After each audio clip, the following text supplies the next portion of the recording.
Hello, everyone, and welcome back to another live stream watch along on the Dibbly-Dobbly podcast. It's day number 3 of the first Ashes test between England and Australia from Edgbaston, and the game is at a very interesting point. Australia have done well to fight back. England still approaching with that baseball mentality. It's shaping up to be a very important day in this first test match. Day number 3 is usually the moving day in test match cricket. And no doubt we're going to see a lot of movement today on day 3. But with weather around for this third day's play, let's hope it doesn't intervene too much. But at the moment at Edgbaston, it's nice and sunny, and Australia will resume day 3 at 5 for 311. 94 overs they faced. They only trailed by 82 runs behind England on first innings. And Usman Khawaja, what a magnificent century from Usman Khawaja. He's out there along with Alex Carey in a very good 6-wicket partnership, which is on 91. And they'll be hoping to make that a big partnership for Australia to ensure that Australia gain a first innings lead of some sort in this test match here at Edgbaston. So we're moments away from play beginning in this first session. Players are out to the middle. The England fielders, along with the Australian batters in Khawaja and Carey. Shaping up to be an important first hour, as it always is in test cricket. But for Australia, they'll be very happy with the progress that they made yesterday, and be hoping to capitalize that today. Usman Khawaja on strike, taking guard. Batted well yesterday. Determined to bat all day, and that's what he did.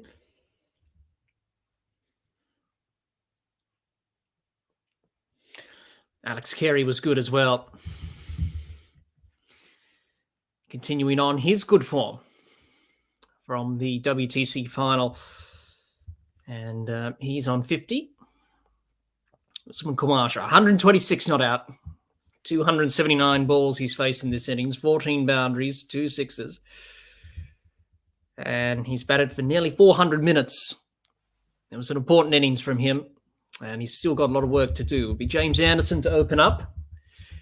Didn't take a wicket yesterday, which is one of the rare occurrences where we see Jimmy Anderson not take a wicket in England in the test match in the day's play.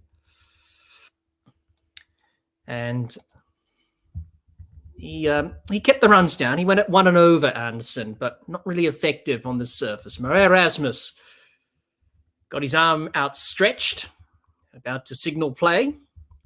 He does. Not quite yet. We're not quite ready to begin day 3.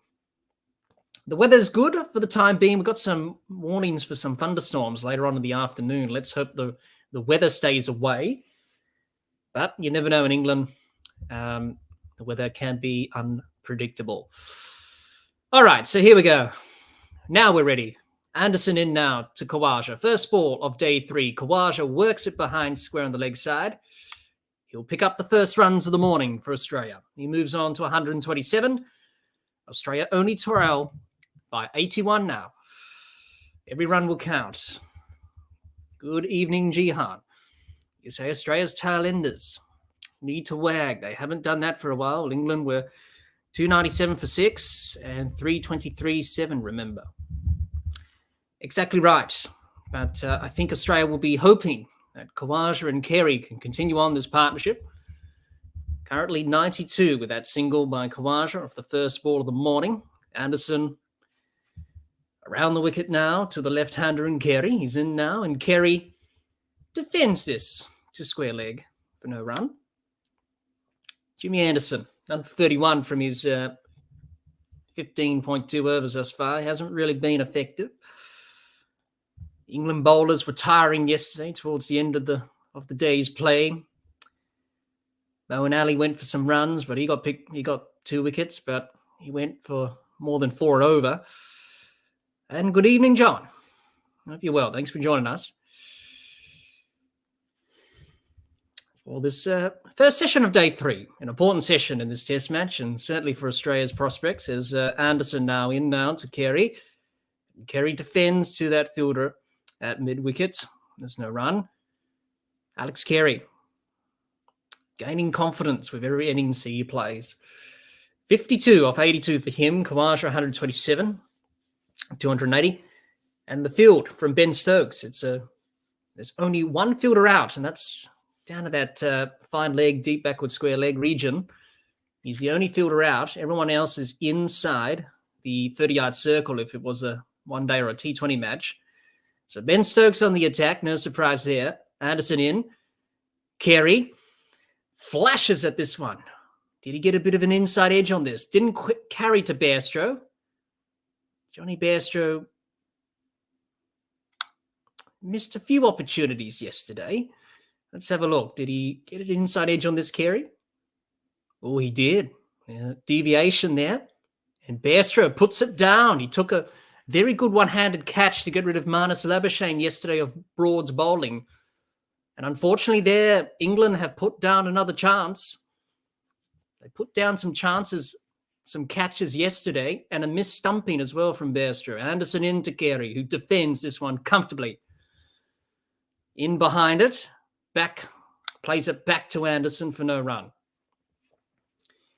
Well, for England, yes, it was an inside edge. A bit of a spike there from Carey. Anderson, he won't be happy about that. And Johnny Bairstow, he's had a pretty good game with the bat, but with the gloves, he took a very good catch, as I mentioned before, yesterday off Labuschagne. Off Broad's bowling, as Anderson's in now to Carey, who defends to the leg side. There's no run. And that is the end of the first over. End of the first over, 5 for 312. And for England, opportunity goes begging again. And they can't afford to drop opportunities. Johnny Bairstow missed a stumping yesterday off Cameron Green. That was off Moeen Ali. And then a caught behind from Carey. He dropped that. And then Usman Khawaja got bowled by Stuart Broad, but it was a no ball. And Stuart Broad knew. And then another missed opportunity. Joe Root at slip. Johnny Bairstow didn't go for that catch, but it went to Root and didn't hang on. And this one, in the first over of the day, another one put down by England. They're not doing themselves any favours. And you need a bit of luck in this game. And for Australia, they've got luck. Moeen Ali. He bowled some good deliveries, Moeen Ali, but he bowled some very ordinary deliveries as well. Some half trackers, which Khawaja pounced on. Australia target him down the ground. And we saw that from Khawaja and Head and Carey and Green. They targeted him down the ground. And Stokes had mid-on and mid-off up. So no protection back. And he still leaked runs. So for Moeen Ali, how will he start his spell today? He can't afford to bowl loose deliveries. Now in now to Khawaja. And Khawaja defends this to cover, and there's no run. Jihan, you say, if England want to pick the batsman keeper, then they shouldn't complain when he misses chances. Can't have it both ways. No, that's the option they've gone with. Ali in now to Khawaja, who cuts to backward point. Stuart Broad there for no run. And as soon as you said that, Jihan, that comment, Johnny Bairstow put down the catch. Hello, Raj. Hope you're well. Ali in now to Khawaja, who plays this off the back foot to mid-off, and there's no run. And Australia try by 81.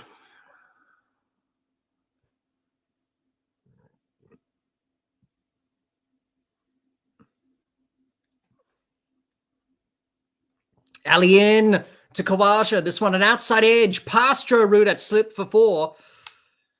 Joe Root. No, it's gone for buys. Sorry. My mistake. I thought that got the inside. I got the outside edge there for a minute. Just spun past Khawaja's outside edge. Went for buys. Yeah, missed everything. So Johnny Bairstow conceding some byes there, but 4 runs nonetheless for Australia. Just past the outside edge, but spun past it. 4 byes. Australia will take that. Ali in now to Khawaja, who plays off the back foot. Through point. He'll pick up a single. He's picked up where he's left off from yesterday. Khawaja looking comfortable, looked at eased at the crease. John, you say, we reverted to the old habits in England's first innings, half the side out. Then they moved, then they more than doubled it for the loss of 3 wickets. Yeah, John, they did, but I wasn't surprised when England declared when they did. And many people have talked about that at length. As Ali's in now to Carey, who works it through the covers for a single. He'll retain the strike. End of the over, 5 for 318. Pretty good start from Australia. 6 runs have been added today. There's been a boundary. That was a 4 byes. England dropped the catch. Johnny Bairstow off Alex Carey. James Anderson in that over. Inside edge. Bairstow went with one hand. Didn't connect with the catch. And that was the tale of England yesterday with the opportunities missed. Moeen Ali hasn't played Test cricket for a couple of years, so it'll be interesting to see how he pulls up today in terms of the body. Not bowling a lot. So Australia trail by 75. They're ticking the runs down as Anderson's in again to Carey, who flashes at this one outside off stump. Hits it straight to Stokes at cover, who does well. That would have been 4 runs if he didn't save that. And there's no run.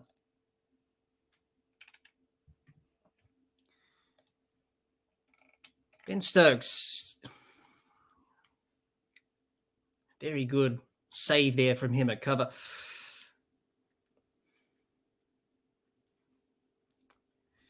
Anderson in now to Carey. Carey defends. Back to Anderson for no run. Jihan, you say that's why England picked the specialist number 7 and number 8 batsmen for all those tail ender runs. Yes, they did. You would say that Johnny Bairstow is definitely probably the better of the batters if it was him and Folkes, and probably Folkes is the better keeper. But that's what England have gone in with in this series, and it was very hard to try and get Johnny Bairstow in the side, seeing that Harry Brook has done well. Anderson in Carey. This one, an outside edge, past the fielder at slip. He'll race away to the third man boundary for 4. Not convincing from Carey, but he'll take it nonetheless. 4 runs onto the total for Australia. They now trail by 71. Runs are ticking down this morning for Australia. Positive intent is what Australia need here. Not convincing there from Carey, but just wide of Joe Root at that slip position. Nonetheless, 4 runs down to third man. They all count. Doesn't matter how you get them. Either on the inside edge or on the outside edge. It doesn't matter. That brought up the 100-run partnership as well. As Anderson's in to Carey, he defends to the offside for no run. 100-run partnership of 180 balls for the 6th wicket. It's been a handy partnership for Australia in terms of this test match. Raj, you say, I'm watching the World Cup qualifiers at the moment, and they're pretty fascinating. Yes, that starts today. I believe the West Indies are playing today for the first match of the World Cup qualifiers. He will qualify for the last couple of spots in the World Cup, which will be later on this year in India.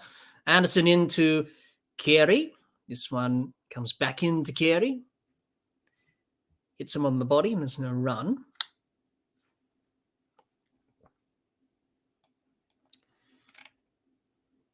Jihan says Lai might need to bowl a lot in the 3rd innings. Well, he's definitely going to be the key, Jihan. He's definitely going to have a say. He did well in the 1st innings, picked up 4 wickets. Raj, you say Nepal and the USA are outperforming Zimbabwe and the West Indies. The World Cup qualifiers there. Anderson in to Carey, who defends to that straight, short mid-off. And there's no run. It's the end of the over. Wide World of Cricket Channel. Today's predictions. Well, predictions on day 3. Well, let's hope the rain doesn't come. I think that's probably one prediction, that we may have some interruptions today. But I think the key for Australia is to bat as long as they can. If they can establish a lead, that is very handy. Obviously, Khawaja and Carey are doing that at the moment with this 100-run partnership. It needs to go on. But definitely the game is at an interesting stage. If Australia can get a lead of 50 runs, 100, every run counts, especially with the pitch becoming a bit difficult in terms of the pace out of the surface. Not much pace, low bounce. So everyone will count for Australia. So they'll need a big lead if they are. But I think first of all is to achieve parity. If they can achieve parity, then that'll be good for Australia. They're on track to do that. It's going to be an interesting day. Let's hope the weather doesn't play a part. Ali into Khawaja. Hits Moeen Ali back over his head. Straight back down the ground for 6. It's hit the side screen.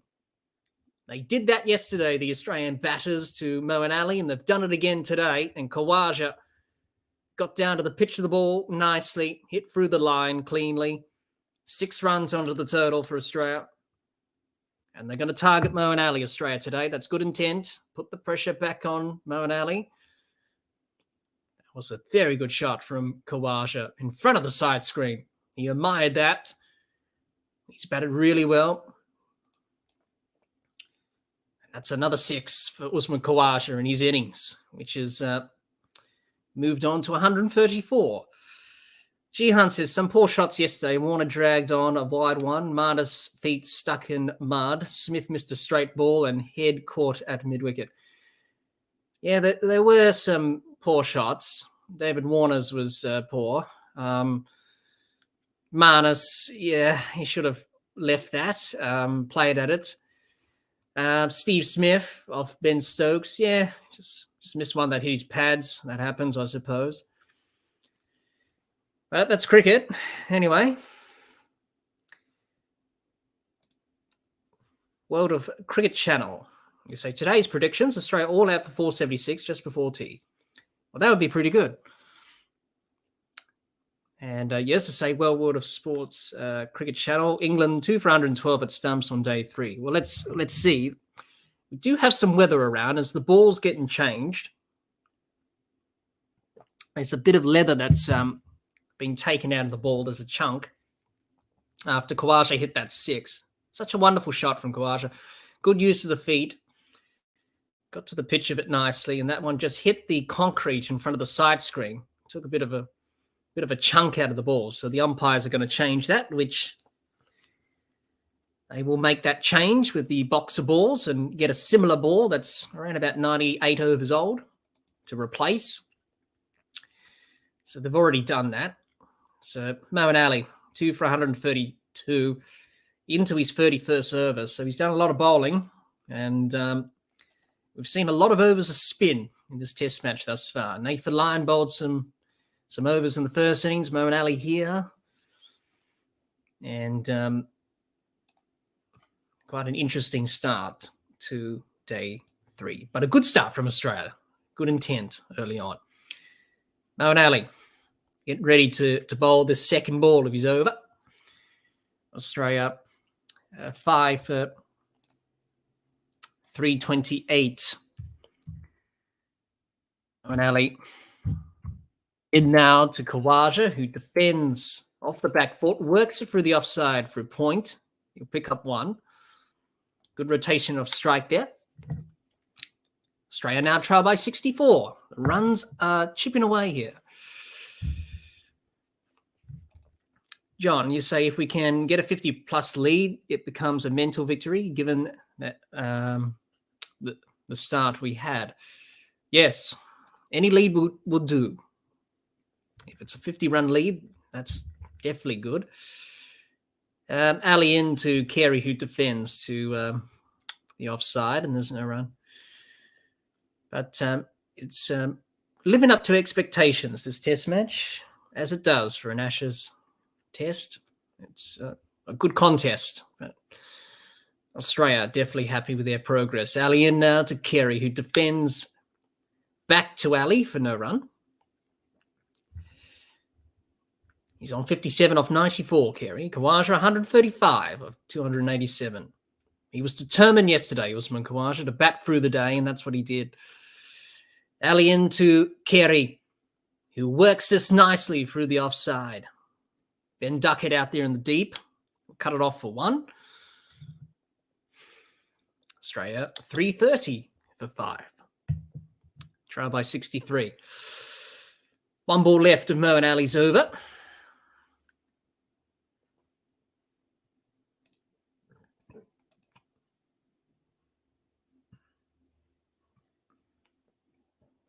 Ali into Khawaja.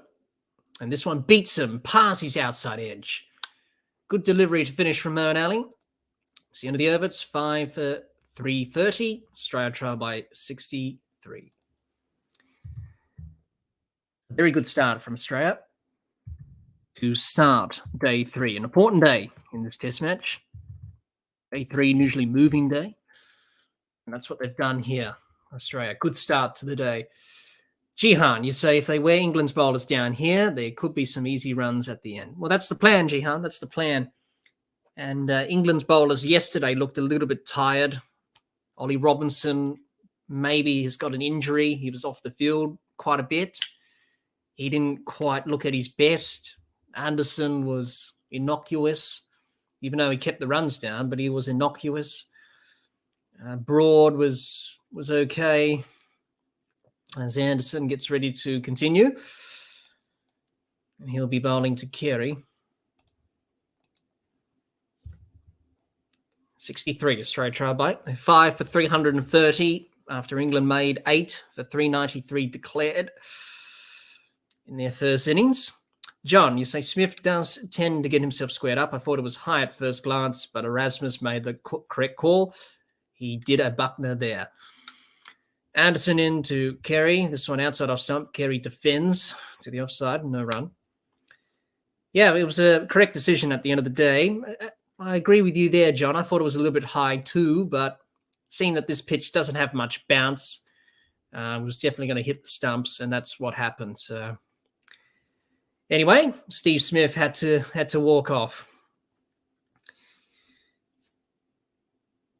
Anderson in again. Carey. This one outside off stump. Carey punches this off the back foot through backward point for a boundary. Alex Carey looking in good touch. He's in the 60s. And that was a very good shot from Carey. Just got in behind that and nicely guided through that backward point region for 4 runs. Now, this is looking ominous for England. And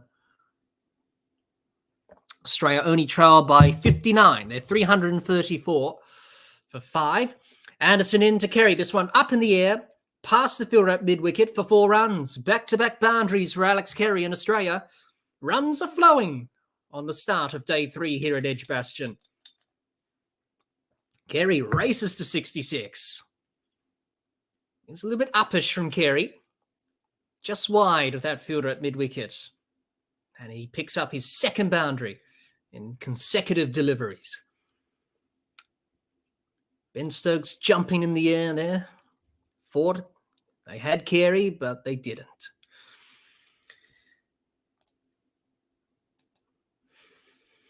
Anderson in again to Carey. He's bowled him, knocked him over. Alex Carey is gone. That one came back in and hit his stumps. Carey is gone for 66. And the crowd applaud. The partnership is broken, but you would think the damage has already been done. Carey's gone for 66, but he batted well. A good partnership with Usman Khawaja. That's got Australia back in this match. That one just going past his inside edge. Carey went forward. Anderson had the last laugh. As he always does, he picks up a wicket, Jimmy Anderson. But Alex Carey's got to go for 66, but a very important 66. Australia only trail by 55. They're closing in on England's 393. Anderson showing a bit of emotion with that wicket because England needed it. The partnership was well over 100, but for Alex Carey, handy runs, and he's in good touch. Following the WTC final, he played some good innings there. And this one with Khawaja and this partnership was a vital innings for him and for the team. So for Carey, he'll be disappointed, but he'll be happy knowing that he had a good partnership with Khawaja in the end. So Usman Khawaja is still out there. That's the important thing for Australia. As Pat Cummins makes his way out to the middle, the skipper. Alex Carey, consecutive boundaries and then got bowled by Anderson. First wicket has fallen.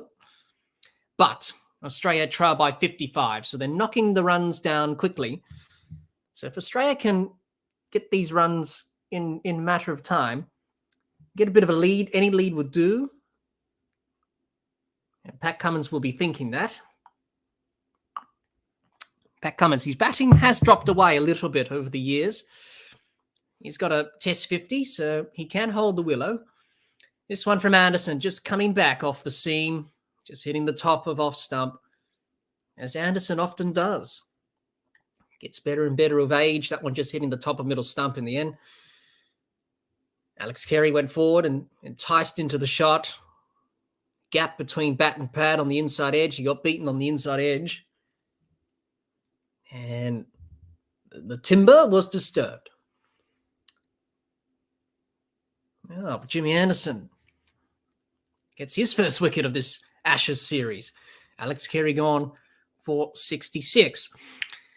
Jihan, you say, what did you think of the Stokes declaration? Didn't make sense to me. There is a whole 5 days to get 20 wickets. I wasn't surprised by it, Jihan. As I was sitting watching day one, I said to myself, I think Ben Stokes is going to declare here. And turns out he did. So that's just the way England play. I know some people have said, you should have batted on another 40 or 50 runs, 450, put pressure on Australia that way. This one's a short ball by Anderson, but Cummins gets out of the way of it, lets it go to the keeper. But that's just the way England play. England want to move the game forward. They scored quickly. So they thought, well, we put Australia in tonight, have 20 minutes at them, get a couple of wickets, then we're well on top. That was the whole plan with that declaration from Stokes. But looking at it now, you would think maybe that wasn't the right choice to make because Australia only trail by 55 and they're closing in on parity, which is important. Anderson to Cummins. Cummins defends the offside. There's no run. It's into the over 6 for 338. So that's the whole idea behind it. On a flat pitch, you would think 8 for 398 is not really that big of a total. Still pretty big, mind you, but some people have said more runs were required for England there. But that's just the way Stokes is. That's his mentality. He wants to play fearless cricket. He wants to progress the game forward. He doesn't want it to stand still. So that's why he made that declaration call. Will it come back to haunt him? Maybe. We've still got a lot of cricket to play in this test match. So anyway, that's just the type of character he is. Always looking, always trying different things, Stokes. And he did that with his captaincy. Yesterday, of course, the field placements. Now an alley to continue. Usman Khawaja. Alley into Khawaja, gets it past the fielder at cover. He'll get a single. And Pat Cummins will be on strike for the first time to Moeen Ali.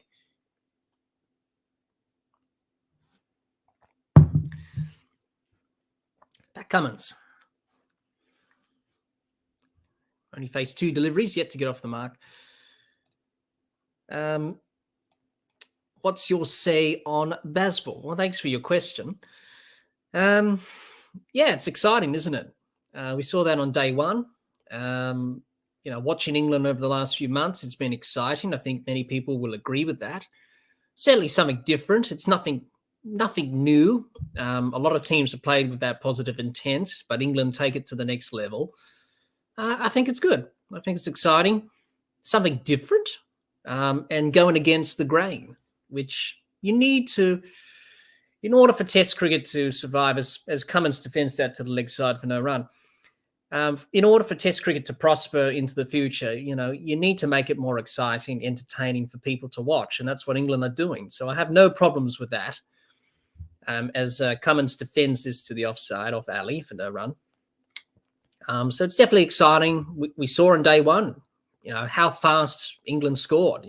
393 runs in, no time. So they're definitely changing the course of how Test cricket is meant to be played. But both teams in this series are playing their different styles. That's a full toss from Mo and Ali. Well, lucky there, Mo and Ali, that wasn't called a no ball. That was a big full toss, and Cummins missed out on that. He should have hit that over the rope for 6. That was a poor delivery from Mo and Ali, just a tossed-up delivery, full toss. Luckily, it wasn't above the waist. It just dipped when it reached Cummins. Ali in to Cummins. This one keeps low. Nearly undid Pat Cummins there, but in the end, no damage done. This one just skidded on a bit. Hit Johnny Bairstow on the leg.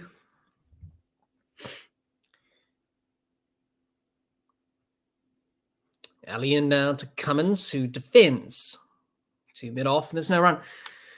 That's the end of the over. It's 6 for 339. Australia trail by 54. So definitely Australia have scored runs. Alex Carey, the first wicket to go today. He was bowled by Anderson. But I think Australia will be happy with the runs that they've scored this morning. And that lead, or the deficit at the moment, is in the 50s. So if Australia can get parity, that will be the goal. Any lead they get from that is good, but it'll be interesting to see how England approach their third innings of this Test match. Because the pitch is slow. Nathan Lyon will be a big threat. Only trail by 54, Australia. So if they can keep knocking this deficit down and down and down, already 54. Before you know it, it could be 40, then 30, 20, 10. Before you know it, scores are leveled. And Australia have achieved parity. So that's the goal. There's Anderson into Khawaja. This left outside off stump by Khawaja. And there is no run.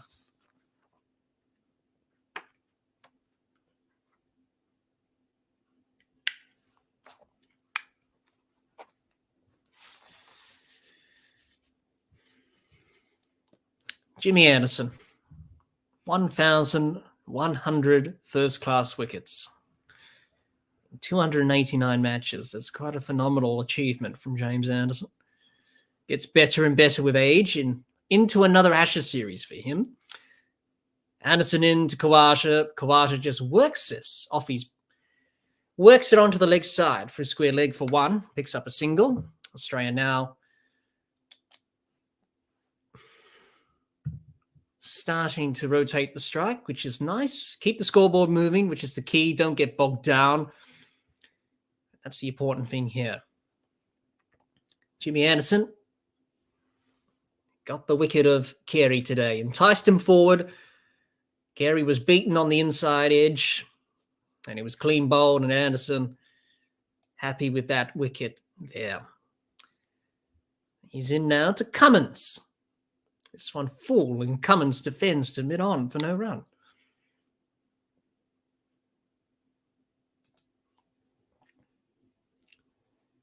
Jihan says England scored 100 runs for the last 2 wickets. Can Australia do the same? Well, it's a pretty good.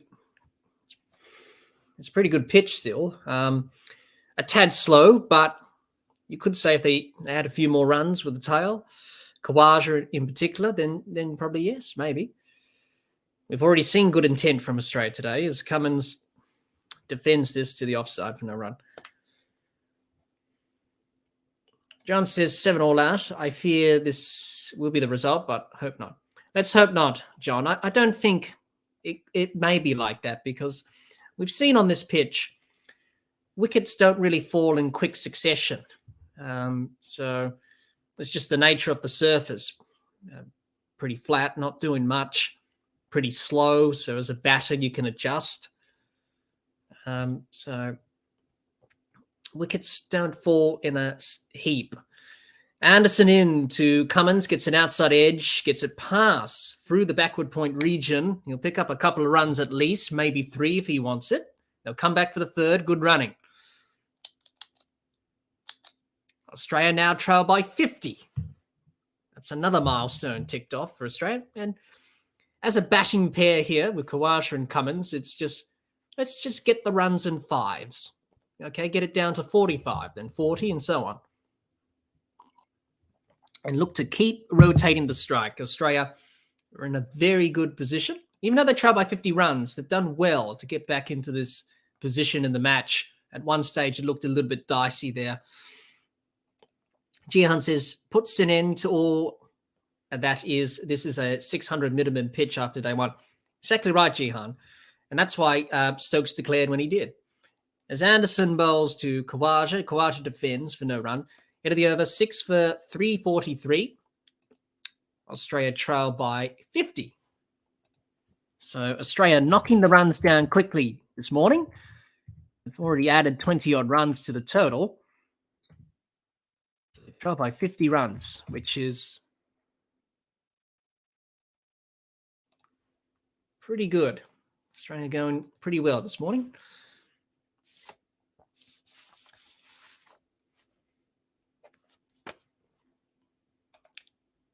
John, you say the tail has to support Uzi.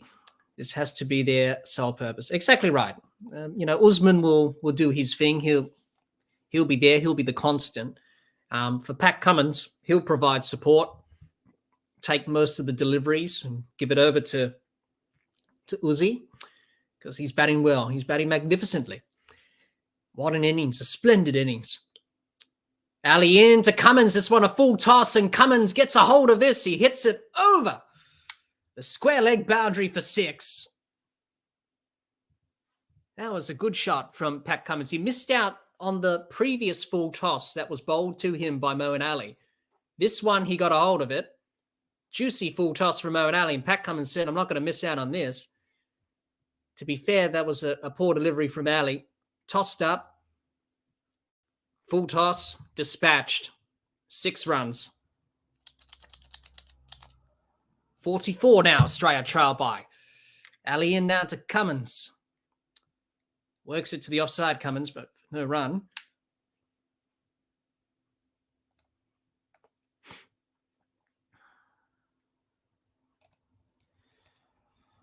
Ali in to Cummins. He works this to mid-on, and there's no run. Stokes does the fielding. John says, the thing with Bazball, will it survive once Broad and Anderson and Stokes retire? Interesting question there, John. I don't know. I think it will in some capacity. I think it will. Ali into Cummins, and Cummins launches Moeen Ali right back over his head, straight to the side screen for 6. 2 6s in the over from Pat Cummins. He's taken the charge to Moeen Ali. This is good batting from Pat Cummins. Put away that poor delivery from Ali. And he did. Right back over his head, in front of the side screen again, and that's gone bang into the side screen. Another 6 runs. Australia putting the pressure on this morning. It's good to see the positive intent.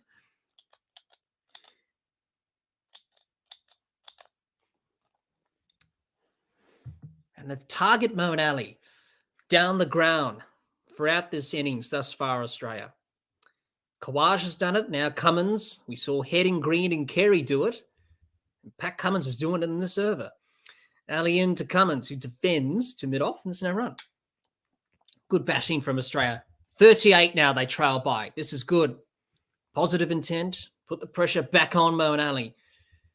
into his 33rd over. It's his last ball now. He's into Cummins. Cummins works this ball to the fielder at cover. And there's no run. End of the over, 6 for 355. Australia trail by 38.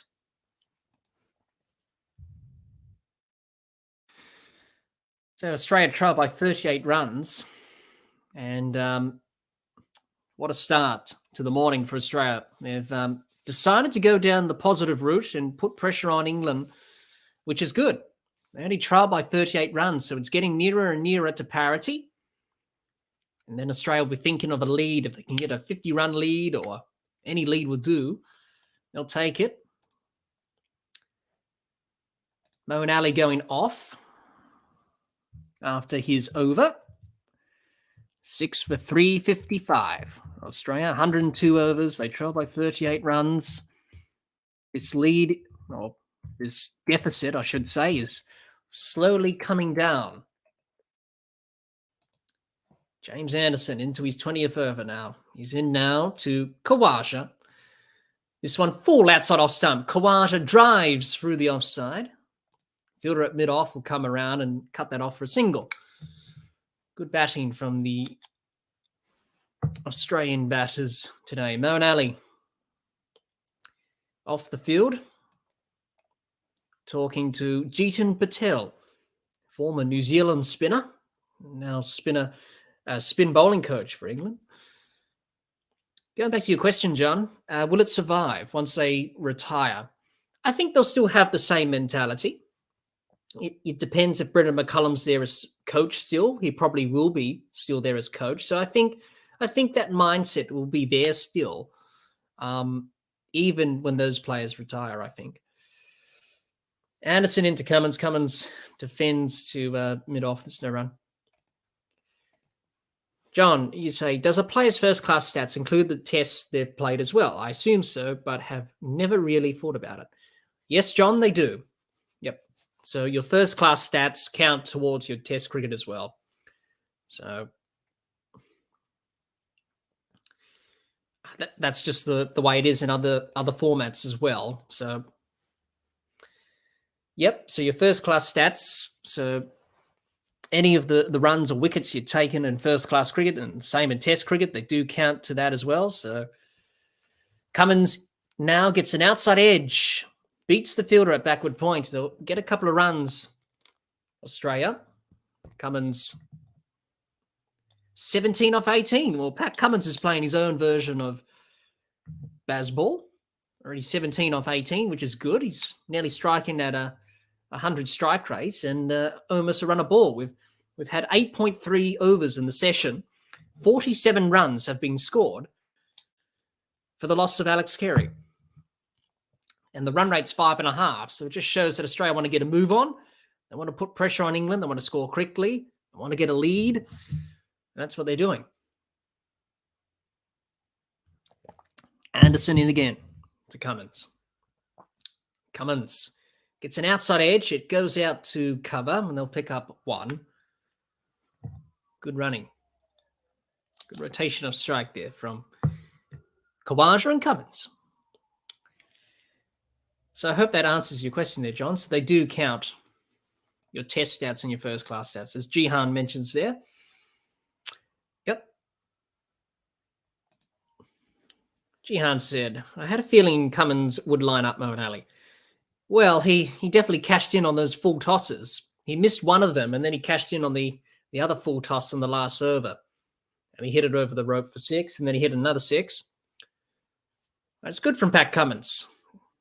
He's got a change of mindset. I'm going to go out there and play my shots. Anderson into Khawaja, who hits it straight to Crawley at that short, straight mid-off. There's no run. Jihan says, see some slog sweeps coming.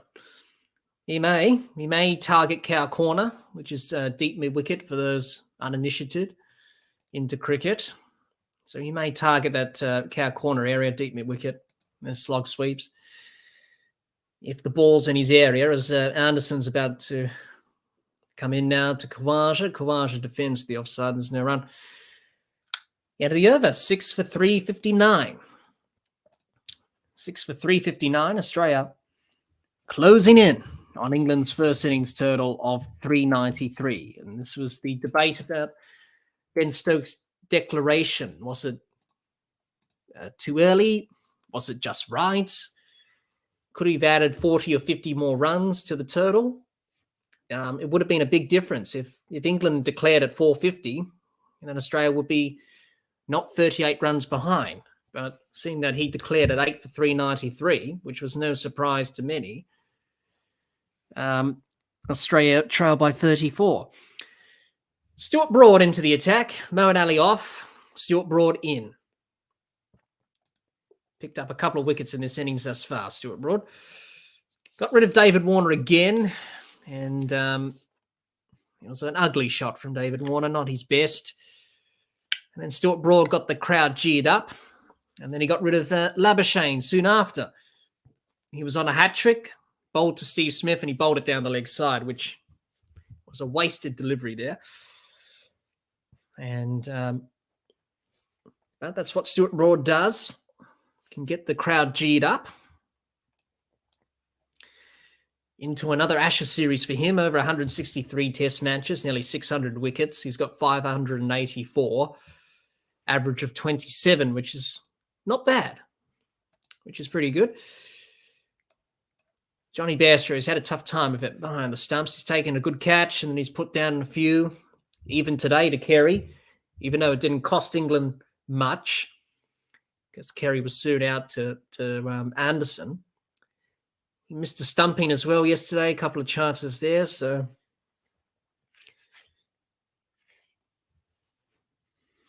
as Broad's ready to bowl to Cummins. And he's in now. And Cummins gets an outside edge onto the offside to backward points, and he'll pick up a single. Good strike rotation from Cummins. He moves on to 19 off 20. Australia 6 for 360. They trail by 33. And Usman Khawaja on strike, 138 of 295. It's been a magnificent innings from Usman Khawaja. And he's got the pressure off his back of scoring a century in England. And he's finally ticked that box.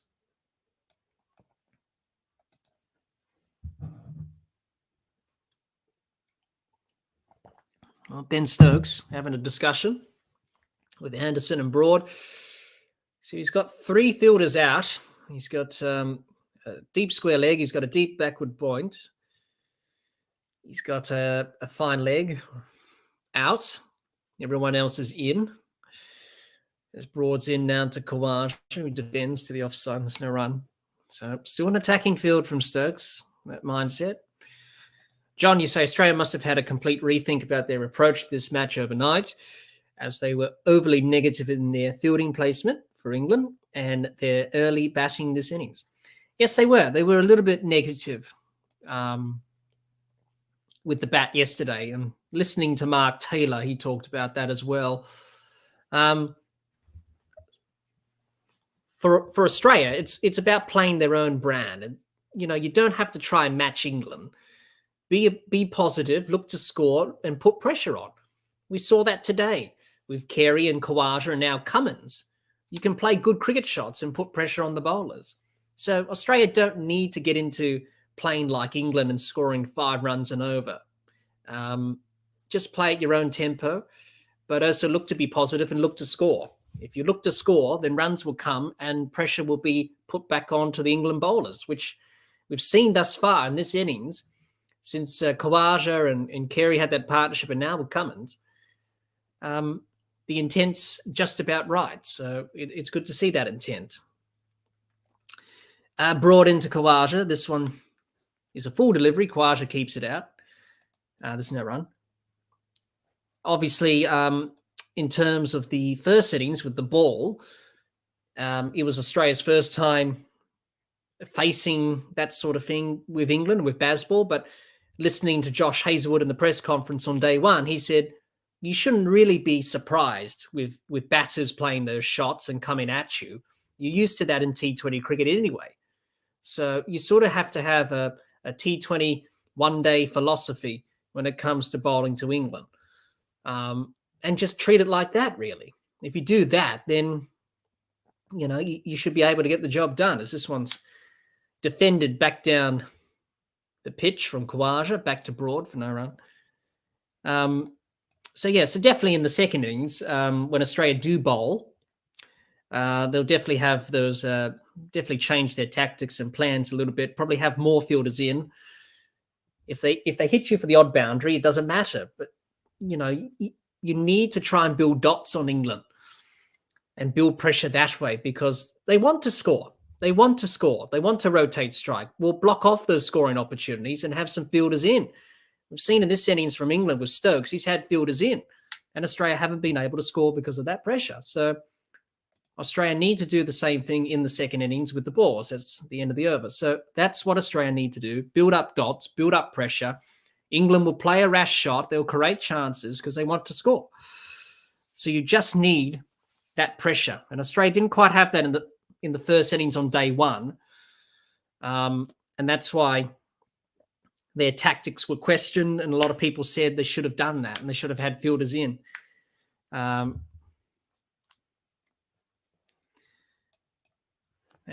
this partnership already, 22 or 32 for Australia, 6 for 360. And they trail by 33. Good crowd in, as always, on a Sunday. And we do have some rain forecast for some parts of the afternoon. So let's hope that doesn't affect the match too much. But you never know in England. It may downpour, and let's hope that's not the case there. Jihan, you say, I think they should have had more in the inner ring. Don't need lots of slips if the ball's not going to carry. There were too many easy singles. It was like watching the middle overs of an ODI. You can't build pressure if you're getting singles all the time. Exactly right, Jihan. You need to pressure England.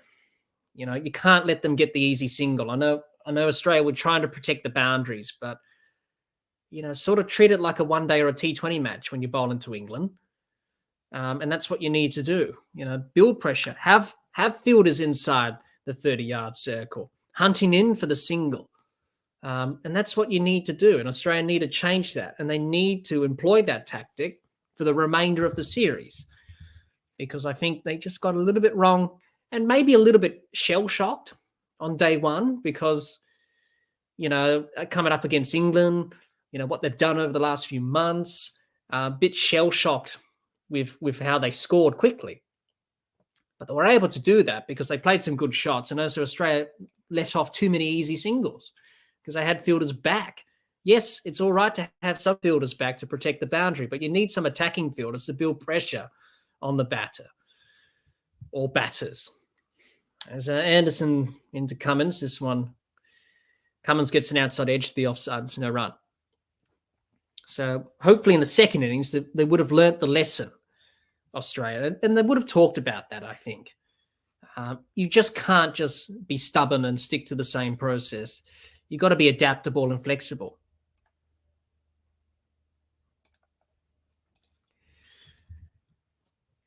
John, you say Fort Tubby's comment about Australia not having any fielders in the batter's eye line was spot on. Yeah, that's right. Because there's no one there. There's no pressure.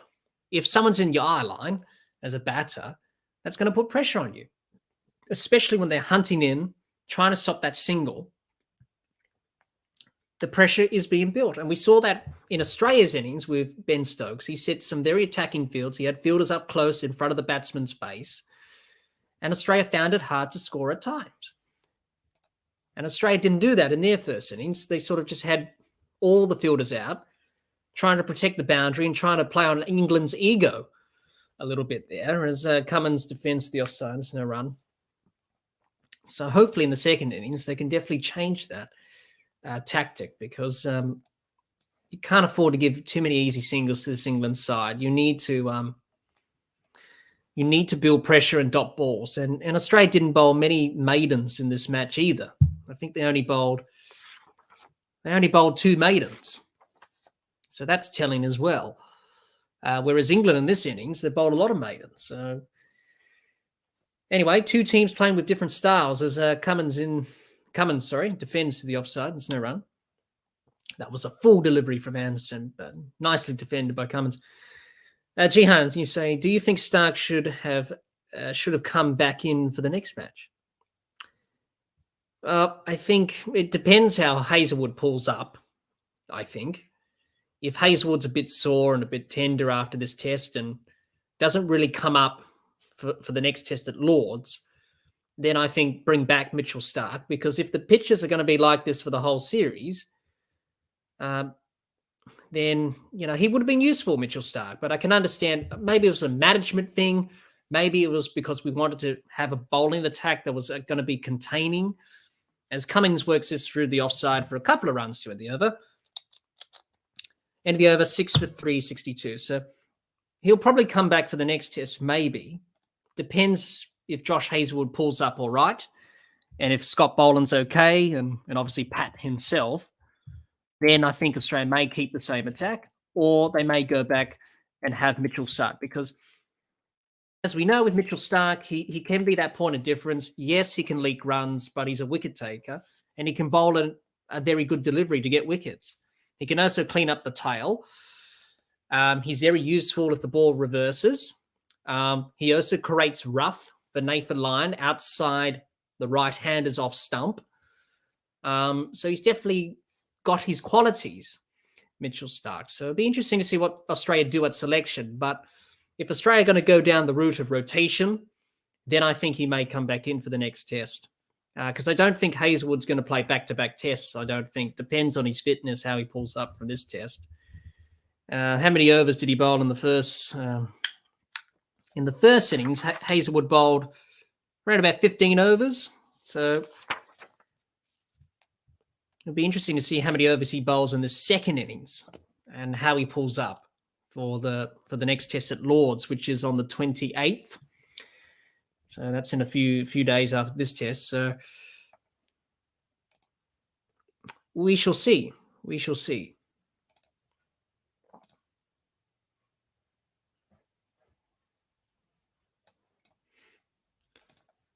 I do believe it's drinks on day 3. So the players are having a drink. Australia, positive intent this morning. They've already scored 50-odd runs in 11 overs. So they're definitely getting a move on. Closing in on England's first innings score, looking for a lead of some sort. If they can build a big lead, maybe 50 runs, maybe up towards 100, that would be good. John, you say, had to laugh at Ponting's comments about telling Carey to put away the reverse sweep. Yes, I did hear that. He did play it, Carey, but put it away, Kez. You're batting well, just play the conventional sweep. You can score runs off the conventional sweep. So, yeah, Ricky Ponting did mention that to Carey.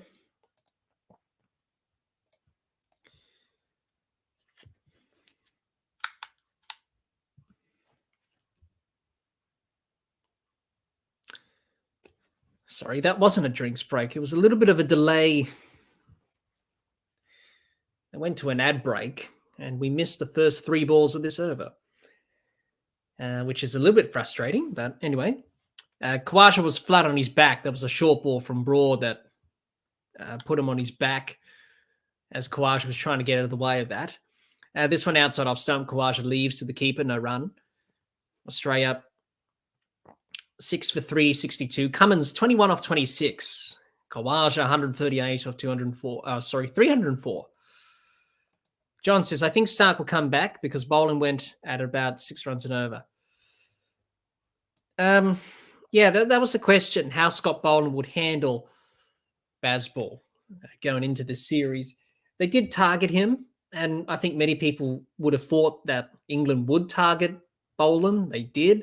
Actually, all the Australian bowlers were targeted, obviously.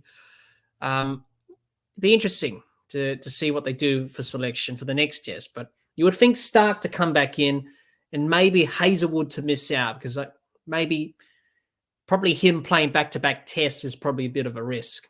But we shall see how he pulls up and what's the pitch like at Lord's. It's usually a flat pitch anyway at Lord's. It does flatten out, so maybe you do need that extra speed and velocity in the air. Probably the same with England. Didn't play Mark Wood in this test. He'll probably come back for Lords, but we shall see. Broad into Khawaja. And this one just falling short of the fielder at mid-wicket. It's the end of the over. It's 6 for 362. It's a maiden from Stuart Broad.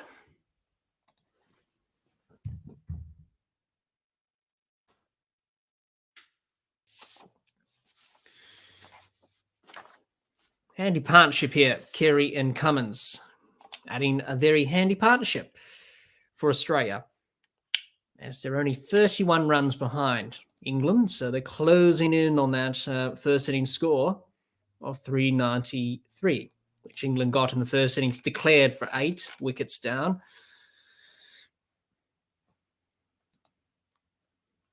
Usman Khawaja. He's batted really well, 138 for him, and he's been the one constant for Australia in the batting today, or throughout this first innings. Smith and Labuschagne didn't do much. He stood up when needed. Ollie Robinson. So change in the bowling. Anderson out of the attack. Robinson in. Didn't look at his best yesterday. He looked a little bit maybe just suffering a bit of an injury. Maybe he didn't quite look at his best. Hearing from other people, other pundits that were talking about that. Obviously, not really effective on this surface that's not offering much for the bowlers. And he looked a little bit innocuous.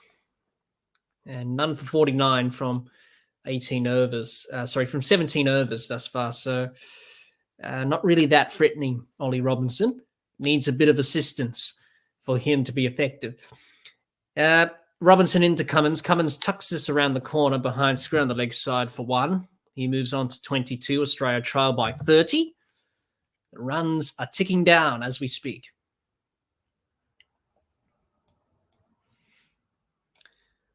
John says, tricky one. If Warner fails in the second innings, does he get dropped? Who will be a selector? Yeah. I think he'll play the next test, John. I think he'll play the second test. Even if he gets a score in the second innings here, I think he plays at Lords, and then after that, you make your own mind up. He'll want to be a selector. You can never win with selection. As Robinson's into Khawaja, who tucks it around to the leg side for a single. As Justin Langer said, when I was listening to him on one of the podcasts before this Ashes series, he said about selection as coach, you can never win with selection.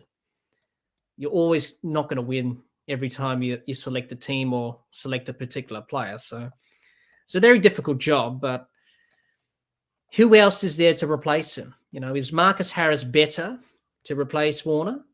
He hasn't really done much. So it's easier said than done to say, drop him, but who's going to come in to replace him and do better?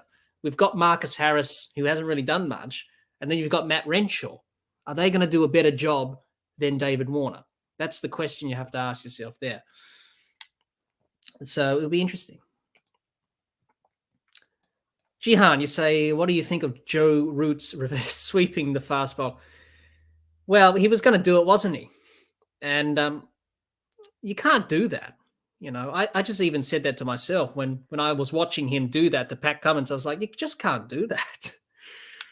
Not in Test cricket. You can't do that to Pat Cummins. But it just shows that, that's how the game's advancing. T20 cricket, you play that shot. In Test cricket, you play that shot as well. It's in Joe Root's repertoire. He plays the shot really well. Gets in a good position, gets inside the line, just laps it over. And he does it so easily. He's a class player after all. That's just the way England are playing, Gian. It's just the way they're playing. They want to be entertaining. They want to be exciting. And certainly that's what they're doing. So, yeah. I don't really have any problems with it. As a batter, if that gives you an opportunity to score runs, then do it. That's your job as a batter, play certain shots to get runs. And Joe Root feels that's the shot for me to get runs and put pressure on a particular bowler. This one's short from Robinson. Cummins rides the bounce nicely, works it through the leg side for a single. It's the end of the over, 6 for 365. Australia trail by 28.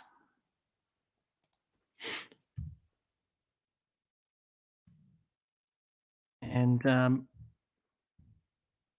slowly getting towards that England first innings total. Not far away from it now, into the 20s now, the deficit. And they'll be hoping Australia to get a lead. If they can get a lead of 50 runs, maybe 60, 70, 80, 90, even 100, if they can get a 100-run lead, that's a bonus. But Australia, good intent early this morning. Only wicket to fall was Alex Carey. He was bowled by James Anderson and had a pretty good partnership with Khawaja, well over 100. And Pat Cummins, the skipper, has done well with Khawaja. A good partnership they've added here as well. Jihan, you say, I would have picked Bancroft. Sorry, he's been churning them out for WA over the last 2 years. If the pitches are going to be this flat, he could have scored runs. But I have a feeling Warner will come good at some stage. Yeah, that's the debate at the moment. I know a lot of people who don't like David Warner for a number of reasons, obviously, after what happened in Cape Town and all that stuff. But he is well experienced. Obviously, yes, he's coming towards the end of his career. Yes, Stuart Broad has his measure. He got out to him again yesterday, chopped on. It was an ugly shot. But that goes back to the question: if you want to drop him, which the selectors may not, who's going to replace him? That's the question. Who's going to come in and do a better job? I don't think Marcus Harris is going to do that because he hasn't really grasped Test cricket, Marcus Harris. And Matt Renshaw's done well. He scored a few centuries, but those are the options that we have at the moment. So, and also Bancroft's been in and out of the side. He's being tried as well. So the selectors, that's their decision they have to make. It's going to be put on them. They're going to be put on notice, especially after what happened in the first innings. With Warner's dismissal, they're definitely going to have the heat on them, as you do as a selector. John says Bancroft is really in the doghouse. I can't see him being picked again. Seem he hasn't been forgiven. Yeah, maybe he's down the pecking order, maybe. And obviously what happened in Cape Town, obviously, and his part that he played there. Also, we had Will Bukowski as well. That's been mentioned. He only played one test against India, but I don't think he's got problems with concussion. He's got problems with the short ball.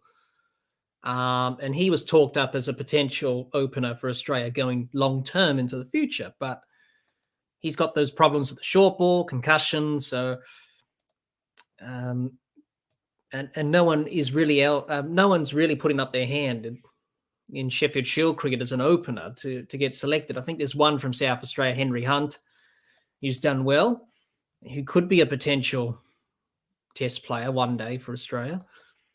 And that's the only one that I could think of. So it's going to be a tough decision for the selectors as Stuart Broad's getting ready to bowl another over. And Australia, 6 for 365, 107 overs they've batted in this first innings. They only trailed by 28, so that's good from Australia, getting closer and closer. Brought in to Cummins. This one outside off stump. Cummins leaves. It's no run.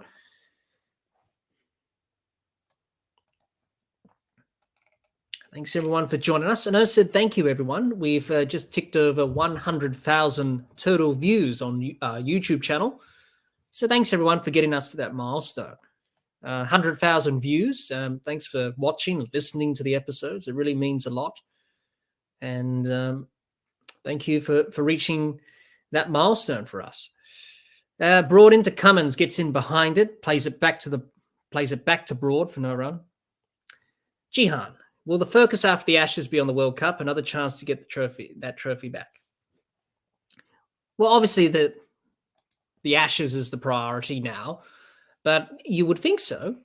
Australia plays South Africa in an ODI series in South Africa in September. And then we go into the World Cup, obviously, in October, November. So that'll be an interesting series. I do think that's a 5-game series in South Africa, as Cummins defends this ball from Broad onto the offside for no run. So you would think that would be the priority. Obviously, winning a World Cup is a priority as well. Australia's won the WTC. If they can win the Ashes, that'll be great. If they can win the World Cup, that'll be great as well. Obviously in India, of course, but be interesting to see how Australia go about that. But they've been okay in one-day cricket of late, as this one's a short ball from Broad, and Cummins ducks underneath it comfortably. There's no pace from Broad, so it's just really wasting his energy bowling those short balls because they're not really challenging Pat Cummins. You need that extra pace with that short ball to challenge tailenders in particular. John, you say, I think the aircraft was the dupe. Full guy for Cape Town. He might have pulled the trigger. Yeah, well, it's all water under the bridge, isn't it? It's been more than 4 years now. So as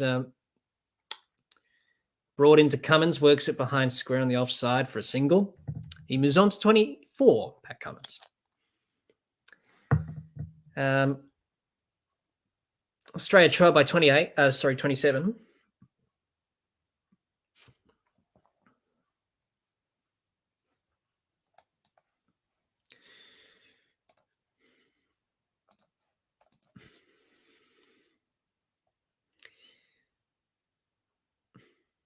So Usman Khawaja to face up to Broad. Last ball of his over now.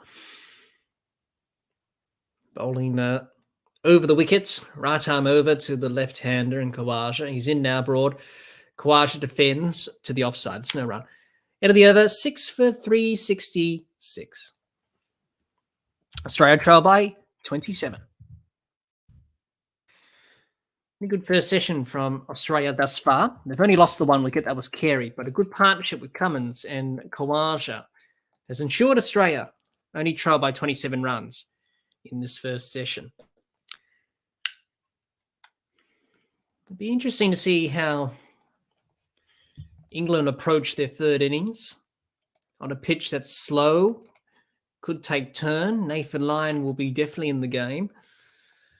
And it'll be interesting to see how England approach it in terms of their tempo. Moeen Ali's got a big cut on his spinning finger there. It's a bit red. Got a bit of a callus and a bit of a cut there on his spinning finger. Robinson into Cummins, and Cummins works it away for a single. He moves on to 25. 37. And Khawaja 139 off 308. Usman Khawaja eyeing off a big score here, and that's the key. You want your top order players to convert big scores, and that's what Khawaja's done here. You want your openers to do that, and that's what he's done.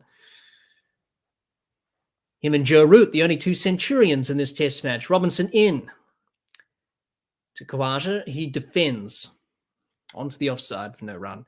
Looking comfortable, Usman Khawaja is unflappable. Nothing really bothering him. He's in his own bubble. He's laid back, laconic sort of style. Doing his thing, focusing on the ball, playing the ball. He's just making batting look so easy. But the last 2 years for Usman Khawaja have been outstanding. Yeah, Moeen Ali's got that big cut on his spinning finger, which spinners often get, really. Can be very painful when you're trying to rip the ball. Try to spin it, the seam can cut into your skin. I've heard of spin bowlers using resin and maybe glue at times just to try and harden up the sore and the cut, make it heal quicker.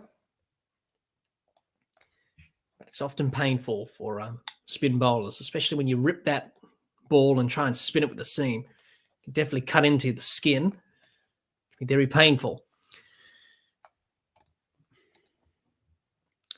Jihan, you say, I'm surprised Australia didn't try more bounces with the England batsmen, advancing all the time. More bounces with some sledging to follow is what I would have wanted to see.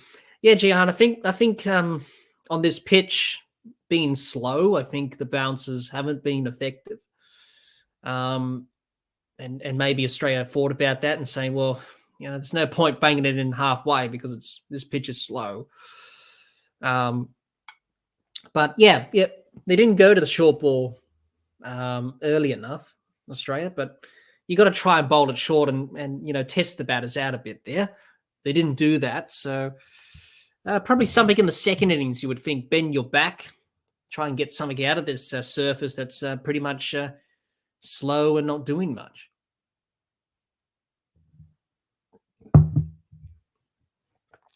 Robinson in this one, full outside off stump. Kawasha leaves. There's no run. John, you say, what was Moeen spraying on his fingers yesterday?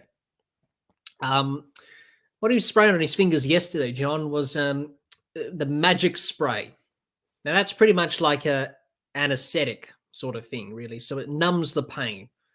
You usually see the physio spray batters when they got hit on the arm or the finger. They use it in all sports. It's just a numbing agent to numb the pain, basically. So that's what it is. So nothing against the laws about that. That's perfectly fine. It's just an anesthetic of some sort. So I hope that answers your question there,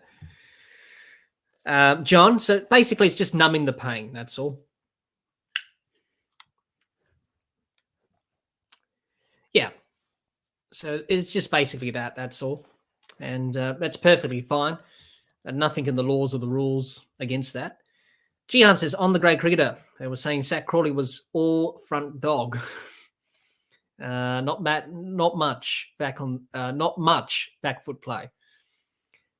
No, it was pretty much on the front foot with Zach Crawley. But he set the tone for the first ball of the Ashes, hitting that for 4 through the covers.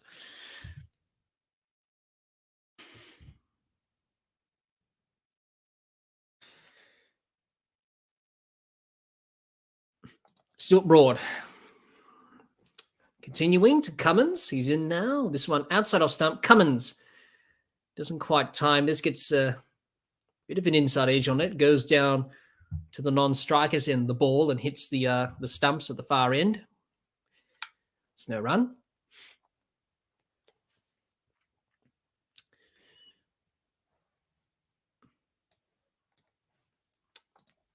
The sun was out for a bit here at Edgbaston. Now the clouds have come back over again. There is a bit of rain forecast of rain this afternoon. Thunderstorms. Brought into Cummins. Cummins defends this to mid-off.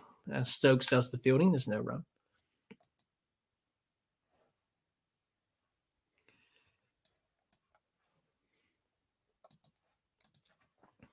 Stuart Broad got a couple of wickets in this innings. Got rid of Warner again. Got rid of Labuschagne as well. Into his 20th over now. He's in again to Cummins. This one full, and Cummins defends to mid-off. There's no run. James Anderson picked up the only wicket today. That was Alex Carey. Broke the partnership, but this partnership between Khawaja and Cummins has been good for Australia.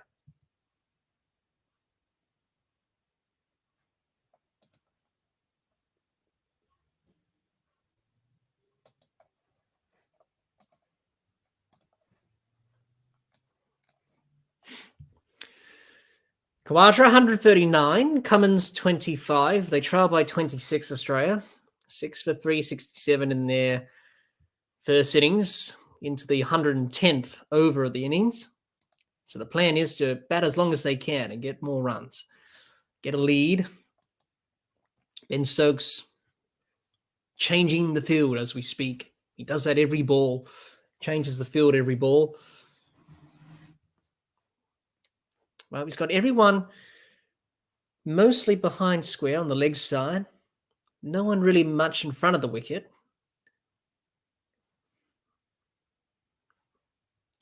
So different field settings from Stokes. Jihan says, I've seen pitches like these in England. To be fair, they were all like this when Graham Swan was in the side. The new Duke's ball doesn't move as much as the old one. Overheads can make a difference.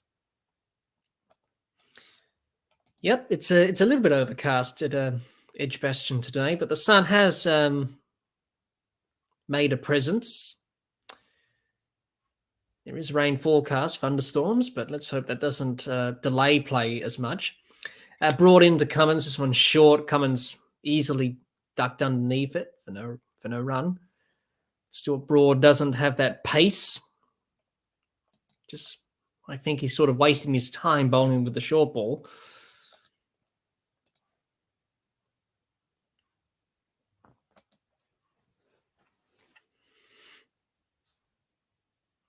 Two balls left. Broad 2 for 51. Khawaja 139. Cummins 25. Here we go. Broad into Cummins. This one's short. Cummins works it behind square on the leg side, just falling short of the fielder there at backward square leg. It's no run. John, you say tactics seem to be where the England bowlers out, not turning the strike over much now. No, well, they've pretty much been in the field for 110 overs now. So that's definitely the plan from Australia. Obviously, Broad and Anderson not getting younger. Yeah, 30, 36, I think, for Broad. 35, 36. Anderson's 40, obviously. So it can definitely have an effect down the line in the series. And the England bowlers yesterday did look tired. They were tiring. They were fatigued. And Australia cashed in with some runs in that last session yesterday. Scored over 100 or so runs in the last session, which lasted 33 overs. Ben Stokes has got the helmet on, so he's going to be up close to the wicket. He's going to be at a short leg. Ollie Pope's at a bat pad on the offside. So the captain's underneath the lid. Broad into Cummins. This one past Stokes at that short leg. He'll trickle out behind square on the leg side for a couple of runs for Pat Cummins to end the over. End of the over, 6 for 369.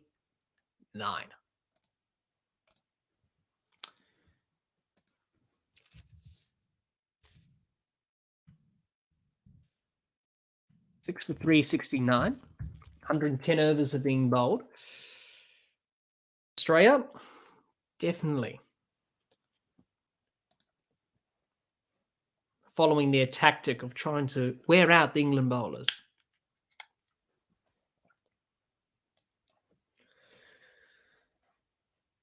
Jihan, you say you rarely get pitches when the ball's flying through in England. Sometimes Old Trafford and the Oval can be quite quick, but generally England rely on sideways movement without much pace and bounce. Yeah, well, Ben Stokes asked for these sort of wickets in this series, and could be a little bit of a disadvantage to England's bowlers, really. As we've seen in this innings thus far, they've looked a little bit innocuous throughout the innings, especially Ollie Robinson. He's in now to Khawaja. Khawaja drives through the offside. It's no run. Usman Khawaja hasn't had much of the strike. It's all been Pat Cummins in the last few overs, but now Khawaja's got an opportunity to score some more runs. Jihan, you say, see, you didn't see any of this type of bowling from Australia. It's worth a go. Yeah, it is worth a go. Australia didn't go with the short ball tactic in their innings for long enough. They tried it for a bit, but didn't sustain it. As Robinson's in to Khawaja, works it through the leg side for a single, moves on to 140. Australia closing in. They're only 23 runs behind. They're 6 for 370. This is good stuff from this partnership. Khawaja looking comfortable at the crease. I think that was a knuckleball from Ollie Robinson. It was just pushing it out with his knuckles, just taking the pace off. Khawaja was able to negate that. All right, so Pat Cummins going to be peppered with a short ball again. They've got a bat pad and a short leg. Stokes underneath the helmet, a forward square leg. Ushering the changes, waving his arms around. The general, as you are as a captain in the field, trying to get the attention of the team and the fielders. All right, Robinson in now to Cummins. This one banged in short, down the leg side. Cummins ducks underneath it for no run.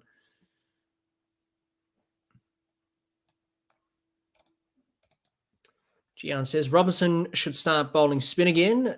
Not much slower than what he's bowling now. No.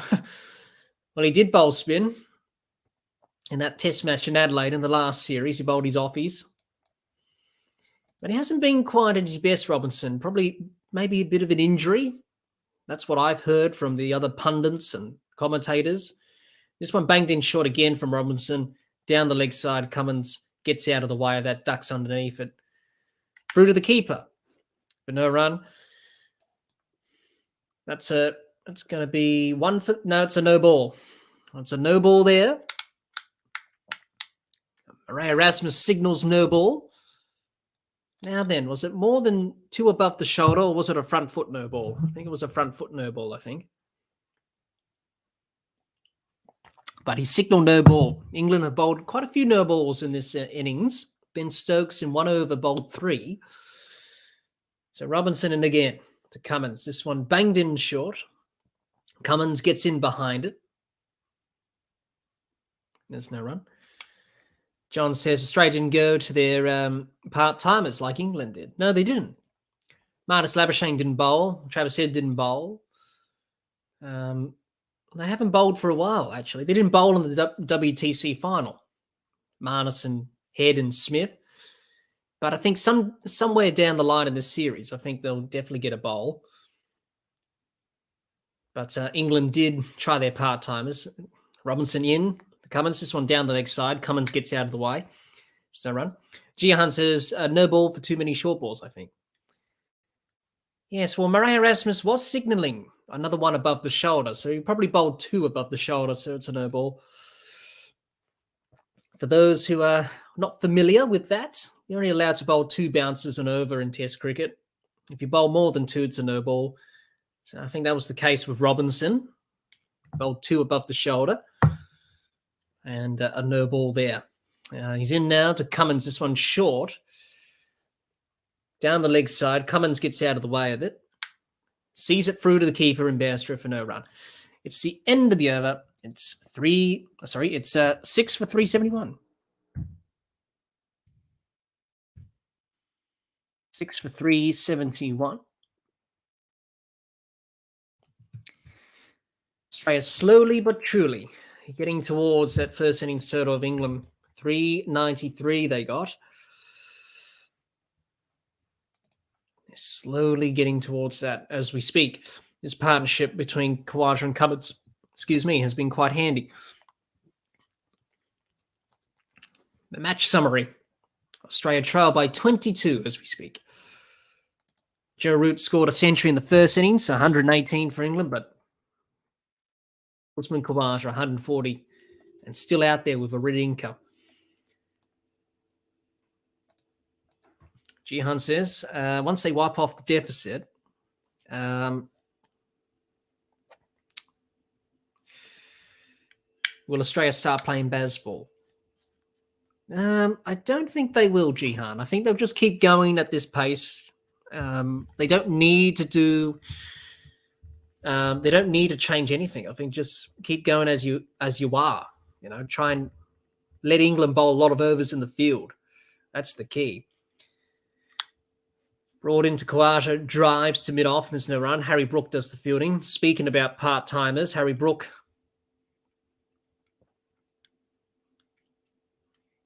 bowled off the wrong foot yesterday. He bowled his medium paces.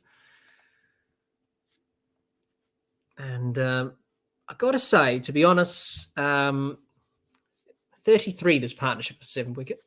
It wasn't the best bowling you would see from Harry Brook, but it was quite unusual from Stokes, probably to get inside the head of Steve Smith at the time. Brought into Khawaja. This one driven through the offside. Misfielded at point by Anderson. They'll come through for a single. Australia tick over another run. John says, Harry Brook, terrified our top order. I can bowl quicker than that. Yeah, I think my bowling's similar to Harry Brook's, I think, John. I'm a medium pacer myself. I'm not really that quick. But my action's a little bit refined than Harry Brook's. Let's just say that. But it was, you don't want to get out to that. That's the thing, you don't want to get out to that sort of bowling. You put on the Dibbly-Dobbler. You don't want to get out to that. So, Ben Stokes, he's unpredictable, isn't he? He decided, I'll bring on Harry Brook. See what he can do. Didn't pick up a wicket, but he bowled 4 overs. Gian says they'll continue playing run ball. And also trav ball as well. Travis Head was playing trav ball yesterday. Brought into Cummins. This one's short. Cummins defends, gets in behind it. There's no run. Gian says, Harry Brook's bowling reminded me of Chris Harris, the New Zealand all-rounder. Yes, Chris Harris. And that's where the term, obviously that's the name of the podcast, obviously, Dibbly-Dobbly, but that's where the term actually came from. Actually came from New Zealand, actually. Described a medium pace bowler that just very hard to get away. Called him a Dibbly-Dobbly, wibbly-wobbly sort of bowler. And I thought that was a good name for the podcast. It's quite funny. As Cummins defends. It's no run.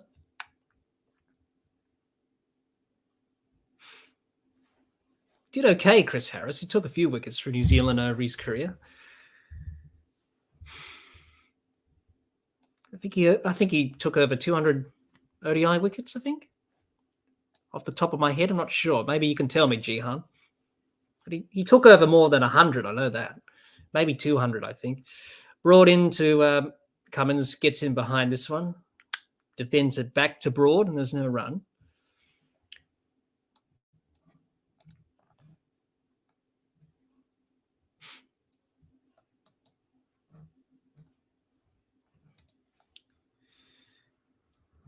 John says slow medium. Yes. Harry Brook's bowling was at slow mediums yesterday. He may have a bowl today. You never know. He may bowl another one.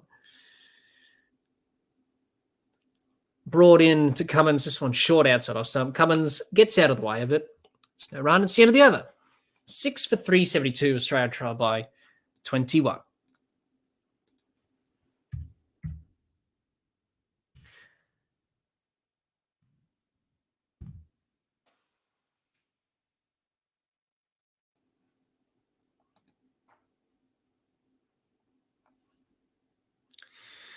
John says, right arm slow. John says, any slower and it will bounce twice. Yes, speaking of that, obviously Mark Taylor's commentating over there for Sky Sports. And, they had a bit of fun at Tubby. They showed that clip of him bowling, and he got a wicket during that Prime Minister's 11 game where it bounced more than twice. And he got that wicket. I'm pretty sure Ro Belinda on YouTube posted it as well. That bounced more than twice. Obviously, if it bounces more than twice, it's a no ball, obviously. If you didn't know that in the laws. So they showed that yesterday. That was quite funny. Tubby having a bowl. Rolling the arm over.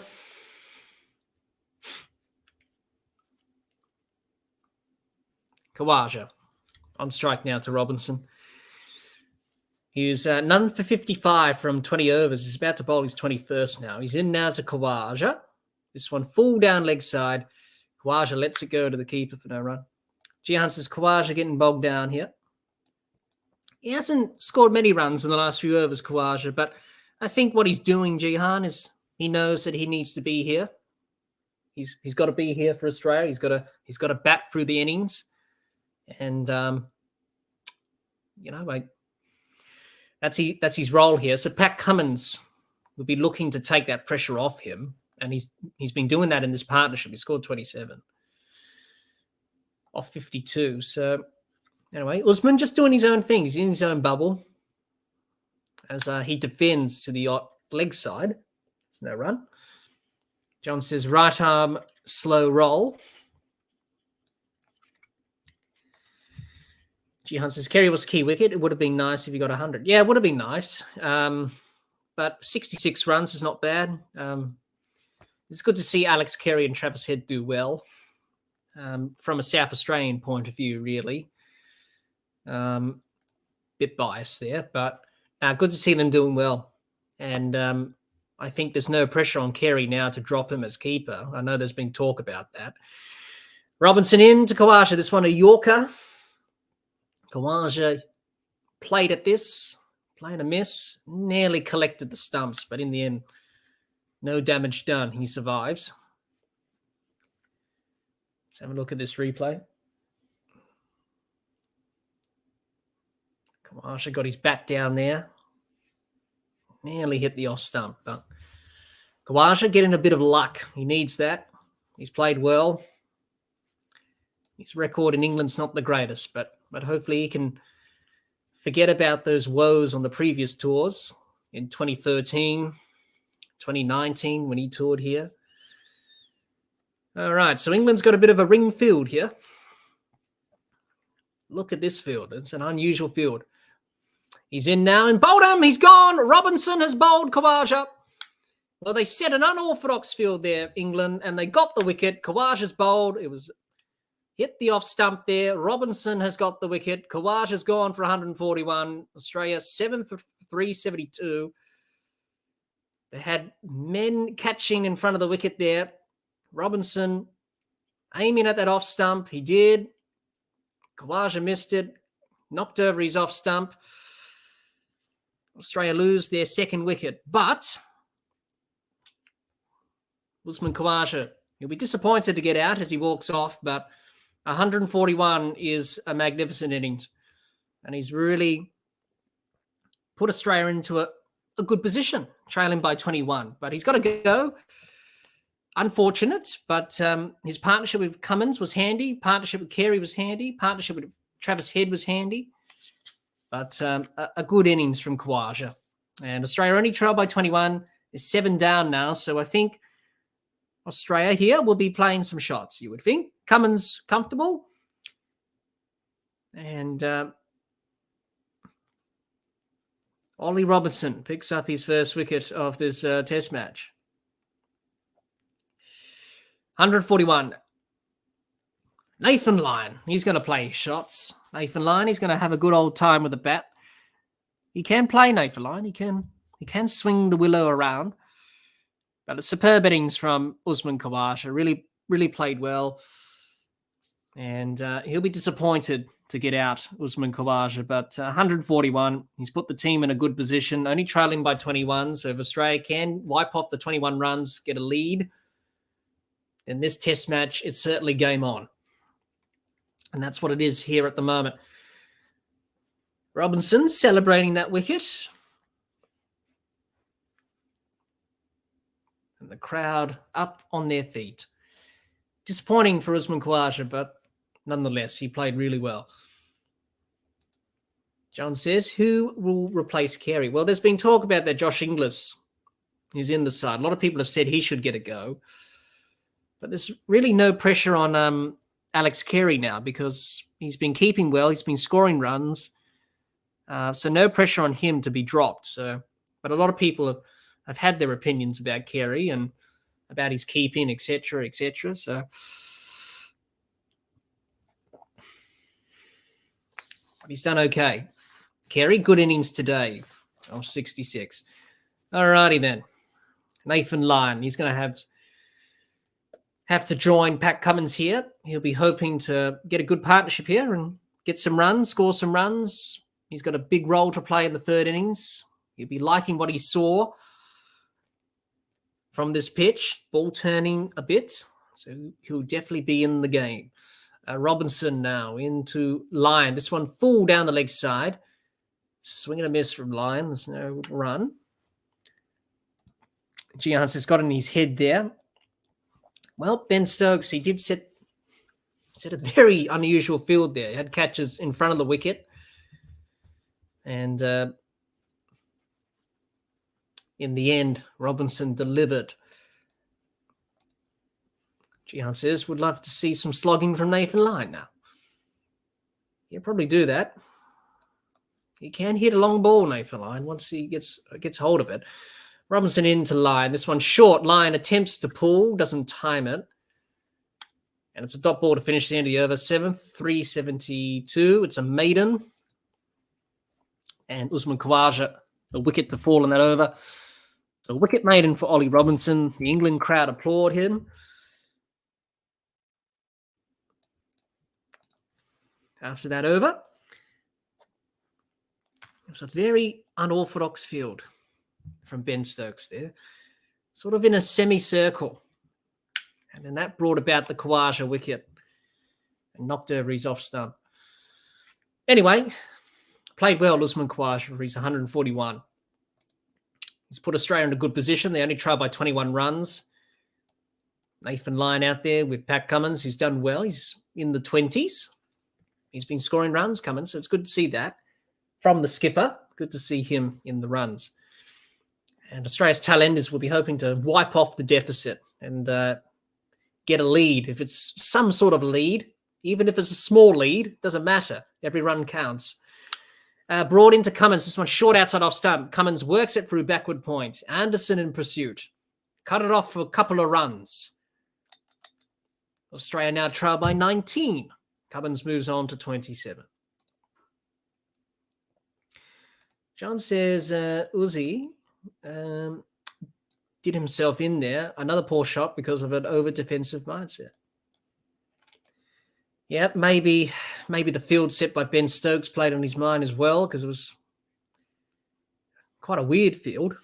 You don't see that every day, but that's Ben Stokes. He's quite unorthodox in terms of his captaincy and tactics. Brought in to Cummins, this one, a short ball, just falling short of those fielders on the offside and on the leg side, a short leg and bat pad. In the end, Pat Cummins able to survive.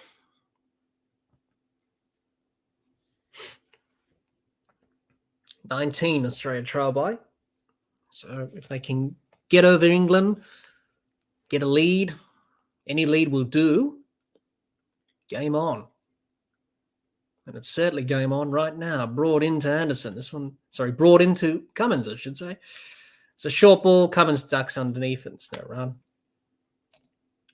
Gian says, I'd like to see some intent from the tail here. No point wasting time now. No, there isn't. They'll definitely play their shots. John says, we've historically taken a spare keeper to England, usually in the case of injury. Yes, we have. So he is a backup keeper, Josh Inglis, but a lot of people have made that sort of argument that, they would like to see Inglis get a go, but there's no pressure on Carey now. He's cemented his spot. He's done well with the bat, done well with the gloves. Brought in to Cummins. This one, a short ball. Wraps Cummins on the ribs. He's got the thigh guard there. He's got the chest guard there. Pat Cummins. That's got to hurt. Just wearing that one. And a raw smile from Pat Cummins. He'll be hoping to dish that out on Stuart Broad when he comes into bat or to the England top order. That one just hitting Cummins right on the ribs. Just near the top of the arm there. Got his gloves out of the way of that. That was the key. Just copped it on the body there. Brought in again to Cummins. Cummins works this behind square on the leg side. Down to fine leg for 1. Australia now trail by 18. Slowly but truly ticking the runs over. Make that 17 because that's a no ball from Stuart Broad. He's already bowled a no ball that cost him a wicket of Usman Khawaja yesterday. So England, a little bit of ill discipline from England with the extras, especially the no balls. They bowled a lot today. Bowled a lot in this innings, especially Stuart Broad. Bowled one yesterday when he got Usman Khawaja out bowled. And unfortunately for him, it was a no ball. I don't know what Stuart Broad was arguing about, but it was clearly over the line. Broad into Lyon. Lyon takes it on, the short ball. Pulls it down to fine leg. He'll pick up a single. He's off the mark. Didn't quite time that, Nathan Lyon. But he got a single nonetheless. He rotates the strike. Australia trail by 16. Jihan says Josh Inglis is in the squad. Yes. He is as the backup keeper. Jihan says he should take it on. The ball's not bouncing much. No. And we saw from Nathan Lyon, he did take on that short ball there. Didn't quite time that, but he got a single. And he managed to get off strike, Nathan Lyon. Pat Cummins in now. Sorry, brought into Cummins. This one full. Cummins defends to the offside. It's no runs. The end of the over. It's 7 for 377. Australia trail by 16.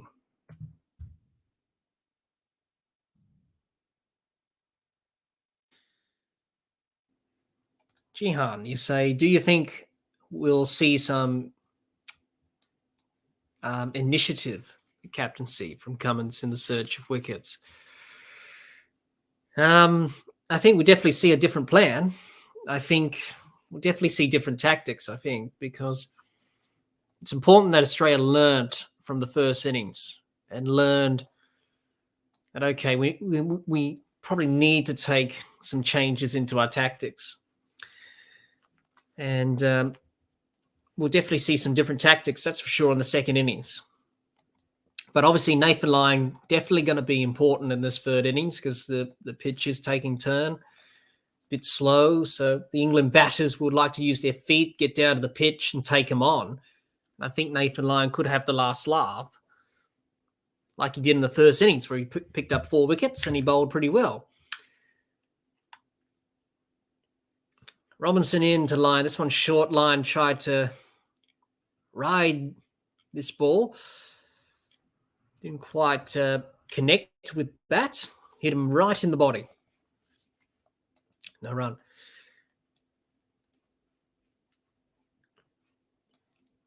He's getting a little bit gloomier at Edgbaston. There is rain forecast.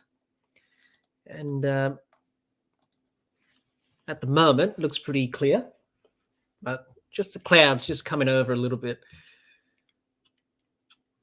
Robinson into Lyon. This one short. Lyon pulls. The ball trickles out to the offside. Not where he wanted it to go, Nathan Lyon, but there's no run. John says, I think Cummins rotates the bowl as well, but he's not a great tactician, in my opinion. That's not hating on Pat. Now, that's understandable, John. Obviously, he's got Steve Smith. So, you see Steve Smith always talking to Pat every over, every ball, moving the field. And Pat usually says, yep, okay, we'll go with that. So there's definitely good support there when it comes to that sort of tactician sort of thing. Robinson in. Lyon hits it straight up in the air. Down the throat of Ben Duckett, who takes the catch. Robinson gets his second wicket. Lyon gone for 1. Australia 8 for 377. It's important for Australia to knock over the 16 runs. Get to parity. Make England bat on 0 again when they start their second innings. Nathan Lyon took it on. He got this one, but he hit it straight to Ben Duckett at deep square leg. So anyway, Nathan Lyon, he's gone for 1. Caught by Duckett. Robinson gets his second. It's 8 for 377. Ollie Robinson picks up another wicket.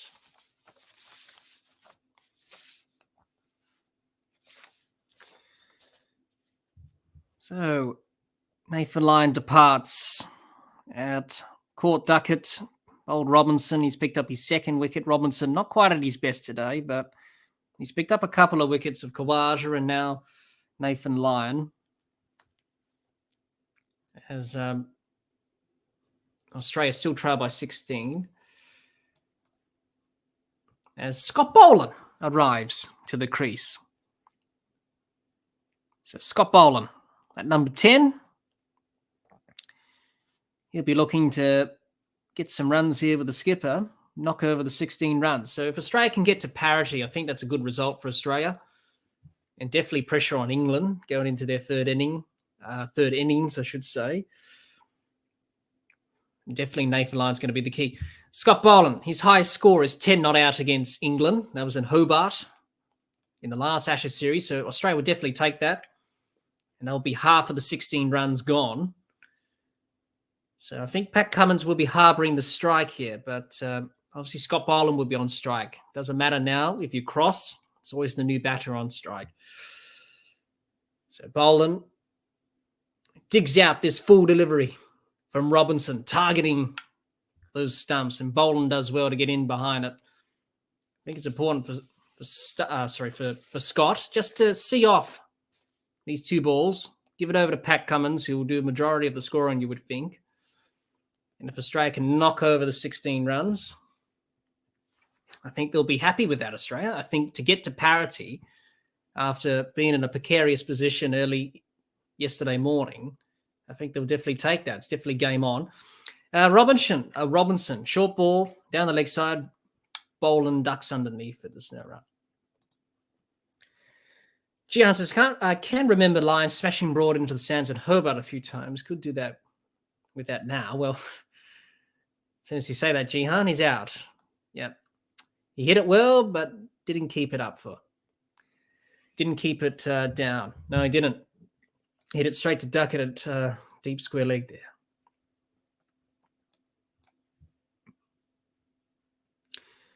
John, you say, yep, smudges the brains behind the scene. Yeah, well, he's a good tactician. Robinson into Boland. This one, another short ball. Ducks underneath it, Scott. It's no run. It's the end of the over. It's 8 for 377. It's a maiden, another maiden. Robinson. They have 2 wickets in hand. They still trail by 16. You would think Pat Cummins will definitely harbour the strike here. Will definitely farm the strike, which is the right thing to do. He's in the 30s. He scored runs. Australia will be hoping to get to level terms. If they can do that, then be interesting to see how England approach the third innings. Obviously, no surprise. They'll probably go out as they've always done. But it could be a little bit different in the second innings with this pitch wearing and taking turn and slow. Not much pace off the surface. So it'll be interesting to see how they approach it. But for Australia, hopefully different tactics from them. Still broad.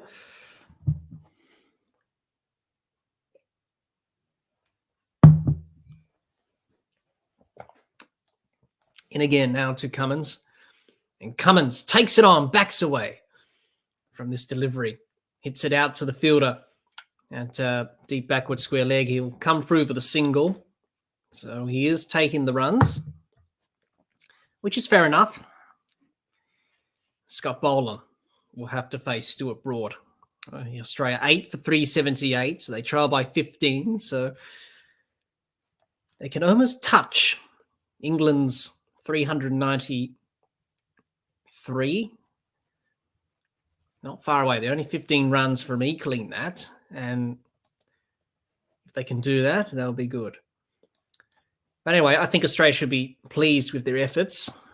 They did have a bit of a difficult start yesterday morning, but to be in this position now, only 15 behind on first innings, and they could equal England's total could get to parity. And if that's the case, that's a pretty good result on day 3 of this test. Brought into Boland, defends, back to mid-off, no run. John says, be over shortly, see what happens next innings. I think Cummins and Boland will be determined just to eke it out for another 15 runs, that's all. You would think Pat Cummins will have to do most of the scoring. He's already on 31 or 59. Boland, not sure about his first-class record with the bat. I think he's got a high score of 40, I think. As soon as I say that, he's out for a duck. He fended it straight to the fielder on the offside. That bat pad is in the game.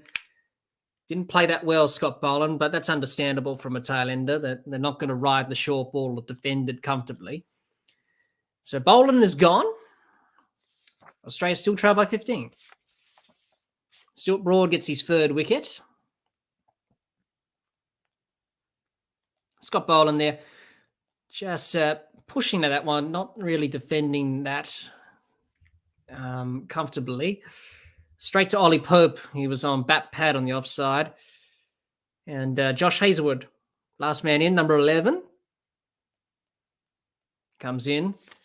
Australia 9 down for 378. So Australia still trail by 15 or so runs.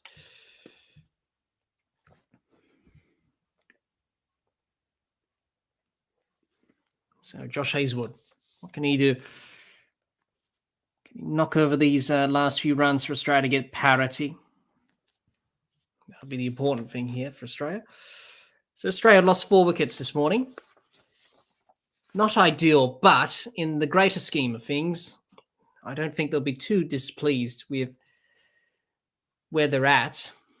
They would love to equal England's first innings total and try and minimise the deficit. So only 15 runs, so if they can eke it out this last wicket. Josh Hazlewood, he's got a high score of 39. That was in Dominica in the West Indies, 2015. Number 11. So what can he do, Josh Hazlewood? The field's set for the short ball. Ben Stokes has got catches behind the wicket. He's got catches in front of the wicket. So it's no surprise what they're going to do here to Hazlewood. They're going to pepper him with the short ball here. Brought into Hazlewood. This one's short. Hazlewood gets an outside edge, short of a length. It goes behind square on the offside for a single. So Hazlewood's off the mark.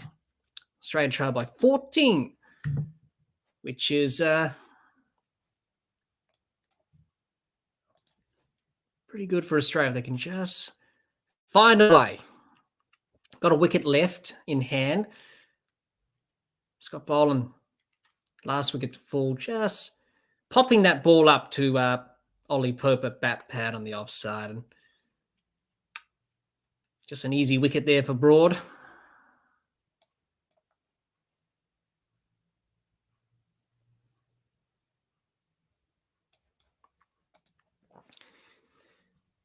Pat Cummins, what's he going to do here? Is he going to hit a couple of runs, a couple of boundaries here? Well, they've got protection on the leg side behind square. Got a couple behind square on the offside. They've not too many in front of the wicket, so it's mainly behind the wickets that they've got the protection. So Broad going to go in again with the short ball here from Cummins. But he's batted well, Cummins, 31 or 59. Not bad for him. Certainly going forward for Pat Cummins, it's good to see him score some runs. Hasn't been himself with the bat in the last few years. Well, the field's spread, so they want Cummins to take a single, get Hazlewood on strike. That's the plan from England here. So brought into Cummins. Cummins takes it on. He pulls it. Is it over the rope? It is over the rope for 6. Well, he's took on the short ball, Pat Cummins, and he nailed that. It's only now 8, the deficit. Good shot from Pat Cummins.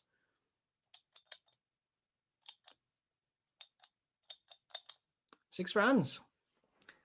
Another 6 for Pat Cummins. Short ball again from Broad, but he took it on, Pat Cummins. He was able to clear the rope on the leg side for 6. all the way. Pat Cummins looking to get Australia close to England's first innings total. If they can get a lead, it will be a small lead, obviously, but any lead would do. They all count at the end of the day. Broad to Cummins. This one down the leg side. Cummins gets a bit of bat on this, down to fine leg for a single. It's the end of the over. 6 for 3, 86. So Australia clawing nearer. They only trail by 7.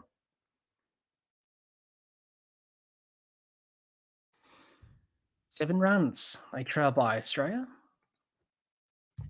So definitely getting closer and closer to that 393. Pat Cummins, certainly that last over. That 6 definitely helped from him. And he retains the strike. So that's the key for Australia. Just Pat Cummins just the scoring here.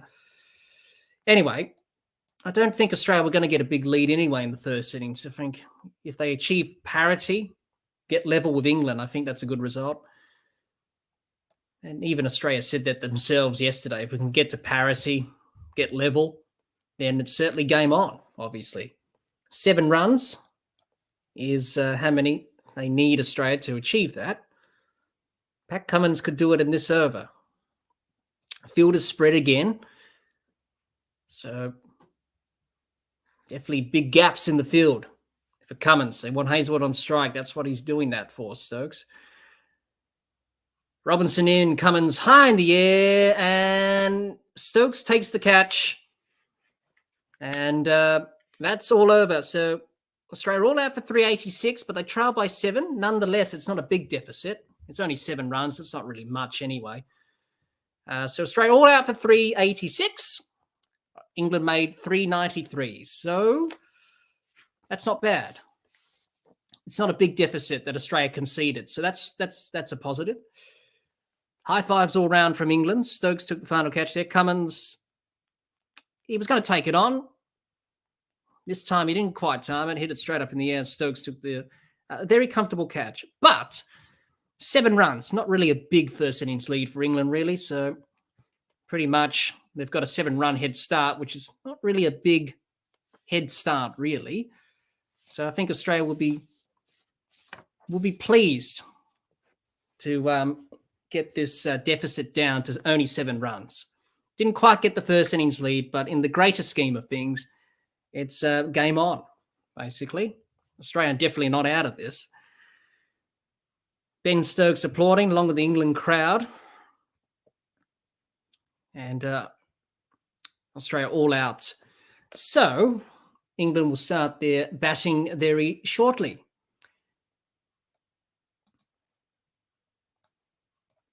So there we go.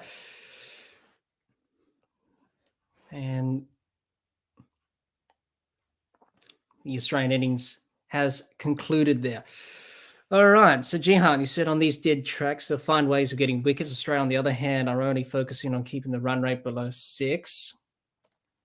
Jihan says this is where Talender's runs could make a difference. They were struggling to get Broad and Robinson and Moeen out on day 1. John says we're going with a deficit. Well, Australia have, but it's only 7 runs. It's not really a big deficit, really. We should be displeased. Lost the momentum again. Well, look, really, at the end of the day, John, I think 7 runs is not a big deficit, really. If Australia conceded a big deficit on first innings, then yes, they'll be displeased. But only 7-run head start for England. It's not really that much. So I think Australia will be pleased to get into this position in the first place. So yes, it would have been ideal if Khawaja and Carey batted on and get a big partnership. But that's the game of cricket, isn't it? You're going to get out. You're going to get wickets. That's just how the game is. So we can't have it all. It's not perfect. So it's 7 runs. So it's not a big deficit. So I don't think it's a big deal at the end of the day, really. That's just the way I see it. Jihan says, problem is Australia 6 out, all out. England, on the other hand, put on another 100 runs, and even then they aren't bowled out. Yes, say Jihan, if England are to 5 for 300, I should say. By the end of the day, Australia are in big trouble. Yes, but let's hope that Australia can definitely change the tactics around this time around when they do come out with the ball. So Australia trail by 7. They were bowled out for 386. England have a 7-run head start. Not really a big head start. So I think Australia will be quite happy to be in this position, only 7 runs behind. It's not really a big advantage for England. Yes, they do have a lead, but it's not much. So it will come down to how England approach the batting side of things in this third innings and how Australia will bowl. Anything can happen with England in terms of Bazball. It's very predictable. And Ollie Robinson picked up the last wicket of Pat Cummins there for 38. So there we go. But Usman Khawaja was the star batter for Australia today.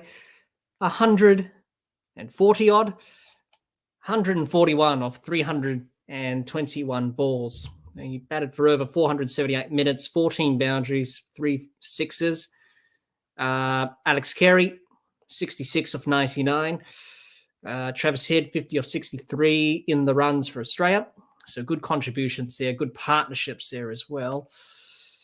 And speaking of the partnerships, Alex Carey's and Usman Khawaja's partnership was definitely the highest for Australia, 118. And then a couple of 50-run partnerships, 81 with Khawaja and Head, 72 with Khawaja and Green yesterday. Khawaja and Cummins added 34. Not much from the last 3-wicket partnerships, but nonetheless, those partnerships in the middle for Australia were very handy to get Australia to 386, only 7 runs behind. So I think Australia will be hoping that they can contain England in terms of taking early wickets. That will be the key. And if they can do that, then they're definitely in this game. But definitely game on. It's definitely not game over. It's definitely game on here. This test match has provided some good entertainment over the last couple of days into the third day. So we're definitely going to see some entertainment when England come out again to bat. I don't think we should be surprised by that at all. But it will be interesting to see how they approach the third innings. Nathan Lyon will be key, as always. This pitch taking a bit of turn and spin. He's going to be key again. It'll be interesting to see how he goes and how the Australian bowlers will go about their tactics in this second innings compared to the first innings. But as it always is in Test match cricket, day 3 always the moving day. We've certainly seen that now. So England into their second innings already. And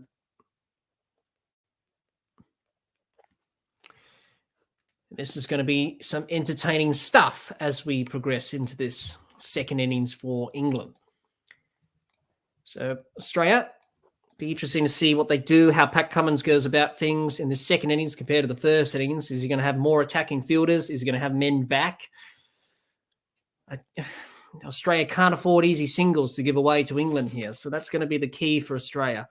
Try and build that pressure with dots. Probably have fielders up. If you're going to go for the odd boundary, so be it. But it will bring about a wicket. You can pressure England. And test England's patience. Test their patience.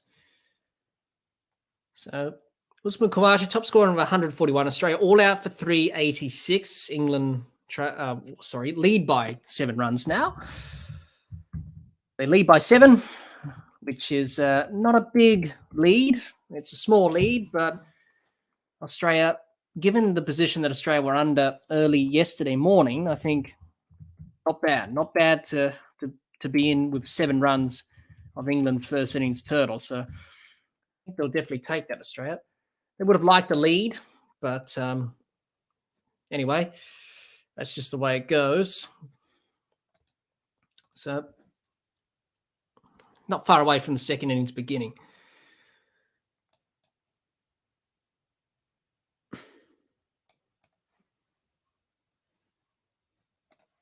John says, time for a captain's innings from Pat with the ball. Well, let's hope so.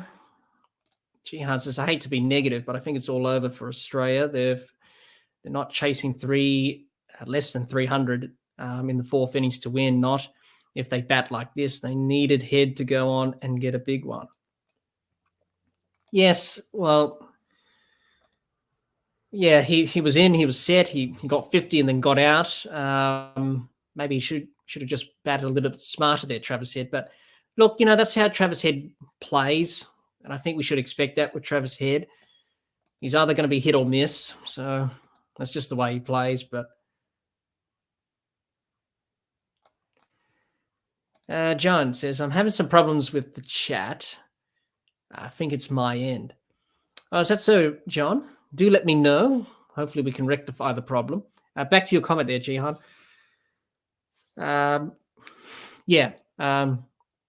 Definitely needed to go on and make it a big score, but he'll be disappointed about that, Travis said, but that's just the way he bats.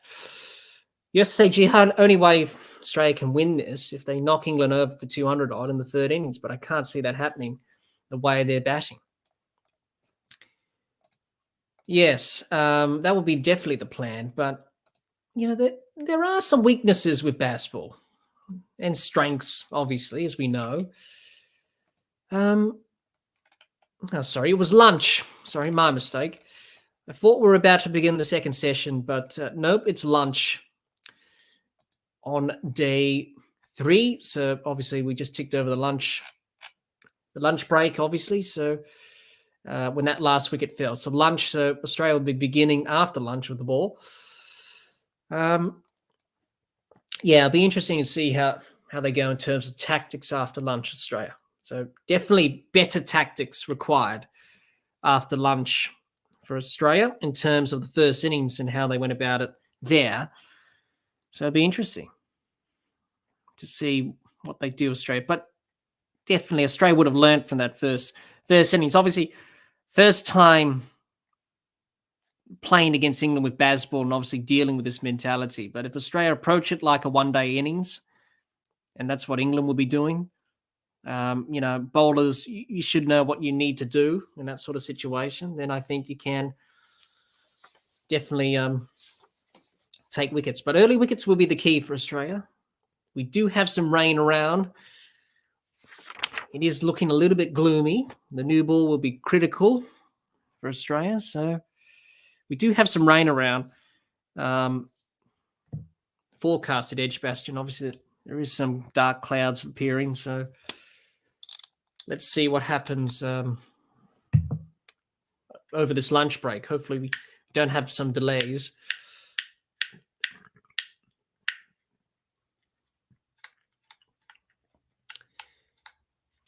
But Australia, early wickets will be the key with that new ball. That's for sure. Nathan Lyon, key as well.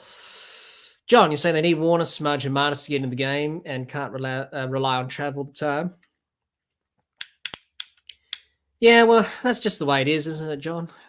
You get out as a batsman. That's just the way the game is. So it's not guaranteed that you're going to score runs every innings and cash in. You're obviously going to, have a ball with your name on it. So that's what happened to Smith and Marnus and David Warner. So they'll definitely need more from them, especially going forward in the remainder of the series as well.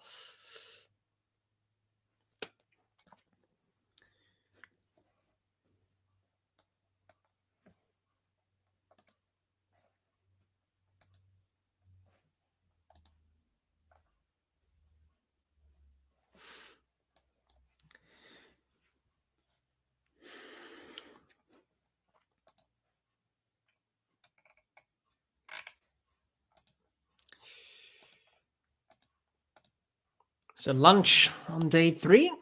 Australia all out for 386. They trail by 7 over England's first innings score. So England will have a 7-run head start at the start of the second session. The ground staff, they have the covers ready just in case there is a bit of rain around. It is getting a little bit cloudier at Edgbaston at the moment. Hopefully the rain does not affect the second session for the remainder of the day. I think if we do have a significant delay today with rain, thunderstorms, then it's not ideal in terms of time in the game. So we've got 2 days remaining after this, Monday and Tuesday. So if we do have significant delays, we may see England put on the accelerator. And knowing Ben Stokes, I don't think Ben Stokes will be the type of captain that will he'll probably declare. He'll probably declare when England's like, I don't know, 250, maybe 300 ahead. Maybe he won't go on and bat on and get 400, obviously, and bat Australia out of the game. That's not the type of character he is. So we could expect the unexpected from Ben Stokes in this second innings. But importantly for Australia, the new ball will be critical, and also Nathan Lyon's role will be important as well to see if he can take some early wickets. If he can do that, Nathan Lyon, he'll definitely have a role to play. So it'll be interesting to see how Nathan Lyon matches up against the England batters. Like in the first innings, they'll take him on, but on a pitch in the second innings that's taking more turn. We've seen that from Owen Ali at times. It may not be easier to take down the spinner. So we'll see that. It'll be interesting to see how Australia go about their tactics in terms of their field settings. Do they have fielders in? Do they have them out? I think have them in, build pressure. If you get hit for the odd boundary, so be it. You can't afford to give easy singles away, especially with England having a 7-run lead. So Australia would definitely know that. They're not stupid. They're professionals after all. And they'll definitely plan for that. So lunch on day 3. And, well, Australia lost 5 wickets today. And the wickets to fall was Carey. He was gone. Bowled by Anderson for 66. He was the first to go. And then the other wickets started to fall. Lyon went for 1. Boland for a duck. And then Khawaja went for 141. And Australia losing their wickets. But more importantly, they've got themselves back into the game from a very precarious position that they found themselves on day 2, where they were in a little bit of trouble, and they've fought well to come back.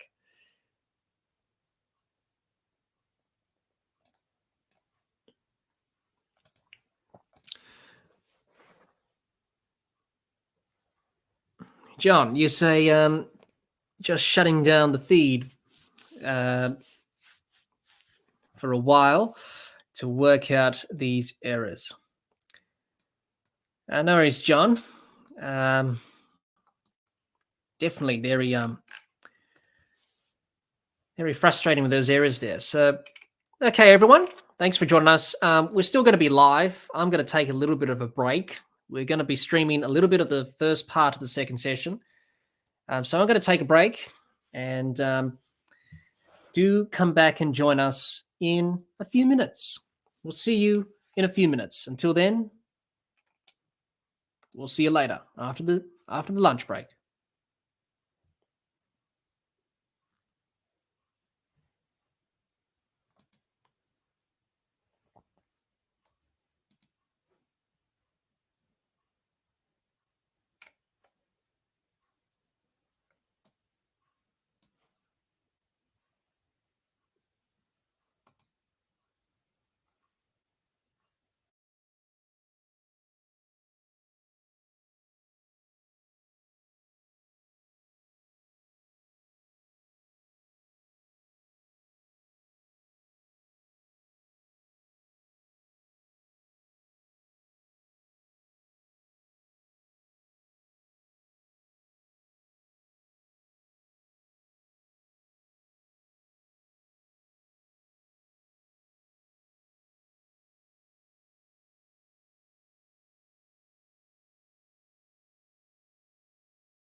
Hello, everyone. Welcome back as we're getting ready for this second session of day 3. The lunch break has been taken, and Australia will bolt out for 386 just before lunch on day 3. And England will start their second innings 7 runs in front of Australia. So not much of a big lead, but Australia would have liked to have gotten the first innings lead, but nonetheless, they're still in the game. So they're not out of the game. Still game on, and be an interesting second session. And to see how Australia cope with England's onslaught. Didn't quite handle it as well in the first innings, so hopefully they can handle it a bit better in the second innings. So Crawley and Duckett, the English openers, will be ready to face the new ball from the Australian bowlers. Obviously Cummins, Hazelwood, Scott Boland, going to be important, but also Nathan Lyons, going to be the vital cog for Australia in this second innings, with the pitch taking a bit of turn. And Nathan Lyon will be full of confidence after the first innings, where he got 4 wickets. So he'll be determined to take another few wickets in this second innings. So we're back. The players are on the field. The Australian team back on the field.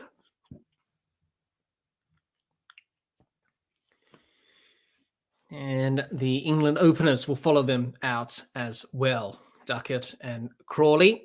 Crawley made a 50 in the first innings. He set the tone with the boundary through the covers first ball. Is he going to do that again in the second innings? So the key for Australia is early wickets. England declared 8 for 393 in their first innings. Joe Root scored with 118. Nathan Lyon took 4 wickets for Australia.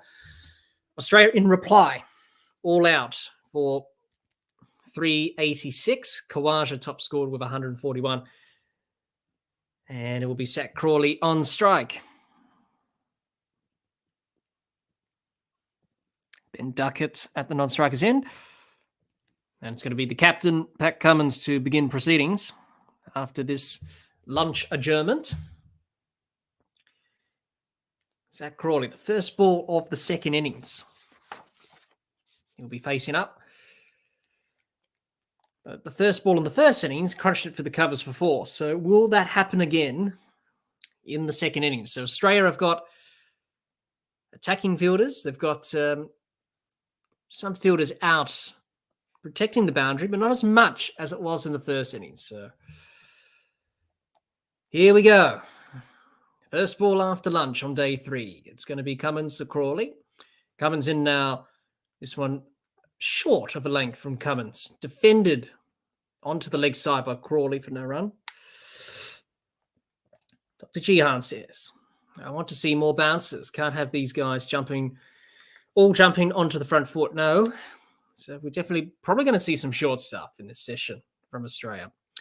But already different field to what we saw in the first innings. So Australia have definitely talked about that. Nathan Lyon, camera's on him. He's got a big role to play. John, you say first rule of computers. Have you tried to turn it off and on again? That's usually the thing that most people do. Crawley defends. This delivery of Cummins, there's no run. Good start by Australia. Couple of dots. Nice start in this second innings. Nathan Lyon's got a new baggy green on, which is unusual. I don't know what's happened to his other baggy green. Maybe getting repaired or something like that. Cummins in now to Crawley. This one traps Crawley on the pads. It trickles out to the offside, and they'll scamper through for a quick single. So England score their first run. It's a leg bye. The lead now is 8. Ben Duckett on strike for the first time. Gian says, why isn't there a cover fielder? There's a huge gap there. Yes, they don't have a cover there. Ben Duckett taking guard. Ben Stokes looking relaxed. He's not really flustered. Ben Duckett, averaging 45 in 11 matches in his Test career. Got 182 against Ireland at Lord's recently.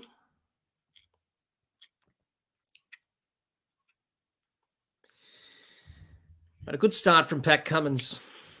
None for none from his 3 balls. Obviously, we had a leg bye in the over. And obviously, leg buys don't count to the bowling analysis. As Cummins in now to Duckett. Duckett works it through the leg side. He's off the mark, and it's a single. Now, not the crash, bang, wallop from England, as we saw in the first innings. A couple of singles. One of them a leg bye, and Duckett scoring the first runs off the bat for England. Well, it's a big session for Australia. They need to get rid of the top order from England, and they need to do it ASAP. Pick up 4 wickets if they can in this session.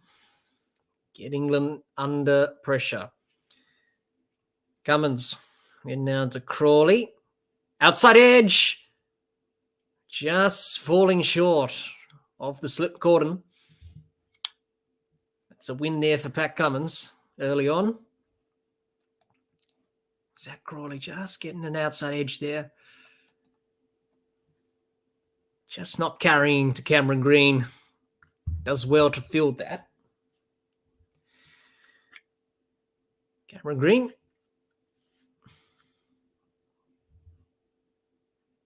Pat Cummins.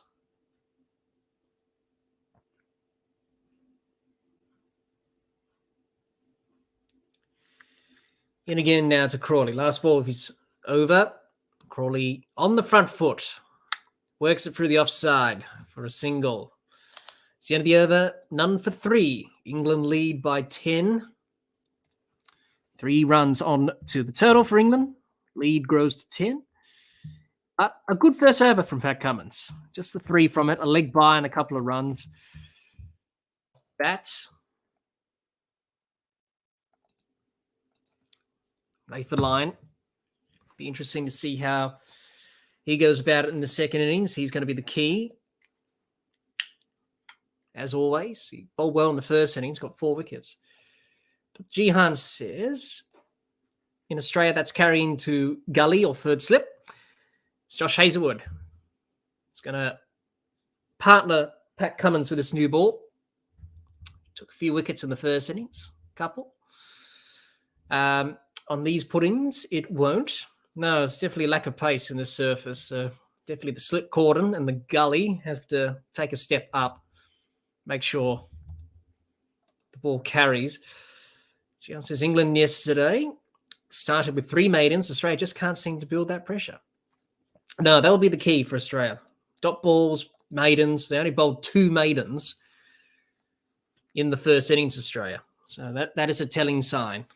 So they'll have to do that in this second innings here. It's going to be Hazlewood to Crawley. He's in now, Hazlewood. Crawley whips it off his pads through the leg side. Nathan Lyon out there at deep square leg. We'll cut it off for a single.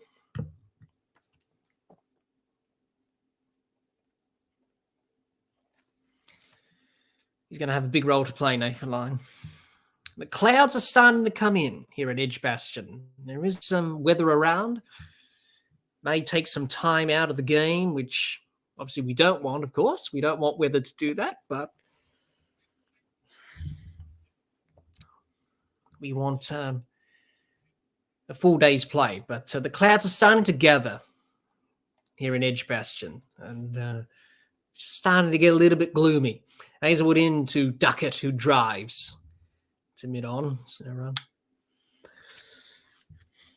Josh Hazlewood back into the side. He hasn't played much Test cricket of late. He's only played a couple of matches. Out with injury, but fully fit for this first Test. He was preferred over Mitchell Stark. It was either going to be him or Scott Boland to miss out. In the end, they're both playing. But, he picked up a couple of wickets in the first innings, Hazlewood, so Good to see him back into the wickets. He's in again now to Duckett, who defends. On the front foot, there's no run.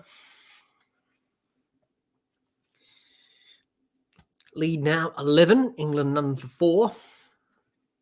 This is better start from Australia. Bowling good line length, building dots. That's what you need to do against this England side. They'll be looking to score. They'll throw their hands at the ball. If you get hit for the odd boundary, so be it. But make sure you're hunting in for those singles and cutting them off and building dots. Hazelwood in to Duckett. This one defended again on the front foot from Duckett. It's no run. It's good from Hazelwood. Quality as always from him. You know what you're going to expect from Josh Hazelwood. He's just going to hit that spot. Same with Scott Bowler. And he's done that thus far in this over. Duckett got out to him in the first innings. Caught behind.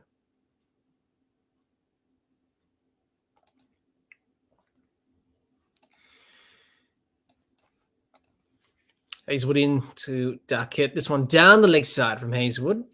Fine leg will cut it off. Scott Boland down there. They'll come back for a couple. Bit of a misfield there from Scott Boland. Should have really been a single, not 2 runs. If he didn't misfield there, it would have been a single. Anyway, it's only a couple of runs. It's on a boundary, so that's the main thing.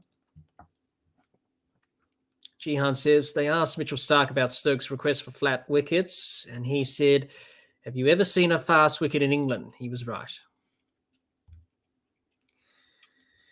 Yep. This wicket's definitely slow. Not much pace in it. There's Hazelwood into Duckett. This one on the pads again. Duckett works it through square leg. The sweeper deep on the leg side will cut it off for a couple of runs. It's the end of the over, none for 8. Lead now 15 for England. A better start from Australia. It was in the first inning, better start. So England haven't really gone crash, bang, wallop as they did in the first innings. It's more of a sedate start, quiet start from England. That's the important thing for Australia, just to build that pressure. Dots. Hopefully they can get a wicket or 2 with this new ball. The Nayford line may come in early. Like he did in the first innings. He bowled early on in the first innings. So I think he bowled in the 9th over. He came on. He got 4 wickets here. So here we go. Cummins in again now to Crawley, who's on strike. And Crawley works it behind square. On the leg side, down to fine leg for 1. Josh Hazelwood does the fielding at fine leg. He moves on to 3 Crawley. Duckett's on 5. Of 6. John says this is going to be a hard slog for the bowlers. John says Chappelli's response to a captain's request for a particular wicket was priceless. Yes, I did hear that, John. It was. Yeah, I did see that. I did see his response about that. But that's what it was back in his day. Just the curator just prepared the pitch, that's all. Whereas these days, influenced by the home side. Cummins into Duckett. This one on the leg stump. Duckett works it to mid-wicket for 1. Scott Boland. Got a big role to play with the ball. Travis Head in front of the Holly stand. The clouds are just coming over Edgbaston. Will this ball swing? We haven't seen much swing thus far. It does play a role. The climatic conditions. Certainly here in England, with that ball to try and get it to swing.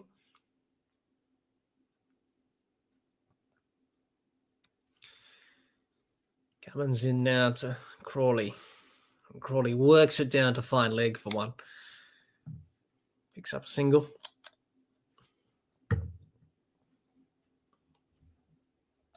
He's on 4 off 8. Duckett 6 off 7. Lead 18 for England. Gian says, I would love to see them bomb out the tail like England did to Australia. Broad, Robinson, Anderson need some chin music. They do.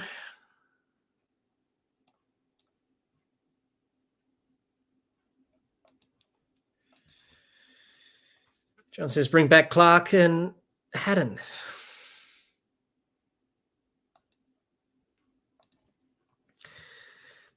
Cummins in now to Duckett. This one on leg stump. Duckett works it out to that fielder, deep square leg. Kawaja cuts it off for a single.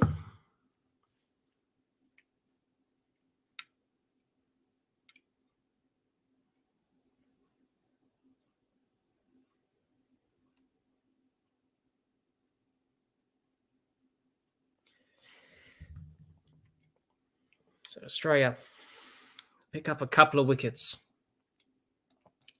The openers, Crawley and Duckett, they do have some deficiencies in their technique. That's been the talking point coming into this Ashes series, is that the openers for England, not quite as settled as the middle order. They do have their problems in terms of technical aspects of their game. Cummins in now to Crawley. Crawley defends to the leg side. There's no run. Gian says that's not really a thing in Australia. The groundsmen are quite independent, whereas in England and India, they've always been quite parochial. The groundsmen in India were wearing Indian team shirts.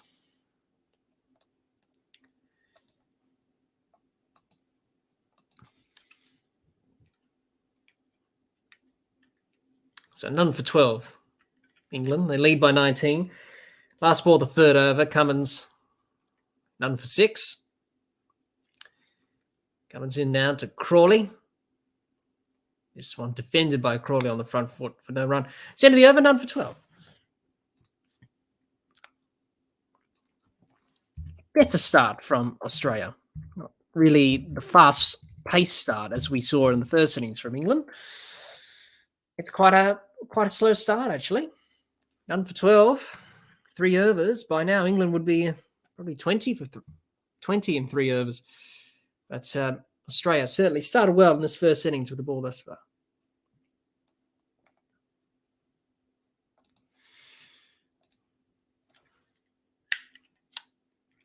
Hazelwood to continue. Clouds are over Edgbaston. There is a bit of rain forecast.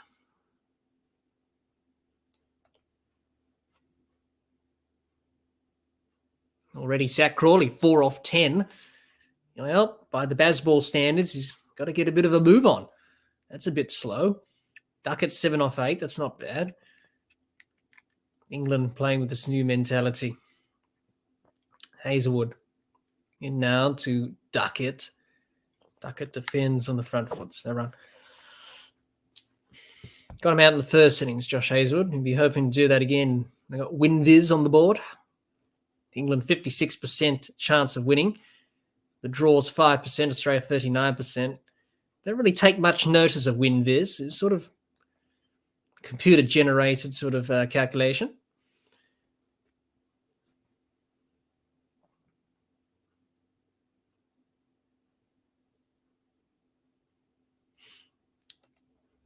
You say, Jihan, build some pressure and they'll start fretting.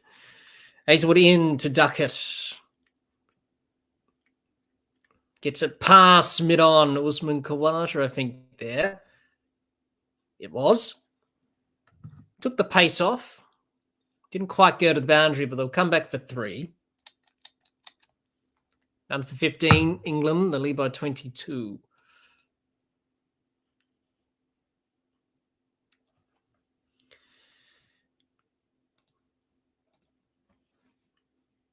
Usman Khawaja coming off a century in the first innings. John, you're saying, has Pat been bowling within himself to preserve himself for the whole 5 tests? Maybe. Or maybe he's just managing how many overs he bowls. After all, he's captain. He's got other options. That could be a factor. Because most likely he'll probably play all 3. And then Hazelwood, Stark and Boland will be rotated. So that could be a factor there, John, that, Pat Cummins has probably done that. But it's very important for Pat not to under-bowl himself either. It's important for him to bowl crucial overs as well. Hazelwood into Crawley. This one driven to mid-off. It's no run.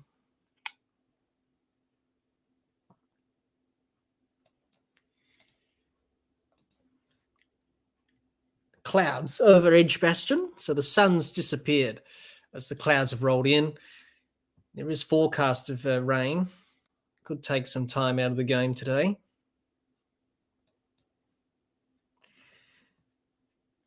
So Australia started well in their first innings. Not too many boundaries thus far. Hazelwood into Crawley, who works it onto the leg side. He'll pick up one. So it's been a good start from Australia. Not too many boundaries. Been some singles, twos and threes, but no boundaries thus far. It's been pretty good. Alex Carey's got something in his eye. He's asking Steve Smith to remove it. Something just irritating Carey in his eye there. Gian says, Pat, not as quick as he was when he first started, but his strength in Test cricket is relentless line and length, but still around 90 miles per hour. Yes, he was quite quick in his early days, Pat. And now he's not as quick as he was when he was 18, but still very good bowlers. Hazelwood in to Duckett. This one an outside edge, but he works it down to deep backward point for a single. He moves on to 10 Duckett. He's 10 off 10. The lead's 24. None for 17, England. Crawley on 5.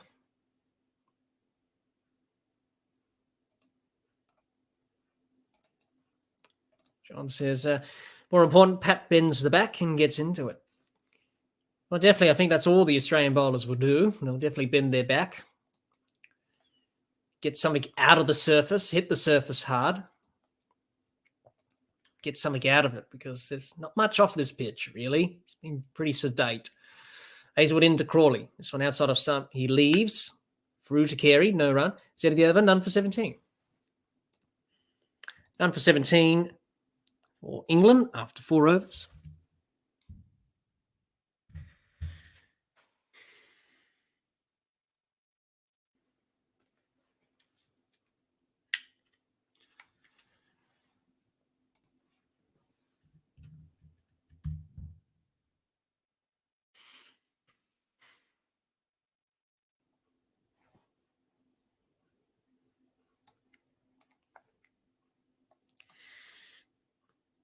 Number 17, England. Ben Duckett getting some treatment.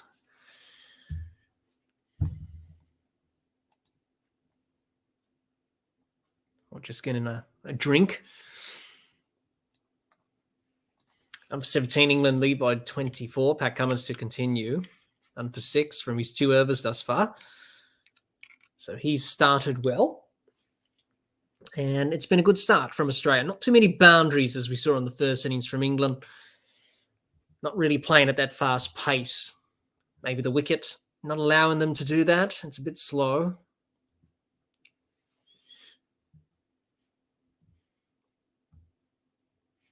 So Pat Cummins, top of his mark. Getting ready to bowl here.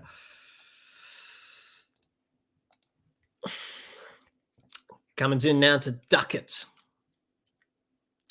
And Duckett defends to the offside. There's no run.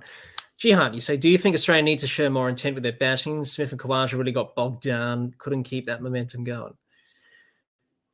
Well, it's important that Australia do show some positive intent, obviously, not to the extreme of England, of course.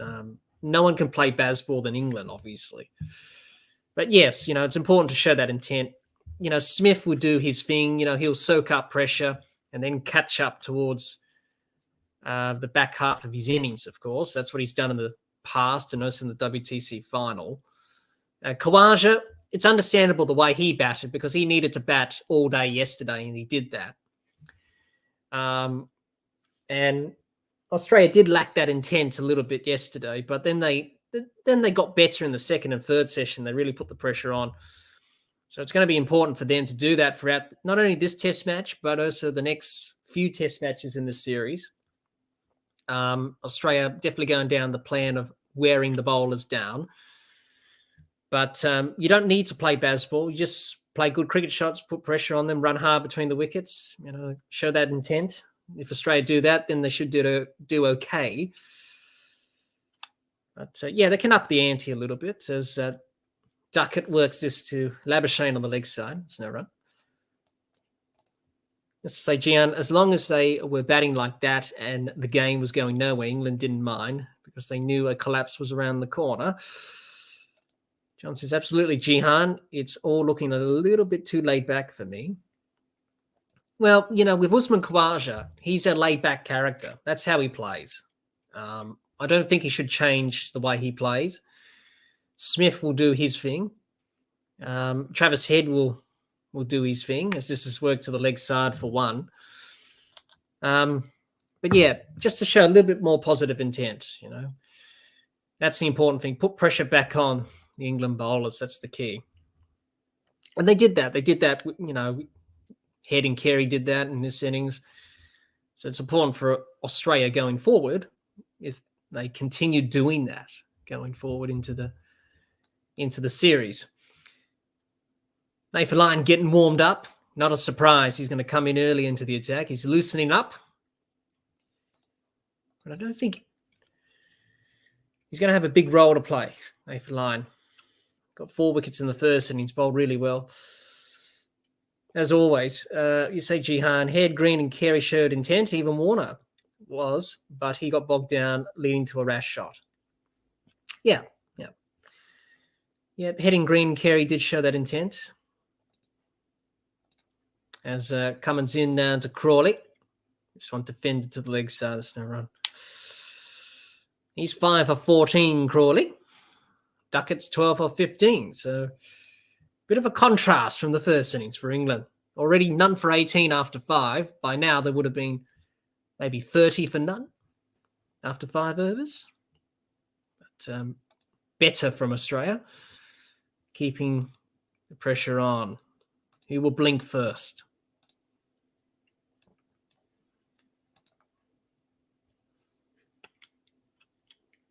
Comes in to Crawley.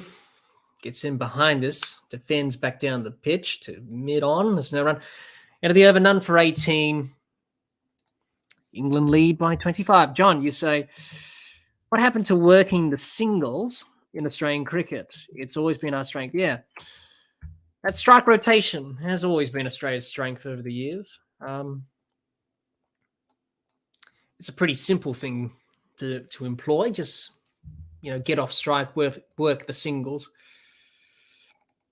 But, every batter will have their own method and plan. So it'll be interesting to see Australia's approach going forward for the remainder of the series with the bat. Alex Carey just getting some treatment with his eye. Something in his eye there. That's been troubling him. Nathan Lyon, no surprise. Josh Hazlewood out of the attack, Lyon in. He's got a new ball. Sort of used to bowling with a new ball, Nathan Lyon, especially in the subcontinent. In those spinning tracks, he's 9 wickets away from 500 wickets. And I think he could probably get that in this series, Nathan Lyon. And that will be a proud achievement nonetheless, to be the 3rd Australian to reach 500 test wickets. Of course, Glenn McGrath, 563. And Shane Warne, 708.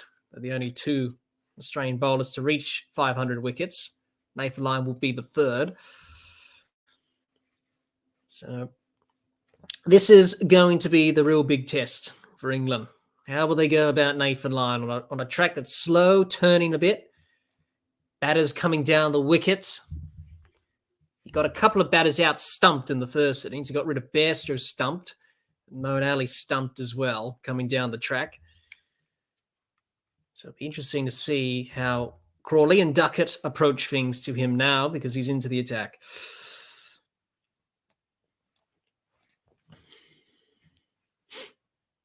So mid-on, mid-off are up, not back. Some fielders on the offside that are up as well. Pat Cummins just signalling the changes. So they've got a deep square.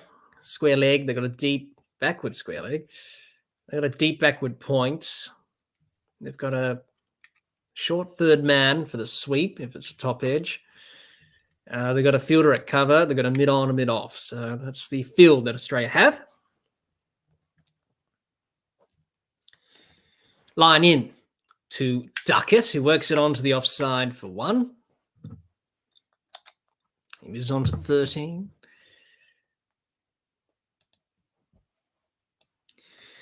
Jihan. They've been following the West Indies too much. John says, how many offies have reached 500 apart from Murali? Well, let's see. Well, out of the top 10, obviously Murali was an off spinner, so he got 800. Obviously Warney was a leg spinner. Anil Kumble was a leg spinner. Just trying to think.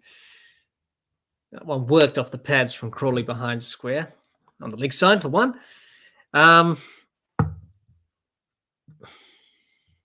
Not too many, I don't think, John. Not too many. I think Murali's the only one, I think.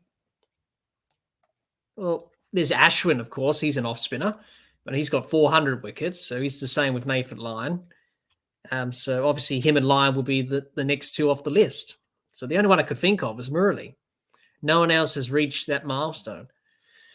Line in to Duckett, who laps this down to fine leg for 4. Steve Smith was anticipating that. Tried to move across to try and catch that, as he often does, Steve Smith, to Nathan Lyon sometimes. But in the end, he couldn't get there. And it was 4 runs to Ben Duckett. Yeah, Steve Smith trying to anticipate that. Couldn't get across to get a hand on that or get near that delivery or that ball. But anyway, lead now 31. Duckett on a run of ball 17. Crawley 6 off 16. So he's striking at a slower strike rate compared to Duckett. Line into Duckett. This one defended the leg side. There's no run. I think Zach Crawley needs a little bit of a move on. 6 off 16, given how England have been playing of late. So very different contrast to the first innings for Crawley. Just turned the bat in his hands there, Duckett. Just a simple turn of the bat in his hands. Was able to get that down to fine leg before. Line in to Duckett. This one short outside off stump. Duckett doesn't time it. Hits it straight back to Lyon for no run. Gian says Lyon would be second after Murali. Yes. Yeah, Murali's the only one that's got to more than 500 test wickets as an off spinner. Yes, say Jihan. There's Ashwin, Harbhajan, and Lance Gibbs. Yes, yep, that's right. They've all got, well, Ashwin and Lance Gibbs, obviously, sorry, Ashwin 400, Harbhajan 400, Lance Gibbs got 309. West Indian leg spinner, off spinner. He played a bit of shield cricket, Lance Gibbs. He played a little bit of shield cricket for South Australia for a season or 2. The leading wicket taker in world cricket at the time. Got 309 when he retired. And then Dennis Lilly went past his record, got 310. Very fine spinner from the West Indies. So none for 24 England. They lead by 31. So it's increased steadily after lunch. But not too many boundaries, which is the good thing from Australia. So they've definitely quiet England in terms of the boundaries. Obviously, Duckett got one in the last over off line, but not as many as we saw in the first innings in the first few overs of the innings.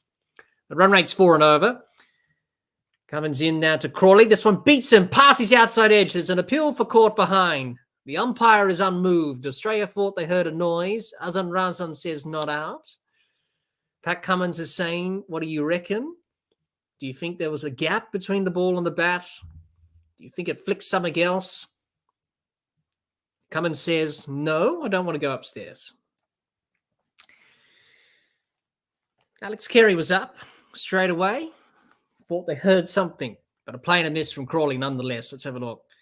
Yeah. Nowhere near the outside edge there, but I don't know what Alex Carey was hearing.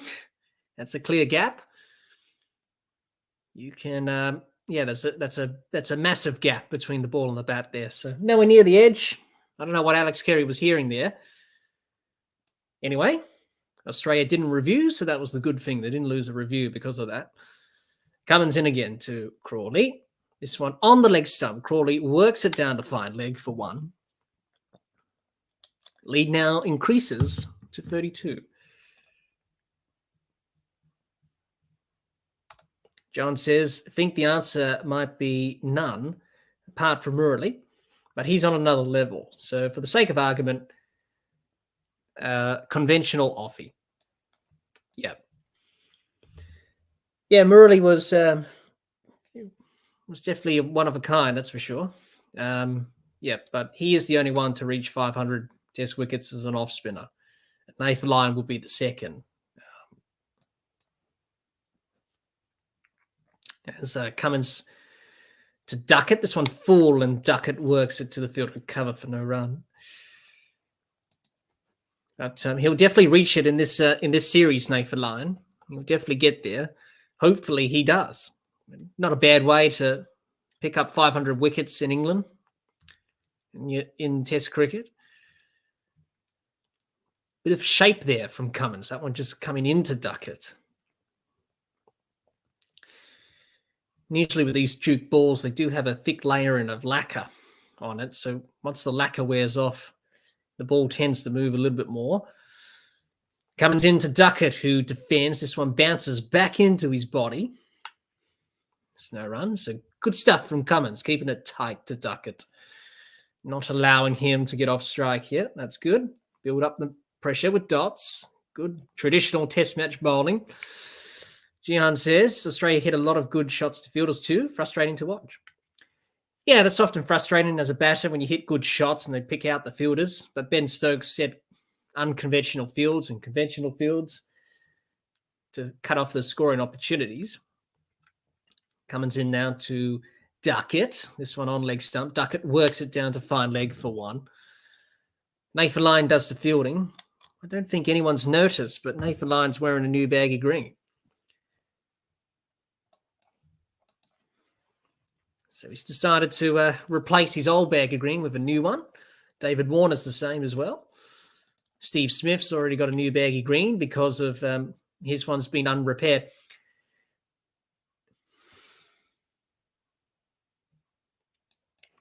Now, the covers are coming on. The hover cover is being activated. The ground staff are ready to go because I think we're going to have a shower here. First time in the match that we're going to have a delay. Obviously, yesterday we had a delay to the start of play. We lost 5 minutes. So the ground staff want to get the covers on before this thunderstorm hits. Everyone's got their ponchos on. Everyone's scrambling to get their hats and ponchos and coats on. And as they try to make their escape, it looks like the players are going to go off. Are they? No, they're going to stay on. Nope, they are going off. So the cover is coming on, the hover cover. Rain has stopped play. With England none for 26. 6.5 overs have been bowled. They lead by 33. And I don't think it's a heavy shower. The players are still on there. Pat Cummins is not moving. Yeah, so it's just starting to come down now, the rain we can see from the camera. Harry Brooks got the binoculars in the viewing room, looking to see the rain through his binoculars. So the umpires are walking off. They said, let's bring the covers on. It's starting to sprinkle with rain here. So the ground staff will spring into action as they do and put the covers on. So we are going to lose some time with this delay. Hopefully it's the only delay of the day, but there is thunderstorms forecast for the day, especially in the afternoon around about this period. So Pat Cummins got 1 ball left of his over. Okay, so got a bit of a rain delay here. There is a dark cloud approaching. I'm no meteorologist, but that's probably not good. So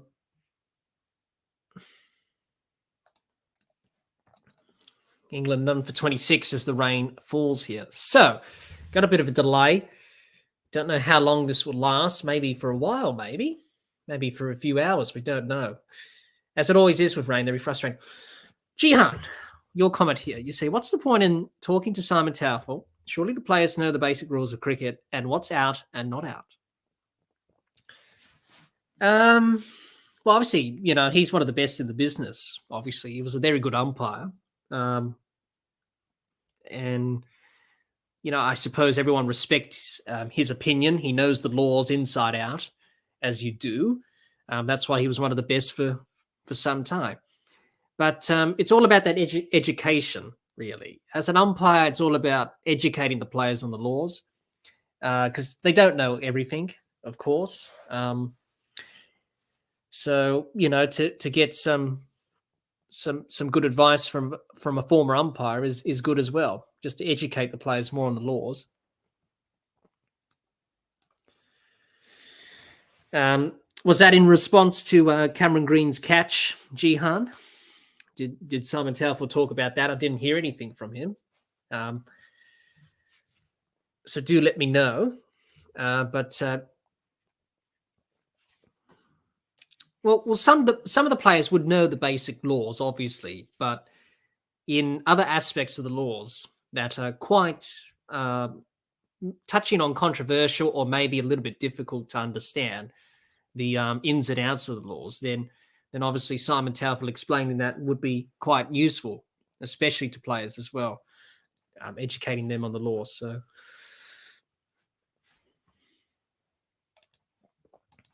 John says, watching Crawley and Duckett walking together, comical.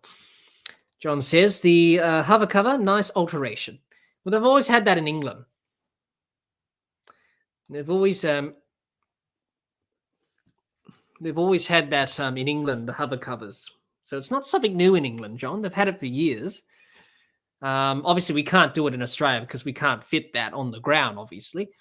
But in England, they can because they do have special areas where they put the hover cover in. It's quite a big thing, actually, but it's quite useful. Obviously, it saves time and it's more efficient. You just have to press a button and you just have to walk it out to the middle. So it's a good thing. You say, Jihan, no, just in response to his offer to explain how to use DRS. Yeah, but going back on that point, Jihan, he has offered Pat Cummins and Cricket Australia to go and speak to Pat about Australia's problems with DRS, because I've listened to quite a few podcasts which he's been a guest on, and he's talked about this a lot, Simon Towfel. And it would benefit teams if they do pick a brain of an umpire, because there is a process when it comes to decision-making, obviously. So if you know what the umpire is looking at, and as a player, you can transfer that into the DRS, then you can be more efficient at the DRS and you can probably have a more successful strike rate than the Australian team at the moment. I think in the last WTC cycle, I think Australia had 21% strike rate over the last 2 years with DRS. So they can definitely improve that if they have outside help and they improve their process. So speaking to Simon Towfel, and he's offered, but they haven't taken him up on that. I think why not? Pretty much players with the DRS, you're pretty much becoming an umpire in that situation. So if you can have those tools and skills that umpires have in terms of decision-making processes, that can really benefit you in terms of the DRS and getting reviews right, rather than just reviewing it willy-nilly, if I can quote the 12th man, and wasting them, willy-nilly. Which most teams often do, and they lose reviews and they don't have any reviews left because they've just wasted it and they've just gone on the heat of the moment rather than thinking laterally and thinking rationally. John, you say alliteration, not alteration. Just found it amusing.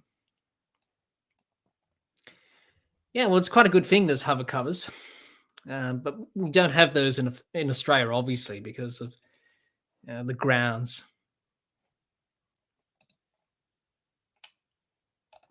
Yes, Jihan, willy-nilly high fives, yeah. The James Faulkner high five that he got. He copped one in the eye. So the 12th man decided to name his willy-nilly album after that, and he had that on the front cover of his album of James Faulkner getting a willy-nilly high-five in the eye, which was a bit amusing. I think that was in the one-dayer in India where that happened back in 2013. But very funny, the 12th man. Very funny stuff. So the rain has made its presence for the first time in this series. Well, not for the first time. Yesterday we had a bit of rain. That was only a short delay, only for 5 minutes that we lost. But we do have some thunderstorms here forecast here in England, especially here at Edgbaston. So hopefully it doesn't delay the second session significantly, but if it does, well, more time's taken out of the game, I suppose, and that's not a good thing. Dr. Jihan, preparing these slow wickets to negate Australia's fast bowlers is similar to India's strategy at home the last 30 years or so. Yeah, most home sides do that. Home ground advantage. And look, all teams will do that to get a bit of an edge on the opposition, because many teams don't win away from home. World of Cricket Channel, try and get Billy on for an interview, mate. I don't think it would be appropriate for a family program. The podcast is a family program. It would be nice to interview Billy Birmingham. I have listened to a few of his tapes, as everyone does. Let me tell you a story about Walk and Pal. Very funny, but I think I'll have to beep out certain things if I do interview him. But we'll give it a go, I suppose. He is very funny. Stephen says, it literally just started to reverse swing for Pat, then it rained. Yeah, not a good time, isn't it? Reverse swing and rain. You wanted to keep it dry, of course, the ball, and not have a wet ground. Definitely won't help reverse swing, but oh well, can't control the weather. The rain was forecast, I think, to come in today. But was it reversing? I think it was just conventional swing. I think it was. It is with the new ball, obviously. So conventional swing, I think, Stephen. I don't think Pat got it to reverse. I think it was just conventional, just going in one way. I'm not sure. Gian says, there's more rain to come today, justifies Stokes' declaration in a way. Yeah, it does, because he knew there was weather around. So there's more rain forecast, which is not great. Obviously, we sort of knew that coming in. That's going to take time out of the game and probably, less time for actual both teams to try and win this match, I think, as more times gets eaten away. Gian says, was it reverse or conventional? A bit early for reverse. Yeah, I think it's just conventional with a new ball. You're not going to get reverse with a new ball. So maybe just a little bit of conventional swing. And obviously, if many of our listeners would have watched Nick and Gabe's sports science videos on cricket, they reacted to the part about swing. It's a very complex art, how to get swing. The covers are on fully, and the rain's coming down heavily at Edgbaston, so we do have a delay.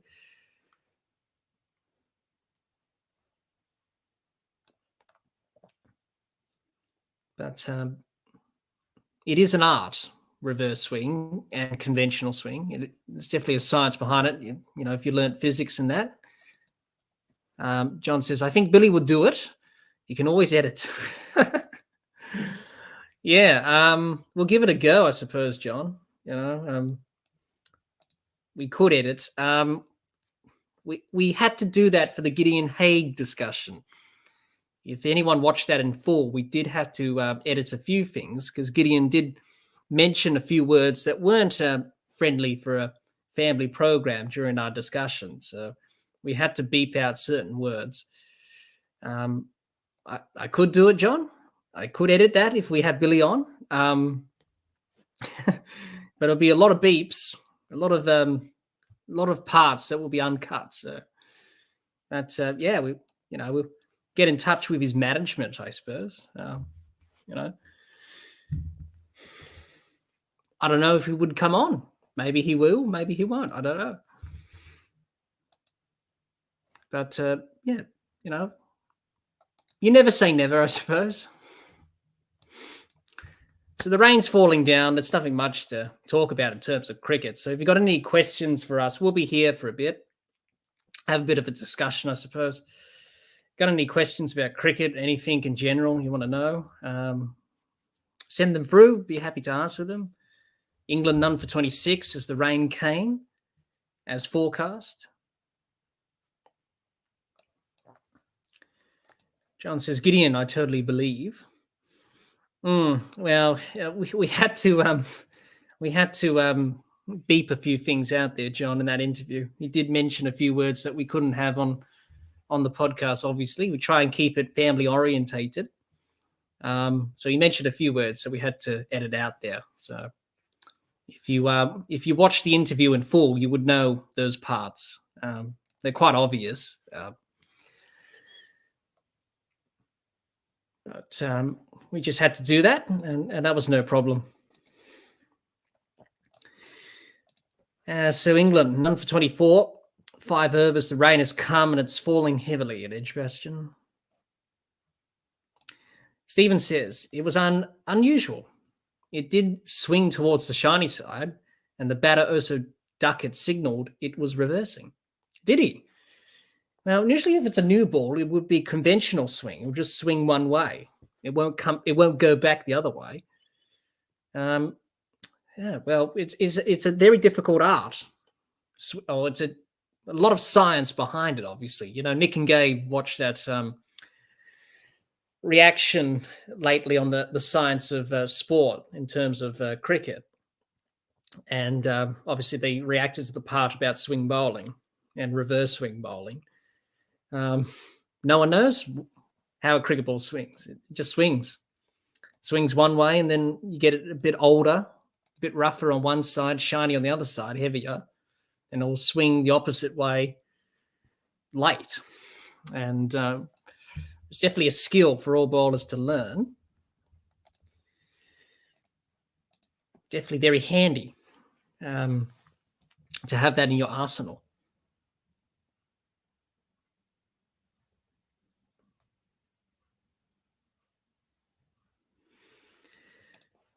Yes, say Stephen, it is a dry pitch, not unusual in England to start in the 10th over. Seen it before.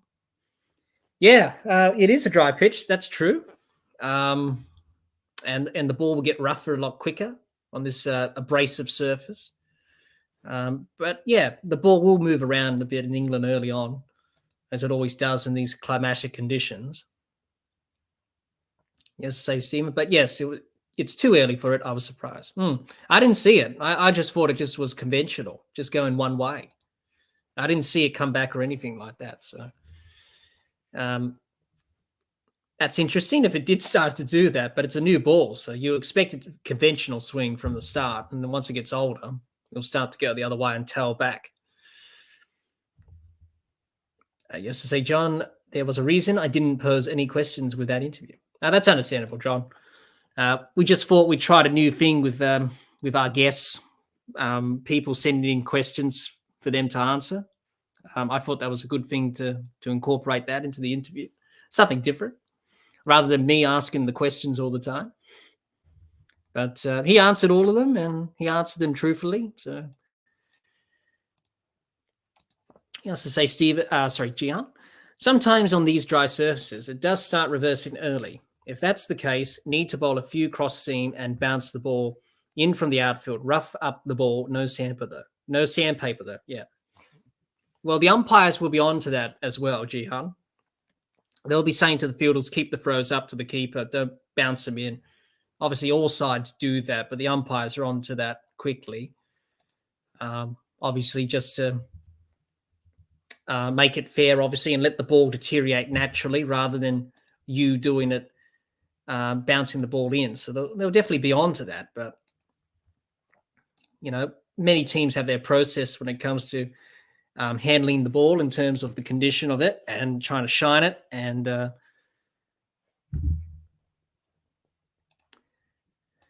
you say, John, hey, kudos to you. You scored a winner with that one. Yeah, it was a good interview. It was good to chat to Gideon.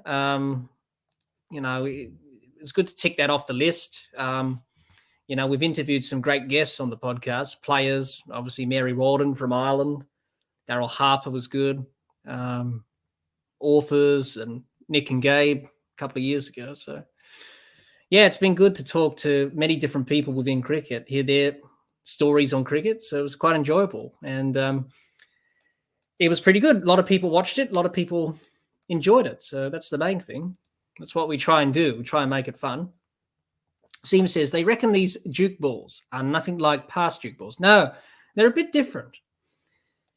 I think they went a bit softer earlier last summer, apparently. And they said they're a different batch of ball in terms of the manufacturing of it.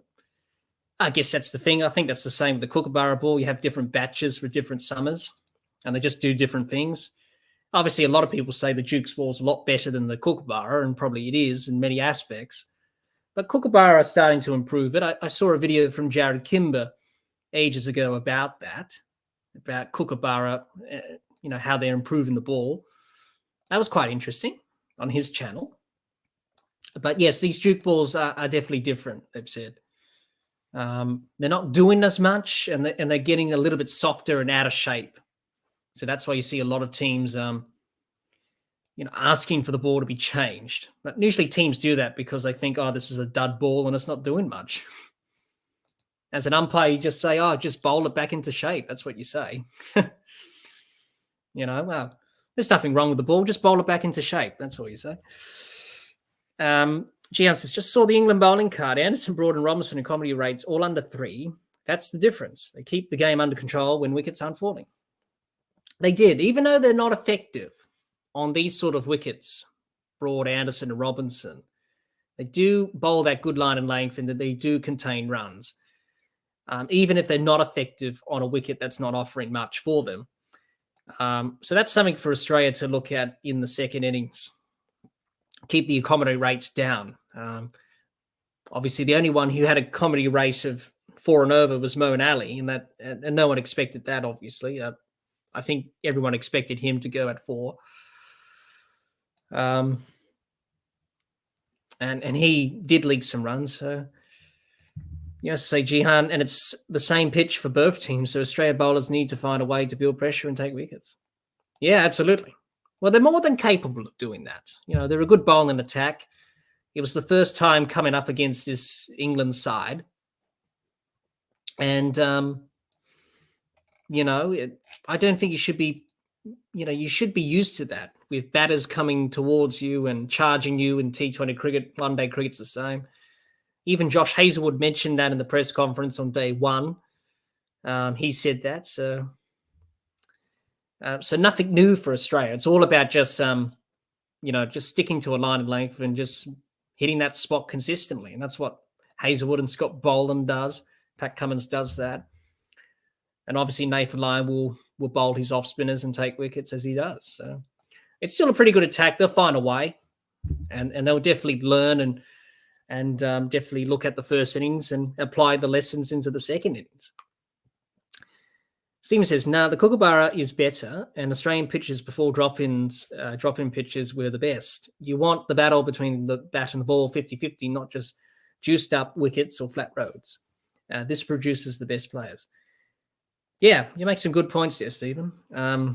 That's the thing in Australia with flat pitches. They are a bit of a batting paradise. The MCG was very poor. Ever since they did the redevelopment there and they put in drop-in wickets, they just don't do anything. And that's the thing. So we only have a few grounds in Australia that have the actual wicket square. So that's the Gabba, Hobart, the Wacker, Manuka Oval are the only few grounds in Australia that have actually got a wicket square. They haven't got drop-ins. Whereas the Adelaide Oval, and the SCG still has its wicket square still. MCG, Adelaide Oval have drop-in wickets. Perth, the new stadium, has a drop-in wicket. So yeah, they've definitely changed how cricket is over the last few years. Yep, John, I did mention the SCG. That's one that escaped my mind. Stephen says, yeah, but the Wacker is gone now at the stadium. Yeah. Well, obviously the WAC has been redeveloped, isn't it? So hopefully we do see cricket back at the Wacker. It's such an iconic ground. First Test match was played in 1970 there. And that's where, between Australia and England, actually, an Ashes Test. And Greg Chappell scored a century on debut. And Australia went on to lose that series, and England reclaimed the Ashes after a drawn series in 1968. They got them back in 1970-71 in Australia. Jihan says, as I said, I want to see more bouncers and sledging when they charge you. Get into their heads, or pick at their egos. Yeah, that's the thing, isn't it? Sledging's always been a talking point in cricket. You know, a lot of the former players have been talking about sledging over the years. Was it a thing in my day? It wasn't. You know, Don Bradman said it never happened. I was reading Richie Benner's book, and he explained the story behind it, the origins of it, which was quite fascinating, where the actual name of the term came from, of sledging. Apparently it was named after Percy Sledge or someone. Someone was named Percy Sledge, Richie said in his book. I have to reread it again just to re-jog my memory, but I think that's where it came from, and then the name sort of stuck. Certainly here in Australia, that is.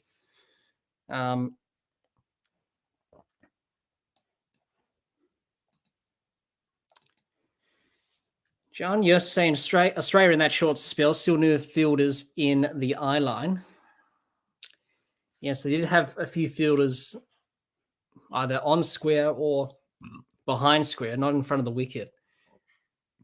The Australian bowlers there, so they'll come up with different field placements. I think they'll do all that planning as they do.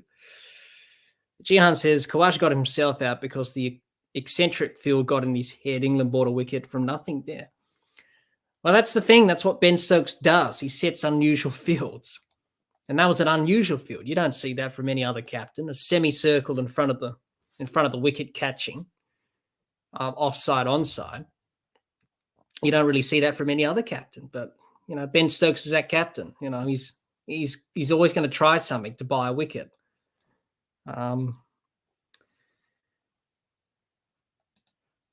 That's what he does.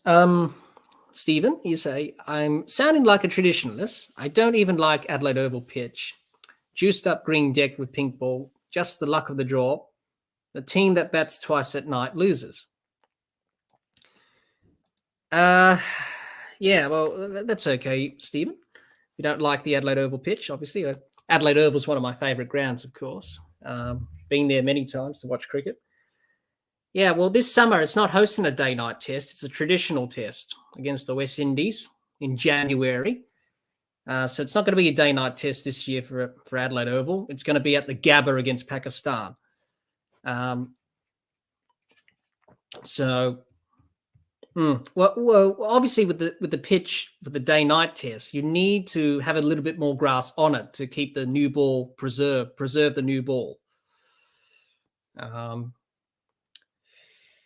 Because the ball does lose its color straight away. It does chip off with the paint that they use.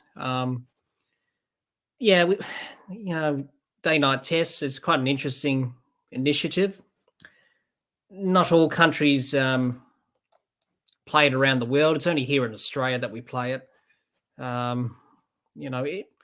It's good at the Adelaide Oval. I think the Adelaide Oval is the best venue to host it. I may sound a little bit biased there because I'm from Adelaide, but definitely in Australia, it's definitely an initiative that we always have every summer, but it doesn't seem to catch on in the rest of the world, day-nighters. But, it's convenient for families as well to go watch a test match. So But you do need a little bit of luck, especially under lights, when the ball's swinging around and that. I suppose many people just always have those concerns when it comes to pitches and the balance between bat and ball, and it's always a constant debate. Gian says, I agree with that. It's a lottery. Those pink ball tests there, ideally the conditions shouldn't change under the lights. Yeah. Well, it does add an extra element to it. Cold conditions, the ball will swing more, seam around a bit if there's a little bit of assistance there.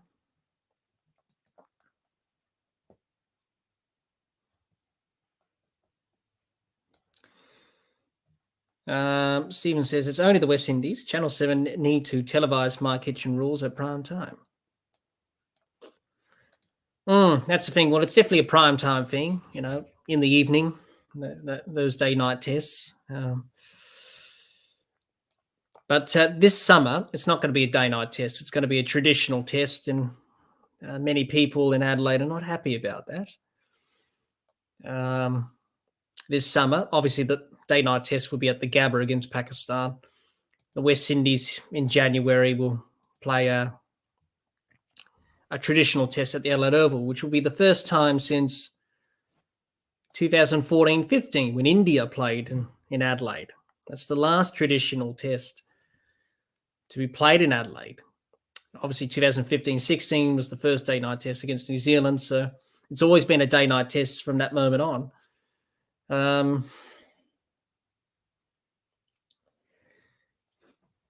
But not this summer, obviously, because the schedule is pushed back because of the World Cup. So we're starting a little bit later than usual because the World Cup's in October, November. So it does push the Australian summer a bit. Stephen says, I live in Adelaide too. Really, Stephen? Yeah. I don't even watch AFL played at Adelaide Oval. Really? Well, I'm not really into AFL myself. I was in the younger days when I was growing up. Not anymore. Obviously, cricket's my passion, of course. It's my number one sport. But I've been there to the Adelaide Oval to watch a couple of one-dayers, some Big Bash games. It's a pretty good ground since the redevelopment.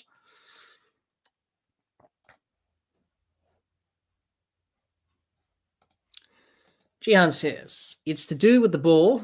There were plenty of high ODI run chases under lights where the ball doesn't move around corners. Need to work on a pink ball that doesn't change dramatically under lights.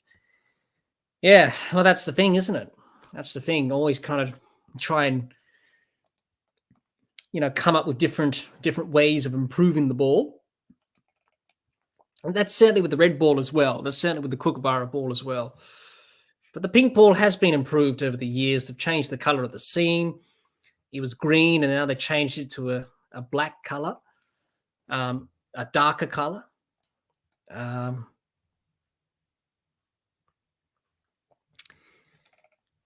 it will be interesting to see what they do in terms of that going forward.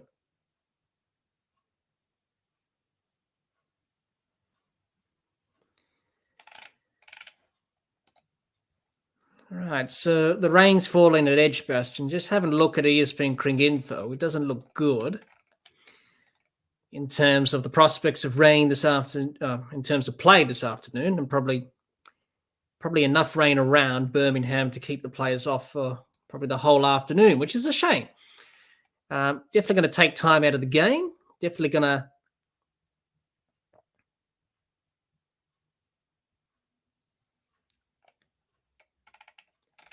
which is not good. Obviously, rain and cricket doesn't mix.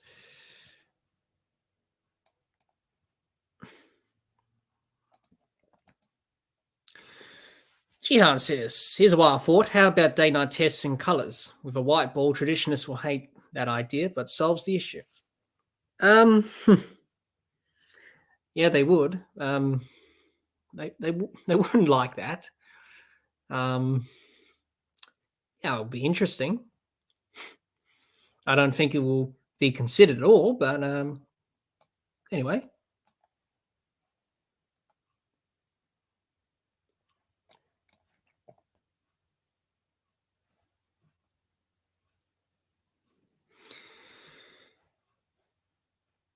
Stephen says, well, my reason is it's a cricket oval and had a 99-year lease. Yes, it did. Obviously, when we interviewed Trevor Manuel from the Adelaide Oval, when we did our historical series episode on the Adelaide Oval, he did mention that in our discussion. It did have a 99-year lease. We saw how bad the Sandful, for those who don't know, this is the South Australian Football League, runs the West Lakes Stadium. Zero investment back into the game, just want their pubs and poker machines.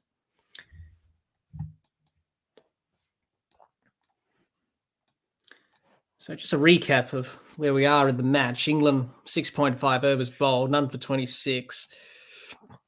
They lead by 33 runs, but rain has stopped play for the time being. It doesn't look good. It's raining heavily at Edgbaston.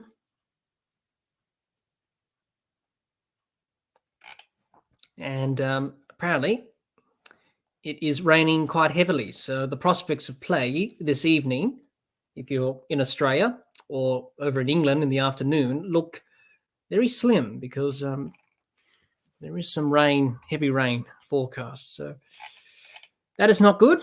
We don't want rain, but oh well, it was always going to happen during this Ashes series, wasn't it? We were always going to have a rain delay or two. The weather in England's quite unpredictable. But this was forecast, so can't control the weather. Just have to wait and see what happens. But thanks, everyone, for sticking around with us. If you've got any more questions on cricket or any thoughts that you may have, you want to share, any questions to me, send them through in the comments. I'd be happy to answer them. Lots happening in the world of cricket. We have the World Cup qualifiers, which are in Zimbabwe at the moment for the World Cup, which is taking place in Zimbabwe.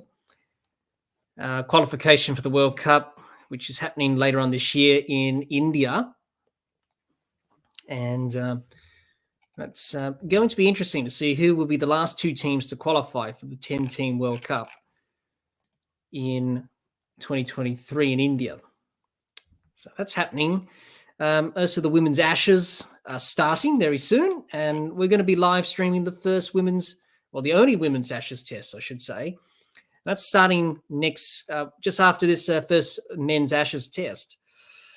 The Australian women's team are currently playing a warm-up match in readiness for that only women's test and preparing themselves ready for that Women's Ashes test, which is starting at Trent Bridge soon after this Ashes test here from Edgbaston. So we'll be covering that, and good to see Test cricket in the women's game. They don't play too many Test matches, so good to see the Australian women's team get the opportunity to wear the baggy green. Same with the England women's team as well. Gian says, I think Australia can hope for is a draw. England have had all the momentum in this match. Yeah, well, I think Australia would be quite pleased to, well, obviously you don't like rain and you want to be out there playing. But, yeah, you know, I think Australia would be, they'll take a draw. If it's a draw, it's a draw. But we know with England, that's not going to happen under Ben Stokes' captaincy and leadership. He won't be liking a draw. He'll be saying, let's go for the win. So you never know. Ben Stokes may do something funky. He may declare if England are 200 ahead or something, 250 or something, just to give them a chance of winning. You never know. You never know what's going to happen. But at the moment, we don't have any play because there's rain. So.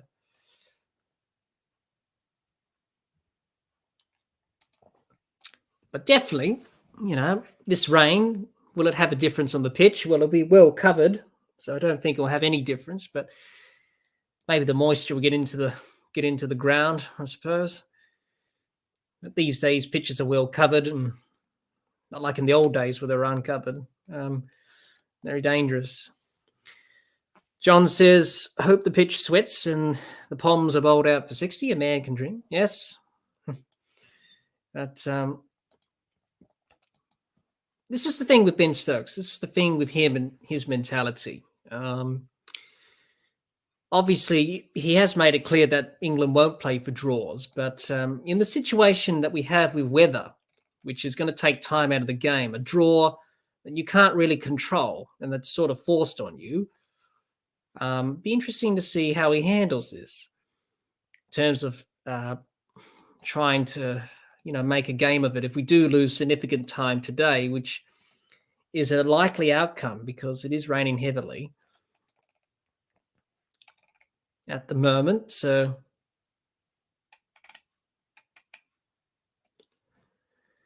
it'd be interesting to see how he handles that, Ben Stokes. But he's a determined cricketer, and he's got this England team playing some good cricket. But it's going to be a big test for him and for the England team over 5 test matches. Obviously, this is only the first test of the series, so there's still 4 tests to go after this, and a couple of days after. Still to go in this test match. Still a lot of cricket to be played, so be interesting to see how he goes about it. But what we've seen already, it's quite entertaining stuff. That's for sure. So it doesn't look good. It's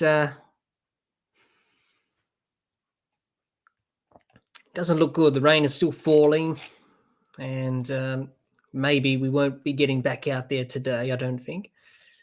That's from the reports I'm hearing. So fingers crossed we get some cricket, but it doesn't really look good at the moment.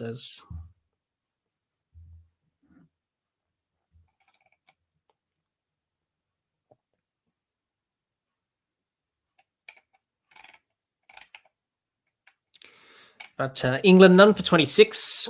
6.5 overs have been bowled. They lead by 33. Zach Crawley not out on 7. Ben Duckett on 18. Pat Cummins, none for 9. 3.5 overs he's bowled.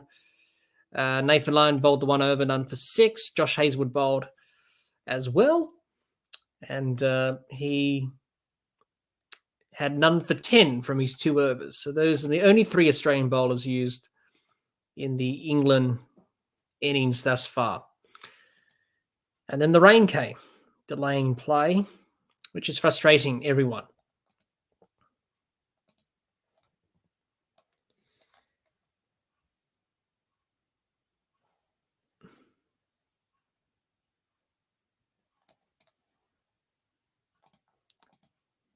David, you say, evening, folks. Just got home and catching up on the morning's play. The field on that Khawaja wicket, safe to say Khawaja got confused on that one. Yes, he did get confused on that. Khawaja definitely played a part in his dismissal. Ben Stokes setting unusual fields and brought about his downfall. But he batted well, Usman Khawaja. Batted well. Should be pleased with his innings today. John says Stokes has to lose that silly bucket hat he wears during the interviews. It's not a good look. I don't really like the bucket hats myself, but England seem to be wearing that. That's sort of what they're going with, their style. So that's fair enough.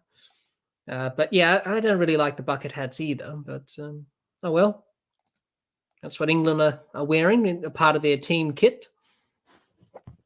But I'm pretty sure you won't see the Australian team wearing a bucket hat like that. Gian says, Australia have to bat last if lots of time is taken out because of rain. They may be able to draw the match.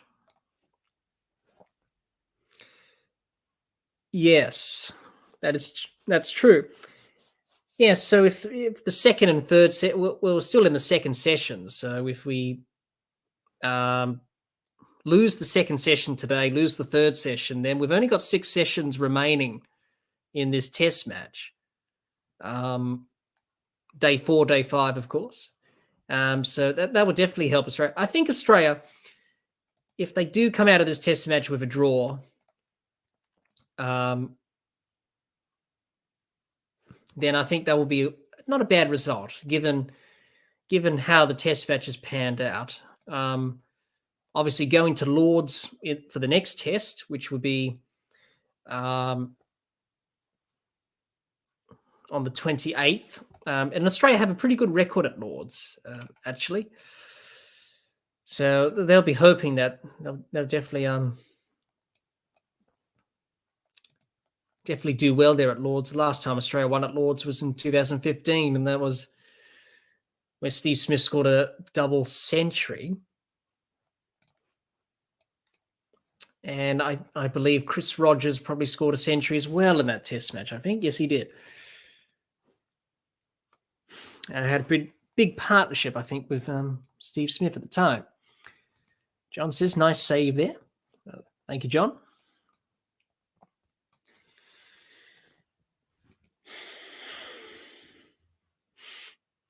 So that's where we are in the match. England none for 24. 5 overs have been bowled in this, 6.5 overs, sorry, before the rain came. So frustrating that the rain has come and has delayed play. But it was forecast. Thunderstorms was forecast for today. So that was going to be a factor, the rain. So for the first time in the series, we have a massive rain delay on our hands here.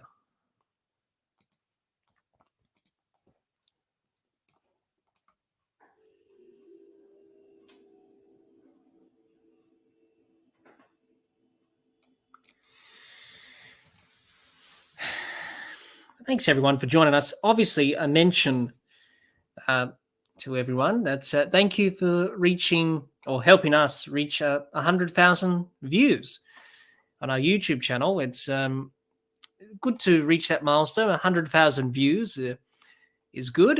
Good to see people listening and watching the podcast.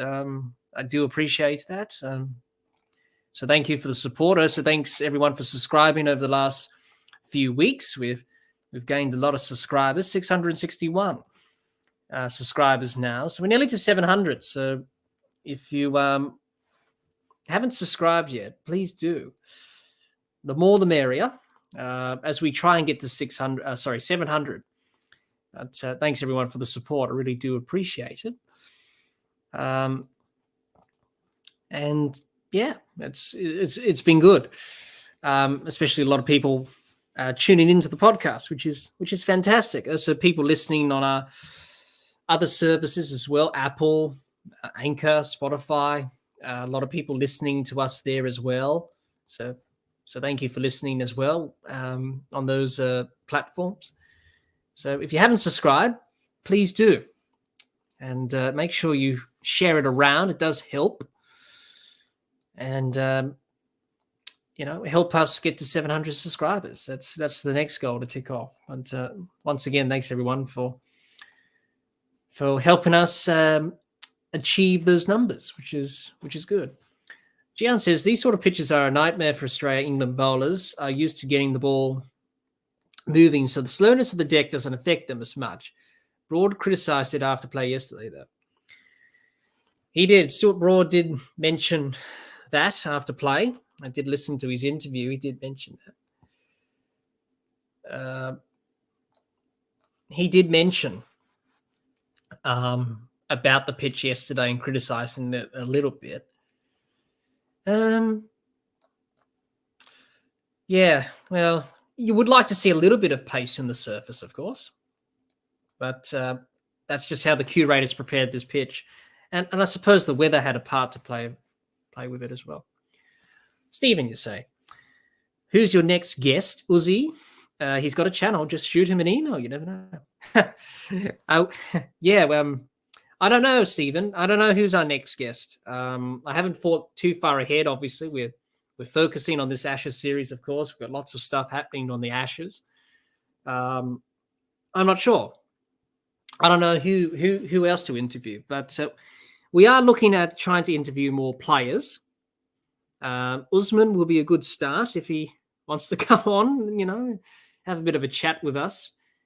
He sounds like a good guy. He sounds pretty relaxed and, he's a very good batter, playing very well at the moment. So you never know. We just shoot him an email and hopefully his management get in touch with us, and you never know. But that would be cool to interview him maybe. But we are looking at interviewing more players from around the world. So hopefully we can do that. So I'm not really too sure, Stephen, but we did mention Billy Birmingham before. The 12th man. We could try him. We could get him on. You never know. But we have to do a lot of editing with that. But yeah, that's definitely the plan for us, to try and get more players on who've played the game before, past players, current players at all levels. Also more journalists, more people who are involved in broadcasting in cricket as well. So there's a long list, but obviously I'm not thinking about that at the moment. So we're just thinking about just doing this Ashes series and covering this series. And then we can focus on guests after that. So that's definitely the plan, Stephen. I hope that answers your question.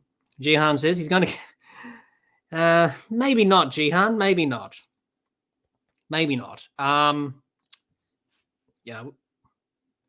don't think David Warner will come on, but, you never know, I suppose. Give it a try, but I don't think he'll be coming on, Jihan. Yes, to say Stephen, Callum Ferguson, local lad. Yeah, Callum Ferguson, pretty good player for South Australia. Played for Australia, obviously. His one-off test didn't really quite go to plan, obviously, against South Africa and Hobart. But, he'll be a cool guest. So we definitely give it a go. It's very hard when you're a small podcaster trying to get guests. It's very hard to do that. But if you ask people and they respond and say, yeah, sure, come on. So we'll definitely do that. We'll definitely try that. We'll definitely try and get more players on. I'm sure many people want that. We've had a good range of guests thus far. We've interviewed many people over the last couple of years, so it's been good. Obviously, Nick and Gabe from Cricket for Americans was our first guest. So that really kickstarted it off for us. So if you haven't watched that interview that I did with Nick and Gabe a couple of years ago, go have a watch of that. It was really good to speak to Nick and Gabe at 2021, a couple of years ago, early days into their cricket journey, and now they've really grown and developed as fans of the game. John says, get travel, Alex. You're all redbacks. Yeah, it would be cool to speak to Travis Head and Alex Carey. Would be cool. We'll definitely give it a go, John. Obviously, from South Australia, of course, they're doing so well at the moment. So,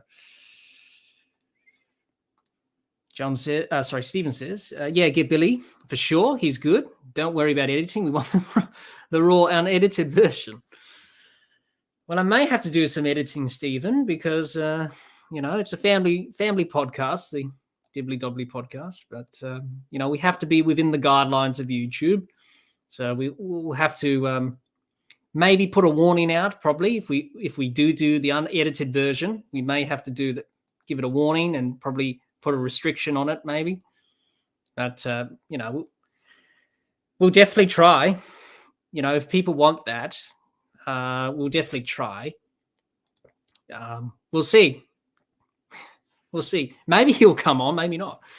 Stephen says Ludeman. Yeah, Tim Ludeman played for South Australia for a bit. Kept wicket for the Redbacks. Played for the Strikers for a bit. Does pretty good impressions, Tim Ludeman. Does pretty good impressions of Richie Benaud and John Howard. Did that during the Big Bash one summer. Gian says, I doubt Richie Benaud had such a foul mouth in real life, but it's hilarious to listen to. Yeah, it's pretty hilarious. You don't expect that from Richie Benaud in real life, but on the 12th man, it was quite hilarious, that's for sure. Quite hilarious. I think the latest one I listened to was his Boned album, Billy Birmingham, which was quite funny.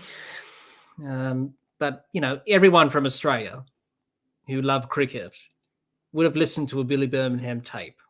You just grew up on that stuff. listening to it. Everyone knows Billy.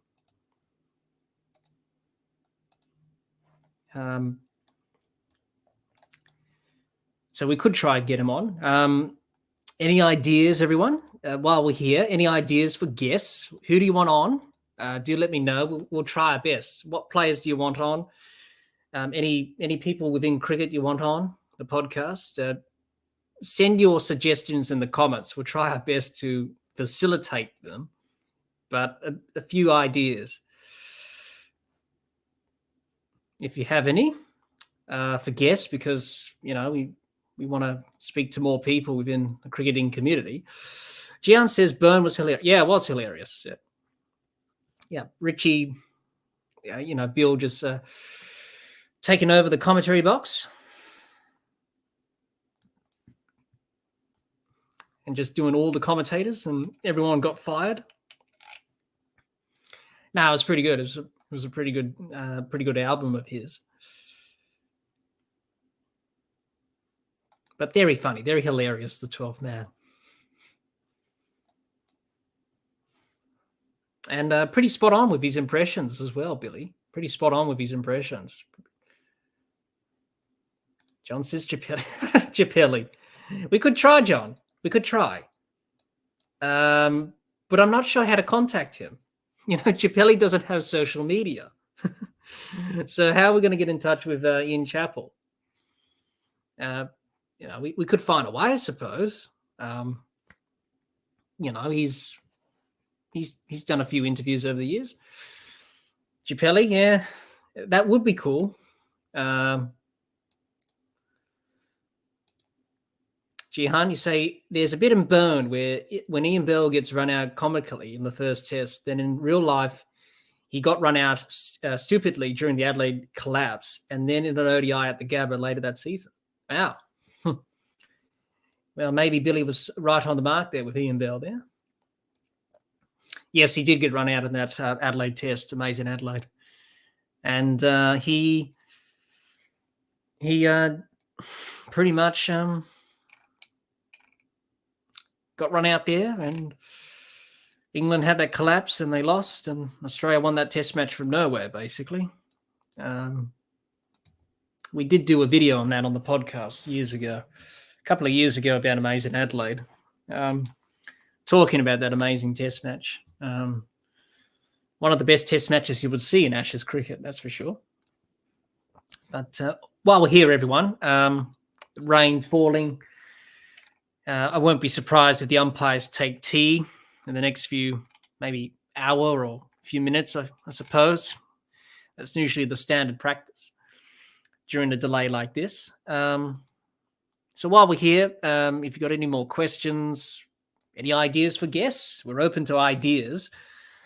Who do you want on the podcast? We've interviewed quite a lot of people. So who do you want? Let us know in the comments so we can try to get those people on. John, you say boned, the bone, the cream, or the camel, what to wear? Yeah, different shades of the beige or the bone. Richie Better.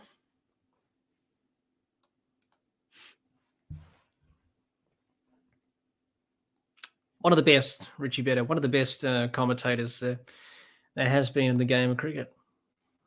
That's for sure. It's very sad that he's no longer with us, but yeah, very good captain, good player, final rounder, good commentator on the game, and sadly missed by all.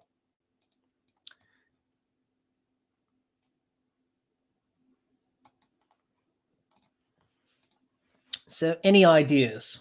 Anyone for guests? If you have any ideas, if you want certain players to get on the podcast, do let us know. We are open to ideas. So do let us know in the comments if you want to see more guests on the podcast. Steven says Bill Laurie. Bill Laurie, yeah, Bill Laurie would be good. But how I'm going to get in contact with him, that's the thing. Because Bill doesn't have social media. So how are we going to get contact with Bill Laurie? That's going to be difficult. But he would be good to interview, Bill Laurie. But I suppose, he's sort of, behind his cricket days, I suppose. Just wants to have a nice, peaceful retirement. And that's understandable. Bill was a legend, a fine opening batsman for Australia. But he would be cool to interview. John says, was Marvellous on the Bowen album? Can't remember. It was, John. It was the updated version. So it wasn't the original one, but it was the one he wrote for that particular album, the updated version from the original one of Marvellous. So the rock sort of style one. So it was on the album. It was just the updated one, not the original one that he had in his early albums. Gian says Merv Hughes. Merv would be good. He's quite a character, isn't he, Merv Hughes? He's currently in England on the tour group there in the Ashes. We've seen him in the crowd. He will seem like a nice character to interview, Merv.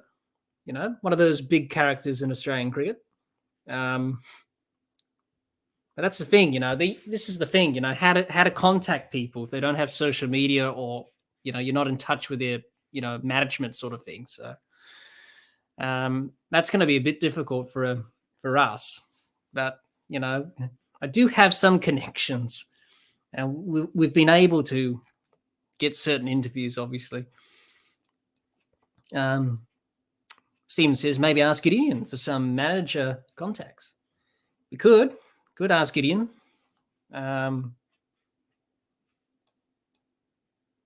David says Yellow Pages. I don't think they'll have the Yellow Pages. I don't think their numbers will be in there. So it's mainly management sort of thing, really. Jihan says play is restarting in 20 minutes. Oh, that's good. That's good. The rain clearing. So we're going to get some play in 20 minutes, which is not bad. Play commencing very shortly. Hopefully not the only interruption today.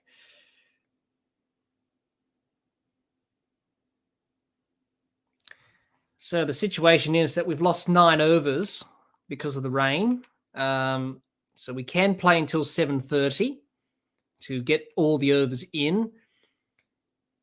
So play will restart at 3:30, which is not far away local time at Edgbaston. And tea will be taken at 5 p.m. local time. And we can play until 7:30.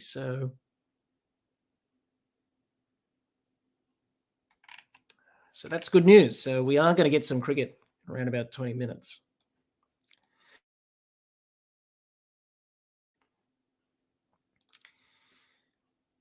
Stephen says, Carl Hooper, he's in Adelaide, I think. Yes, he's been a part of the Adelaide Strikers coaching staff, I think. Carl Hooper. He would be someone to interview. Never wore a fire guard, Carl Hooper. Never wore a fire guard. Every time he batted, never wore a fire guard. But a pretty good player from the West Indies, Carl Hooper. John says, Merv would be a cracker. What about the lesser-known players like Fleming, Gillespie, or even Mr. Sparrow, greatest Aussie supporter ever? Oh, yeah, Luke Sparrow, yeah. Always there with the flag, of course. Yeah, we could try Damien Fleming. He's not bad. Jason Gillespie, coach of South Australia, of course. He's over there in England at the moment, so he's a little bit busy with the tour group, but we could give them a go, give them a buzz. You never know. Could ask them to come on. Some good ideas there, John. England, Jihan says, England will be 400 in front by the end of today. Well, let's hope not. Well, they lead by 33 at the moment. So, this rain, frustrating, losing time. We've only lost 9 overs, so we haven't lost much of the day thus far. So that's been good. Very frustrating, of course, but good news that we'll have some cricket very shortly.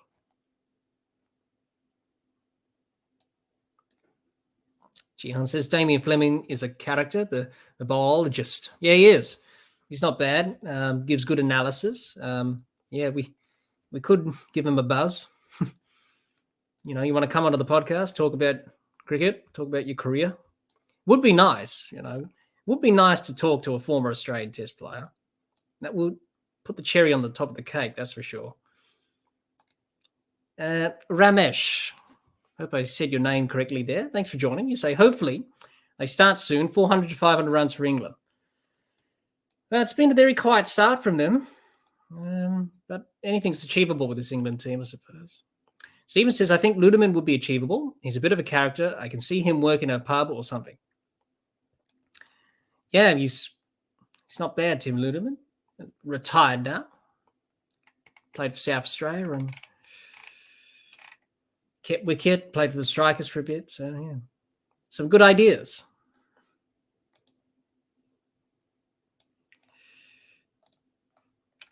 So the good news is that we've got some cricket back on another 20 minutes. So play will restart around about 3:30. We're not far away from that.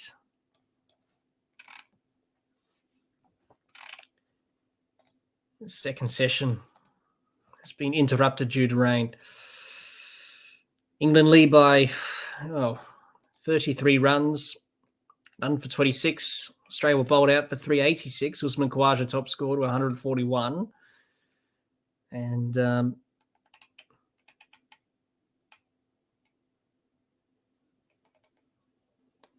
for England at the moment, Crawley 7 not out, Duckett 18. So the England openers, not a blistering fast start.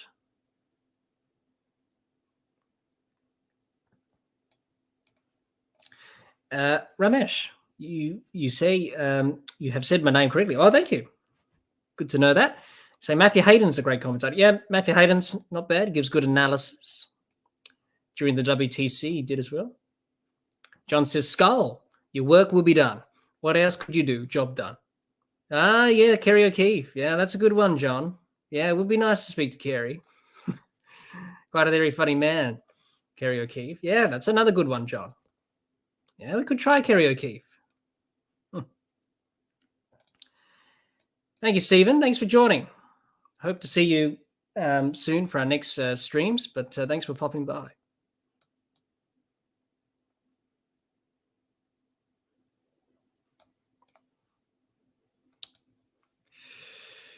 Jihan says, Jack, serious question. Do you think the West Indies will ever be as competitive as Australia, England, India, South Africa, and Pakistan, New Zealand? Or is that just never going to happen again? Mention of Carl Hooper made me think of this. In all seriousness, Jihan, I hope so. I think everyone hopes so. But looking at it, and even when I spoke to Gideon Haig, he said that Australia, England, India haven't done a lot to help West Indies cricket in terms of funding and all that stuff. He did mention that in our discussion that we had lately.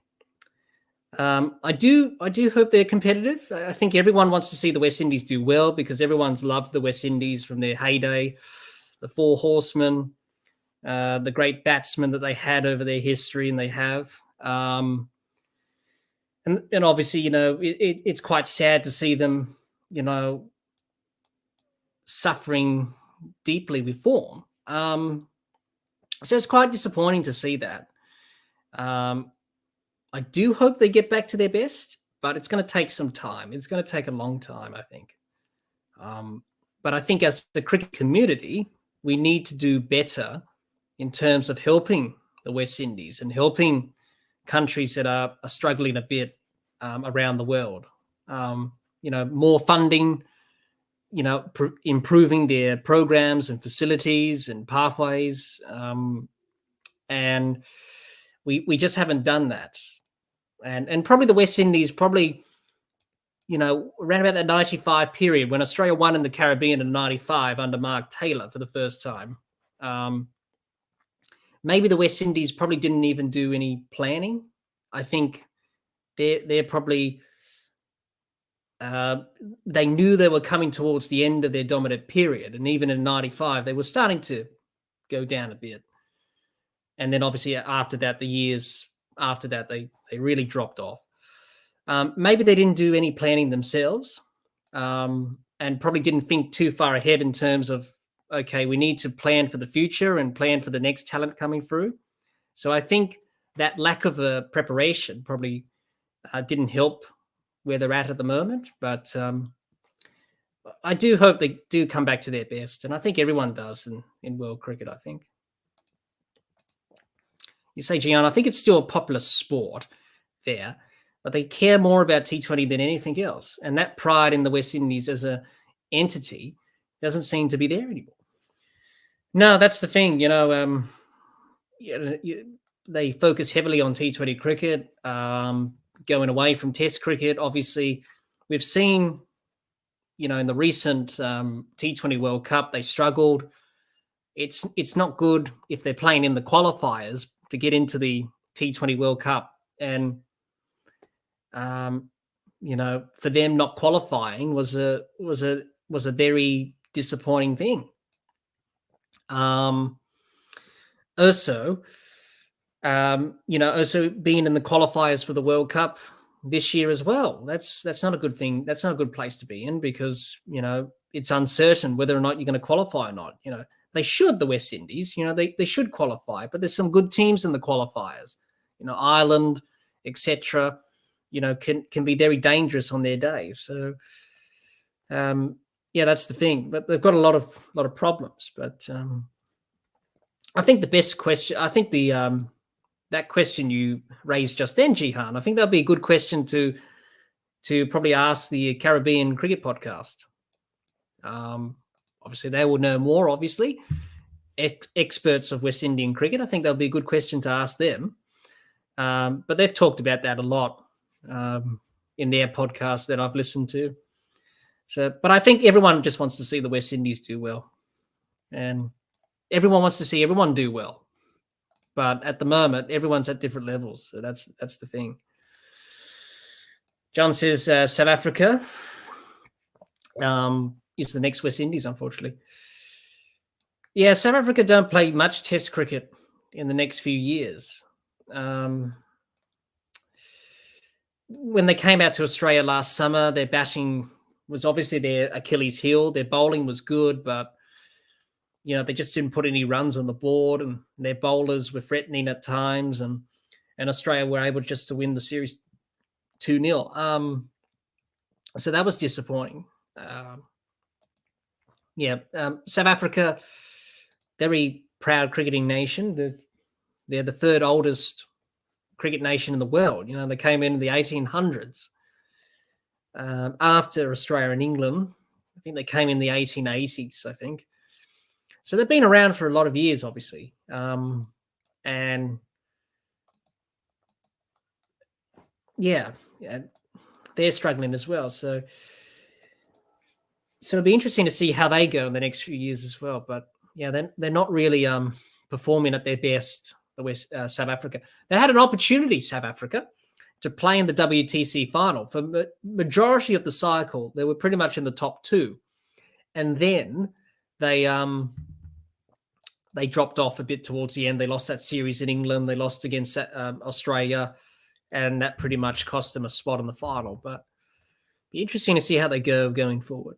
Just to say, Jihan, they seem to have some talented players, but can't pull it all together as a team. I was excited about the young pace bowlers, Seals, Joseph, etc. But when they came to Australia, they came to Australia, they couldn't buy a wicket. No, they didn't.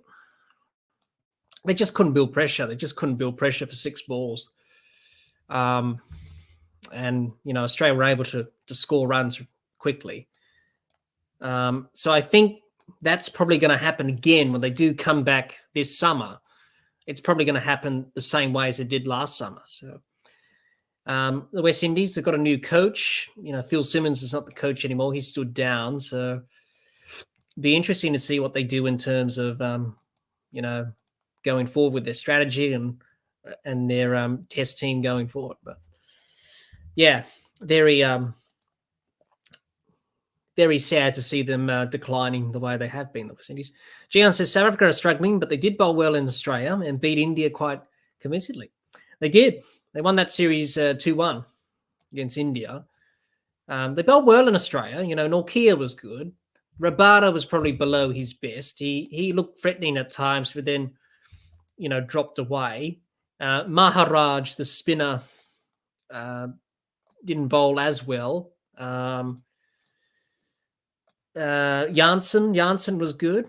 He was threatening. So they have a good bowling attack. It's just their batting needs to, click. That hasn't clicked of late. So we shall see what happens there in terms of South Africa's cricket over the next few years. But it's just the way it is in world cricket. All teams are at different levels, different abilities, I suppose, in terms of where they are with that their international cricket.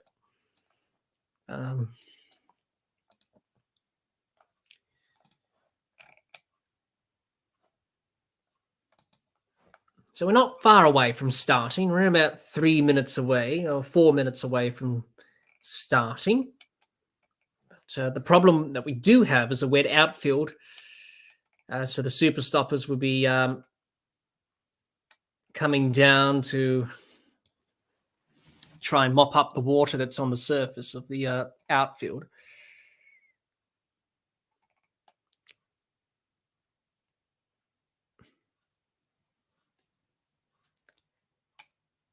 And we're about to begin this second session. So it's going to be a little bit of a different session, of course, in terms of the runs. In terms of the timings, I should say. Because the timings are all changed. So we're going to be playing until 5 o'clock in this session.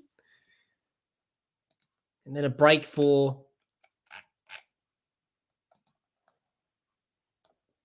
tea.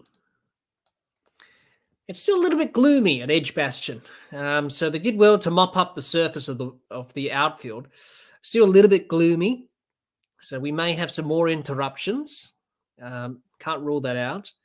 Nathan Lyon. He's got a big role to play in this third inning. So we're about to begin the second session again. Pat Cummins has 1 ball left in his over.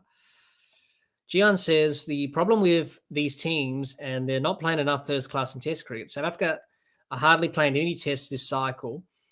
Same with depth of ODIs if there are barely any fixtures. Yeah, that's true.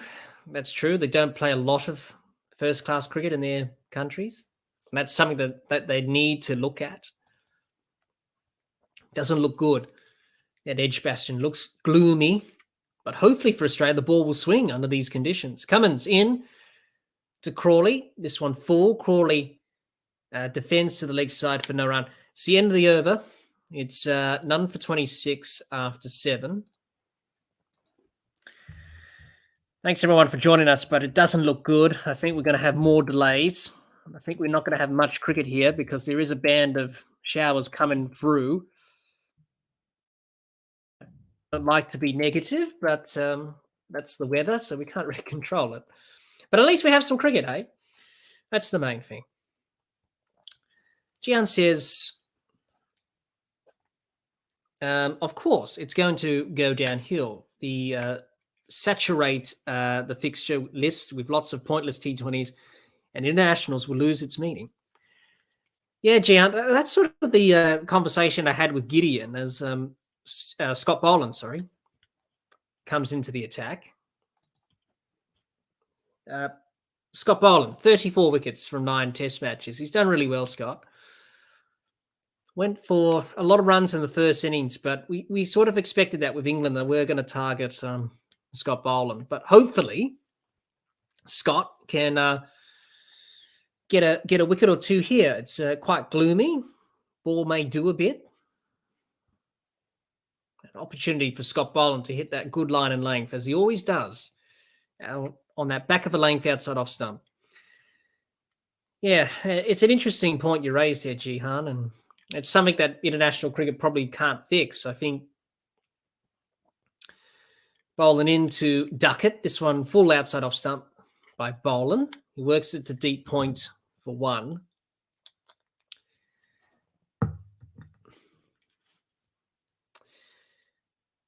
That doesn't look good. There's a very threatening cloud of rain that's behind the holly stands here at Edgbaston.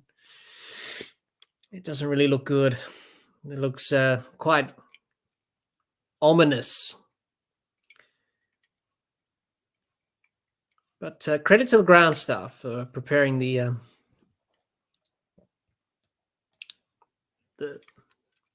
field as they have, trying to get the water off the surface. They do a good job.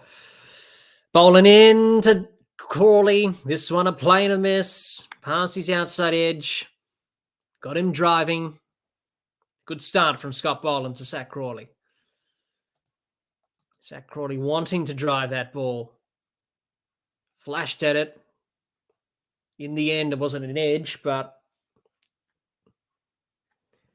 it could have been. Wants to take it on, Crawley. 7 off 20. So Zach Crawley here. Could be tested with Scott Boland. That first ball was a good test. He's in now, Boland to Crawley, who defends to mid-on, no run.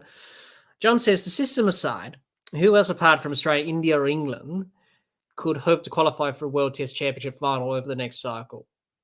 Pretty sad, really, and I feel the WTC is somewhat pointless. Yeah, John. That's the thing, really. You think it's either going to be Australia, India, or England to probably qualify for the next final. Obviously, that's 2 years down the track as Boland is into Crawley. This one traps him on the pads. There's an appeal from Scott Boland. Maybe going down the leg side. He's going to have a chat with Carey and Cummins. He's pretty convinced, Scott Boland. He went up straight away. Timer ticking down. No, they're not going to go upstairs. Probably going down leg, maybe. But good from Scott Boland. It's a good start from him. Let's have a look at this one. This one just jagging back off the seam. Hit him above the knee roll. Not much bounce on this pitch. It's probably not going to go over, but let's have a look from side on. Oh, would have been close if they reviewed it. Scott Boland was convinced, but Pat Cummins said no. Look close. Probably going over, maybe. Maybe missing. Boland in to Crawley. This one hits him on the pads. Outside the off stump. He didn't play a shot. Crawley. He was outside the line of off stump. He didn't play a shot. The Australians went up. Another appeal for LBW. They decide not to review it. Scott Boland asking questions of Zach Crawley. Let's have a look at this one. He did not play a shot. You can be given out LBW if it's outside the line of off stump if you're not playing a shot, but that was not going to hit the stumps anyway. So his back leg was well outside off stump. So in the end, it was missing the stump. So good decision from Australia not to review it, but good bowling from Boland, as we expect from him. This is a good start. Crawley, all at sea at the moment here. The ball's just doing a bit. Bowling in to Crawley. This one outside off stump. There's no run. It's the end of the over. None for 27. None for 27. Good over from Scott Boland. Just the one run from it.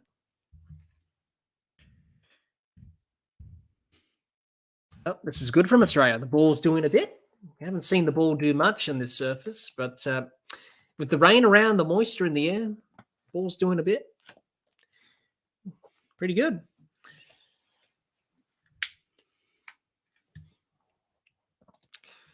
Jihan says, we're about to go into this World Cup and a lot of teams are thinking, what is this format again? We've hardly played any of these in the last few days. Really not good for the game.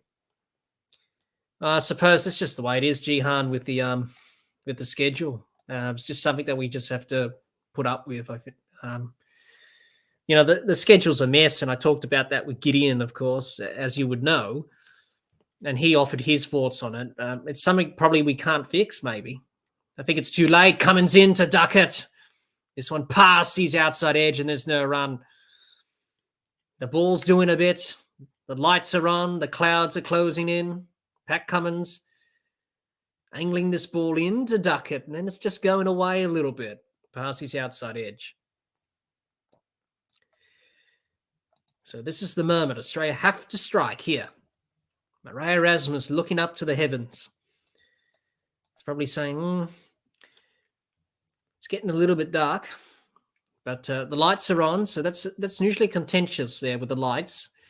Obviously, you don't offer it to the batters anymore. It's up to the umpires now. Cummins in to duck it. Defends the offside. There's no run. Jihan says the ball's randomly moving around under these skies now. Yeah, it's doing a little bit, as you would expect. So Australia, they've got fielders up close to the wicket. They've got a deep backward point.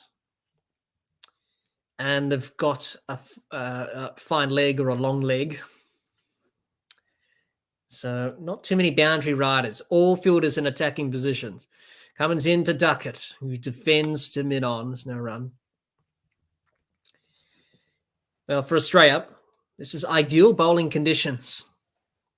The ball's doing a bit. There's been some plays and misses, appeals for LBWs and other stuff happening. As Bill Laurie would say, it's all happening here at Edgbaston. I think the players are going to go off because the wind's just picked up. The clouds are moving in. They're looking very threatening. We could have another delay. The ground staff are ready with the hover cover. Cummins, he wants to get a wicket before we have to go off again for rain. Here we go. Cummins in now to duck it. Outside edge and taken in the gully by Cameron Green. He's gone. He poked at it.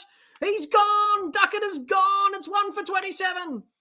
He poked at it outside the off stump, and Cameron Green took the catch in the gully. The wicket they needed just before they were going to go off for rain. The umpires are in the middle. They're going to go upstairs to review the catch. Oh, dear. Now, this is what happened in the WTC final with Cameron Green. They're going upstairs for a catch. Third umpire, Chris Gaffney, will adjudicate this. No soft signal now. Clearly an edge from Duckett. Did it carry to Green? Oh, yeah. Ooh. Now then. Did he get his fingers underneath it? Well, he caught it. Caught it. Let's have a look. Did he get the fingers underneath it? Oh, dear. This is going to open a whole can of worms. I can just sense it now. After what happened in the WTC final last week. I won't be surprised if people's... Nah, he's caught that. That's a fair catch. He's got the fingers underneath that, Green. No problems there. From what I see on the replay, that's out. That's a good catch. So no controversy there from Cameron Green. He's taken that comfortably.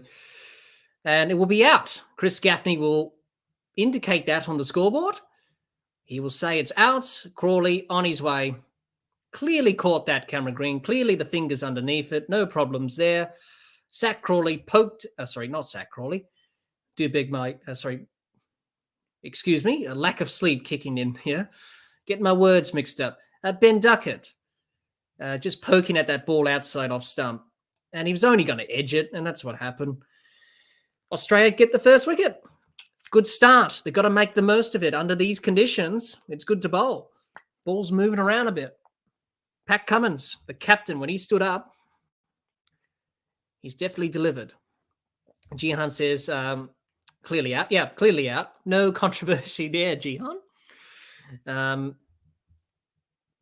Obviously, Jihan, something that I just wanted to mention to you, I do see you comment on various other videos, Jihan.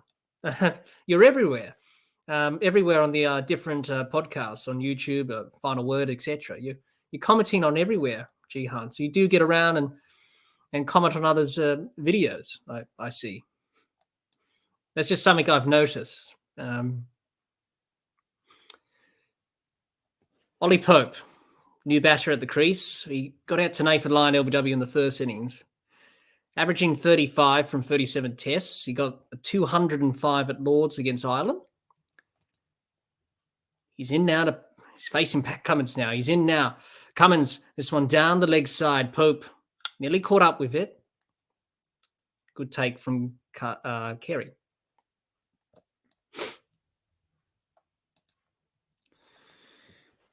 Well, no controversies there with Cameron Green's catch. Easily carried to Cameron Green in the gully.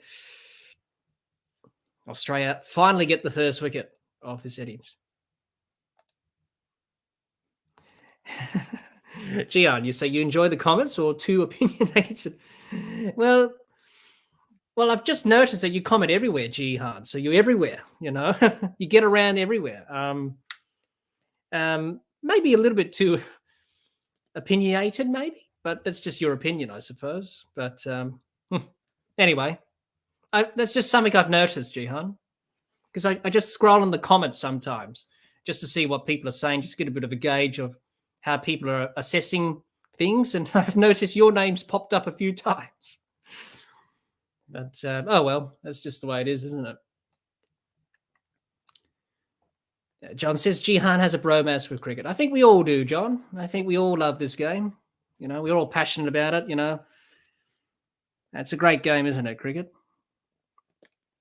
As Ben Duckett, first wicket to fall. Scott Boland in now to Crawley. This one passes out. He's gone. He's nicked it. He's gone. Oh, Scott Boland does it again. Oh, Crawley. He's now gone. England's openers are gone. They're 2 for 27. Crawley's gone. It was a matter of time before he was going to edge the ball. The Australian bowlers, under these grey, gloomy conditions at Edgbaston, are making the ball move around and talk. Scott Boland's in the act now. Build the man a statue, I tell you. He's just so good, Scott Boland. Outside edge. Good take from Carey. That's a regulation caught behind. Crawley's got to go for 7. It's 2 for 27. England's lead is 34. And Joe Root comes to the wicket.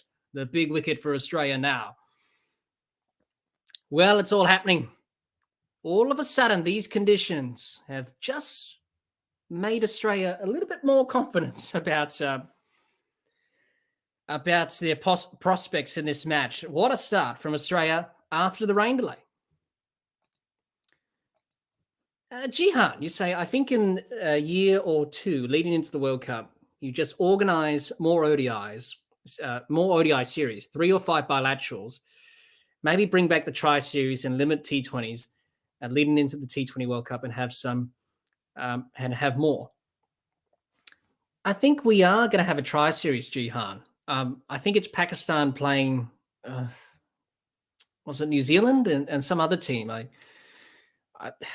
I got to have a look at it again, but the tri-series is making a comeback, Jihan. I don't know who it was, who were the teams, but I think it was Pakistan or New Zealand, I think. It was someone else, I think. I'm not sure. I have to look at that. Bowling into Root. This one traps Root on the pads, but clearly going down the leg side there. Sack Crawley. It was a matter of time before he was going to edge one because he played and missed to Scott Boland on numerous occasions. Now, that's understandable. That's understandable, Jihan. Obviously, everyone has their opinions and want to voice those opinions. Boland traps Root on the pads again. There's an appeal for LBW. There's going to be a discussion whether or not to review it. He was down the wicket, though, Joe Root. Now, Australia going through their process. Nathan Lyon's a good indicator for height. He's side on, usually fields at point. So he's decided that probably it was going to go down leg or missing the stump, so they decided not to review it. But, yeah, going back to your question here, Gian, there is a tri-series that's going to happen. I don't know who against, though. Pretty sure it was Pakistan, what I read. I have to check that again. But there is a tri-series definitely coming back. Do miss the old tri-series. Jihan, you say, I think he got outside the line. Yeah, it looked like it. Bowling in to Root. He places out to backward point Root for no run. Often gets into trouble when he plays that shot on the previous ball there, Root. When he just works it through that backward point region. Yeah, that one outside the line. So good observation there, Jihan. We'll make an umpire review. Yep. Outside the line there, he was playing a shot as well. So can't be out LBW if you play a shot if it's outside the line. But if you're not playing a shot, it's outside the line, then it's fair game. Scott Boland. In again to Root. Defends. Back to Boland. No run.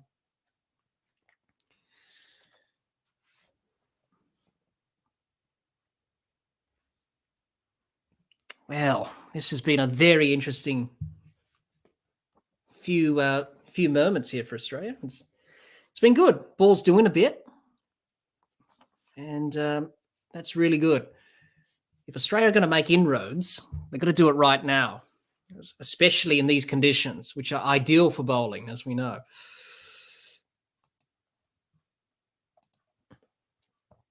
Bowling in to Root, who works it off the pads onto the leg side behind square for a leg by. And the other, it is 2 for 28. Jihan says, I fancy myself as an umpire watching on TV. I get most right. Not done it in real life, though. You should do it, Jihan. Give it a go. It's harder than it looks from experience, but you grow with the job, I suppose. You know, I've been umpiring. I enjoy it.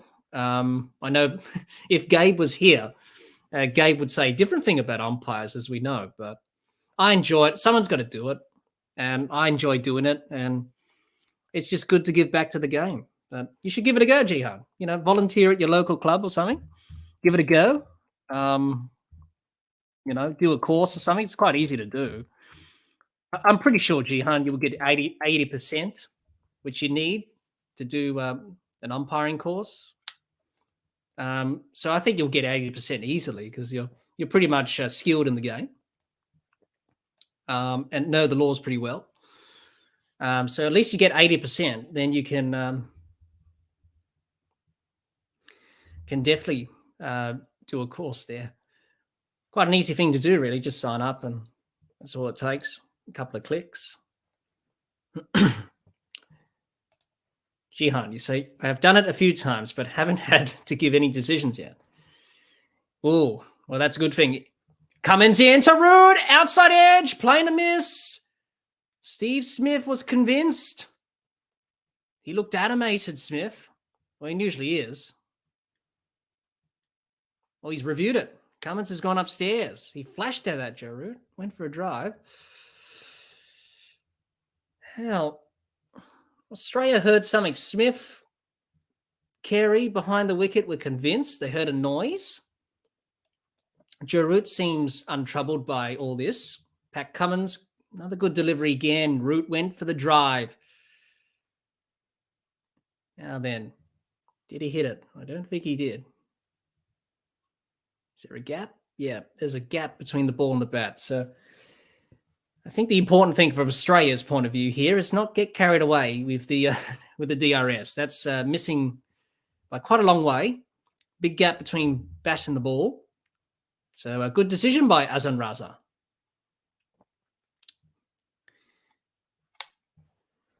Going back to your comment there, Jihan. Yeah. Well, when you have to give a decision, it's going to be difficult because the players are not going to be happy about that. They're going to let you know, as they do. But that's a part of the job. As Cummins in to Root, this one outside off stump, there's no run. Leaves it to the keeper. Jihan says, just done it for short stints. Well, it's good. Just good to umpire at square leg. And usually if you're the batting side, you do that just for a couple of overs or something like that. So that's good. Now, the covers are coming back on. I don't think Australia want to go off because They've got a couple of wickets here, and all things are happening. But the rain's just getting a little bit heavier, so Marais Erasmus has signalled for the covers to come back on. But Australia have done well. They needed to strike in this period, and they've done it. They've got both openers out. Joe Root flashing at a few deliveries from Cummins. He didn't get the outside edge, though, but let's hope this shower moves on. It is getting a little bit gloomier at Edgbaston, but Australia will be delighted with the progress that they've made. A couple of wickets in that little period before the rain has come again. Gian says, I think we can safely say Zach Crawley's not a walker. Yeah, that's always a contentious topic to talk about, walking. Adam Gilchrist used to walk, of course, back in the day. He walked in that 2003 World Cup match against Sri Lanka. Was it the semi-final, I think it was, where he walked? So, yeah, you're either a walker or you're not, which is always a topic talking about in cricket. Gian says nowhere near that Joe Root appeal for caught behind. Gian says my brother gave me out LBW in a match. Didn't think it was out.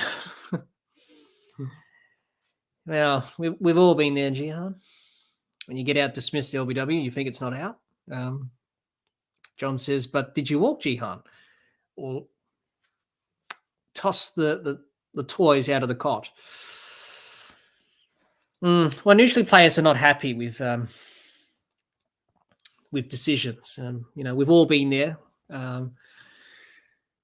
But as an umpire, it's definitely a difficult thing trying to explain a decision to a player. You say, Jihan, I was pretty annoyed, but I walked off with any historics. Now, that's good, Jihan. Yeah, just accept the decision, walk off. And the umpire's decision's final, as they say in cricket. So you just got to walk off and say, yeah, okay. So be it. But a good little patch there for Australia. I think if they were going to make inroads, I think this was the perfect time to do it under grey, gloomy skies, and they did that. A couple of wickets, they removed both openers. Scott Boland got rid of Zach Crawley for the second wicket. And this Australian attack under these conditions are definitely going to be threatening, and that's what's happened here. Zach Crawley, was just a matter of time before he was just going to nick one because he was playing and missing at Boland's deliveries. And Scott Boland, what can you say about him? Just always good, always picks up a wicket. That was in his second over. Quality. And this is much better from Australia. Much better start than it was in the first innings. John says, good man. I was being tongue in cheek. Sorry. Yeah. But that's important, to not really, yeah, you're going to show your frustrations, but, do that in the dressing room and no one can see you, obviously. I think players sometimes when they get out in international cricket do carry on a little bit. It's just part of the game, I suppose. You get out and wickets happen. So, oh, well, we've all been there. So the full covers are on and the rain's falling very heavily here at Edgbaston. Another delay again. Let's hope we have a break in the weather because Australia have got the momentum in this second innings. The ball's doing a bit under these grey and gloomy skies. Pretty good. Pat Cummins got the ball to do a bit. Scott Boland in that little period picked up a couple. Pretty good stuff from the Australian bowlers, that's for sure. Frustrating though with the rain, of course. The rain always happens. Jihan says, is this showing that baseball only works when the pitch is a road or at its flattest? In a way, Jihan, I think by some of the dismissals we saw of Duckett and Crawley probably could suggest that, I think. If there's something in the wicket, then I think that could undo England a little bit because you're gonna go hard with hard hands. We saw that from Crawley, just prodding that one outside off stump. Duckett going at hard hands, just flashing that one, being caught in the gully by Green.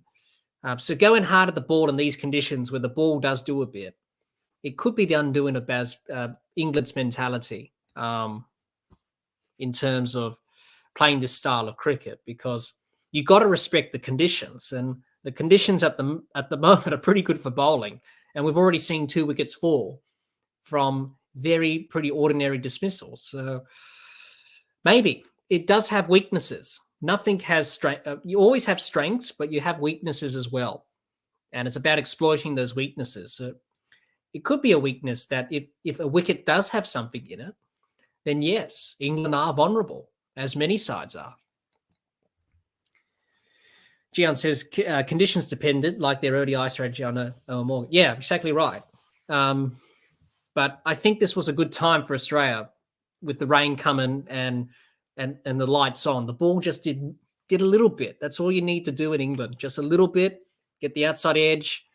And that's what they did there. So pretty good stuff.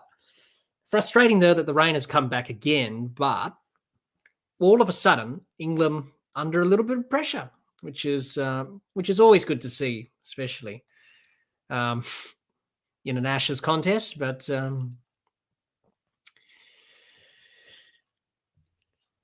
yeah, so the crowd is still staying in their seats. I wouldn't like to be them at the moment, getting covered in cold rain.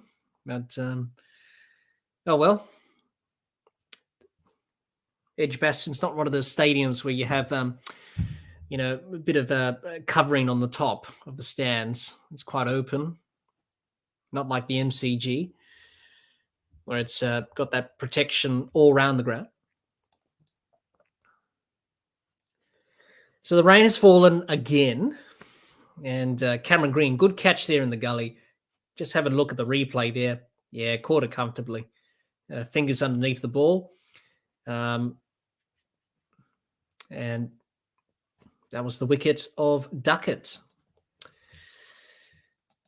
Well, there we go. Rain again, frustrating again, but a pretty good passage of play for Australia there.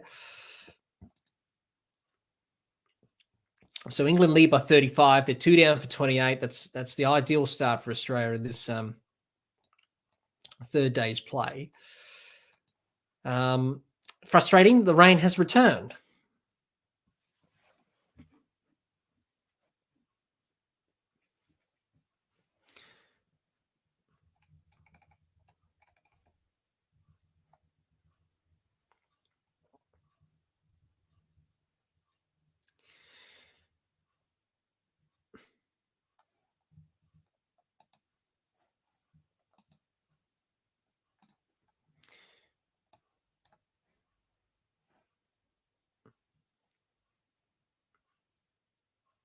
Jihan, you say it's a good strategy for those Pakistan pitches. Maybe that's what they're trying to replicate here. But you don't get the overheads in Pakistan. No, you don't. That's true. And those pitches in Pakistan were feather beds, really. They were very flat.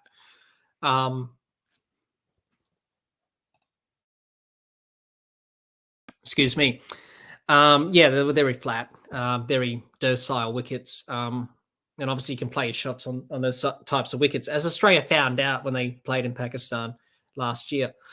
Yeah, but if there's a bit of cloud covering, as we've seen now, ball moving a bit, you're going to be in trouble. If you're going hard at the ball with the ball moving around a bit, it only has to do a little bit. As we saw from Duckett, just playing away from his body, he was only going to nick it, and he did, to Green in the gully. And then obviously Crawley just playing at one. You're going to nick it if it moves back in or moves away off Scott Boland.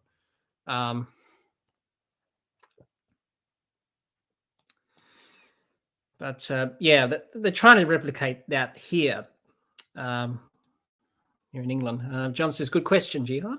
While the Australian attack has been far from their best, the Poms haven't quite taken us to town. Basketball's a little bit live by the sword, die by the sword. Yeah, it sort of is, really. Sort of that attacking mindset, not backing down. Jihan says, we could do with this overcast gloom for the rest of the innings. The sun comes out for Australia's 4th innings chase. Let's hope so. It's definitely worked for Australia here. But yeah, this weather, this rain was always forecast.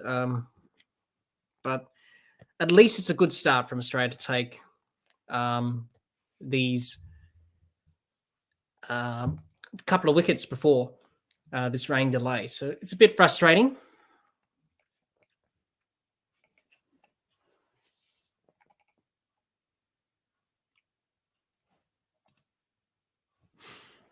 But yeah, pretty good from Australia, you would say. Just having a look at our poll in our chat. 41% say England and Australia are going to win this match. 18% say the draw. So it's good to see what people think with that poll that we have in our chat. 2 for 28 for England. And the rain has come back again, but Australia have done well. Pick up a couple of wickets in this little passage of play. 2 for 28, 10.3 overs. And England lead 35 runs. And Australia will be hoping that this rain clears away so they can get back out there in these conditions, because it's good for bowling. As we know, a little bit of overcast conditions in England does make it difficult to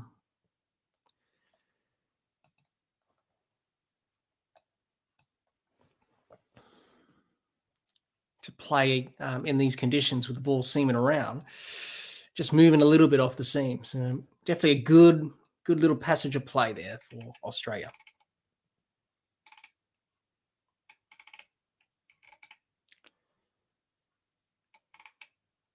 So definitely Australia got a bit of a pep in their tail. Got their tails up, I should say. So it's pretty good little passage of play there for Australia. Frustrating that the rain has come back again. So more time being taken out of the game, which is not good. And obviously the umpires will be thinking about the recalculations for the timings for the session. Bit of a question for those who may be listening. Obviously, that television premiere, Shane Warne, it's on Channel 9. It'd be interesting to see that's happening on Sunday, apparently. So it'd be interesting to see that on Channel 9 about Shane Warne's life and his career.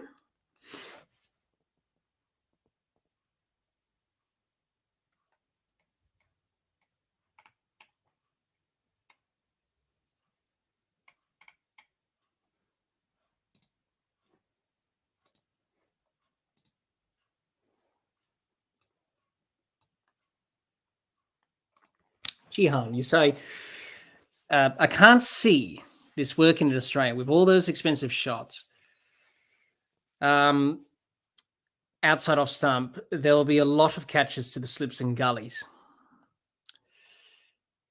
Yeah, there will be, especially flashing hard. A lot of opportunities there. So that's just the way England play. It's just their mentality.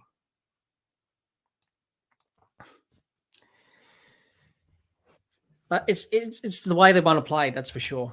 It's exciting, but it also has the downfall as well. There is some weaknesses, I think, with baseball. I know many people are not convinced on it.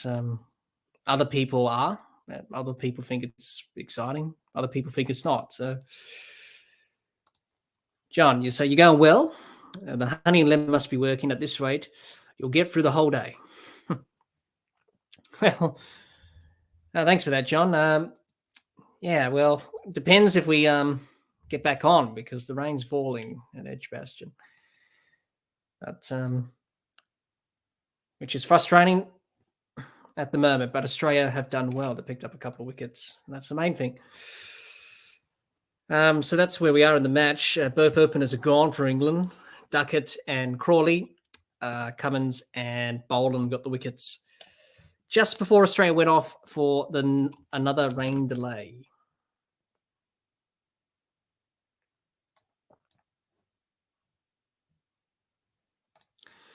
Well, thank you, Jihan. Thanks for sticking around. We're going to sign off as well. We've been on for 5 hours. It's been a bit of a marathon.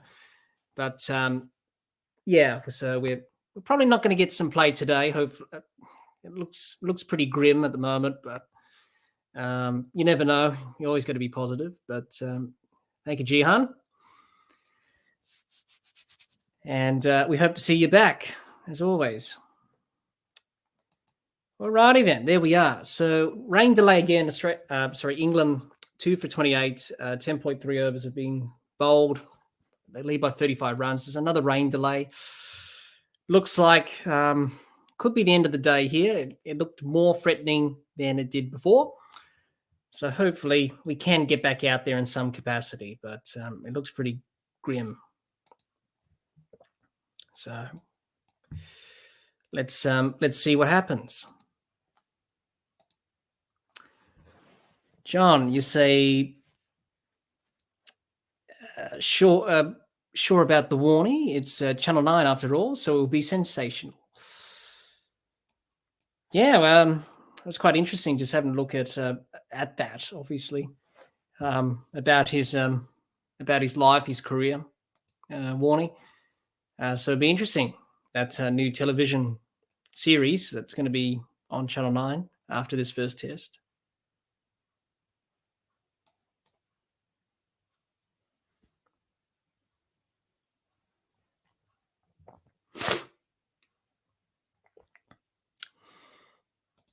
Be interesting to see how he how that's perceived by everyone when it does come out this week.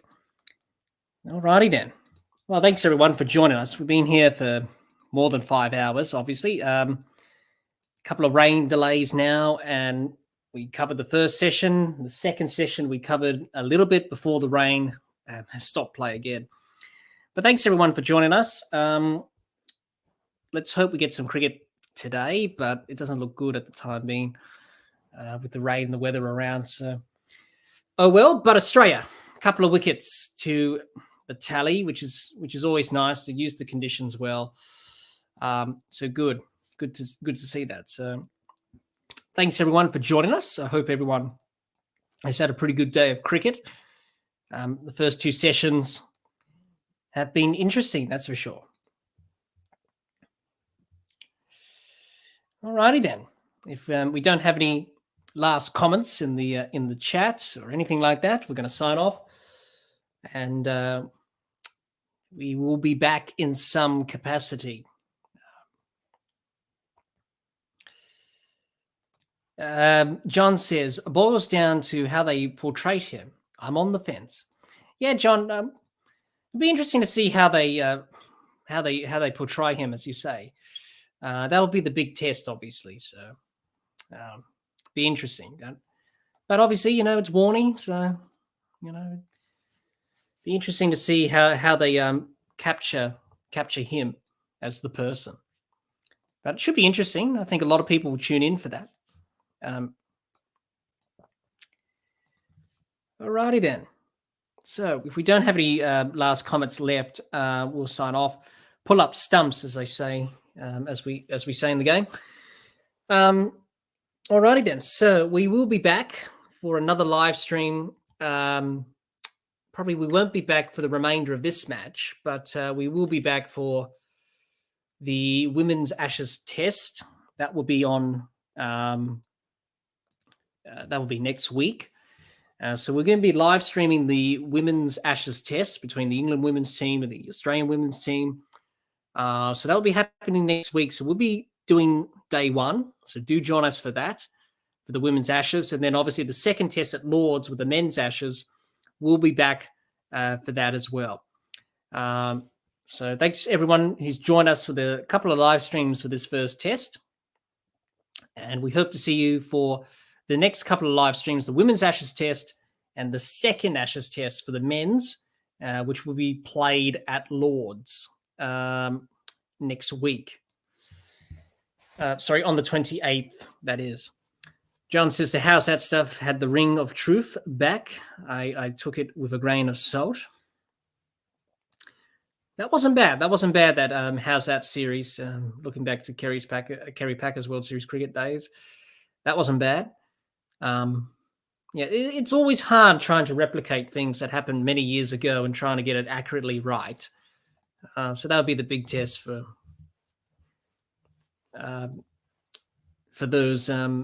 those shows, John. But be interesting to see.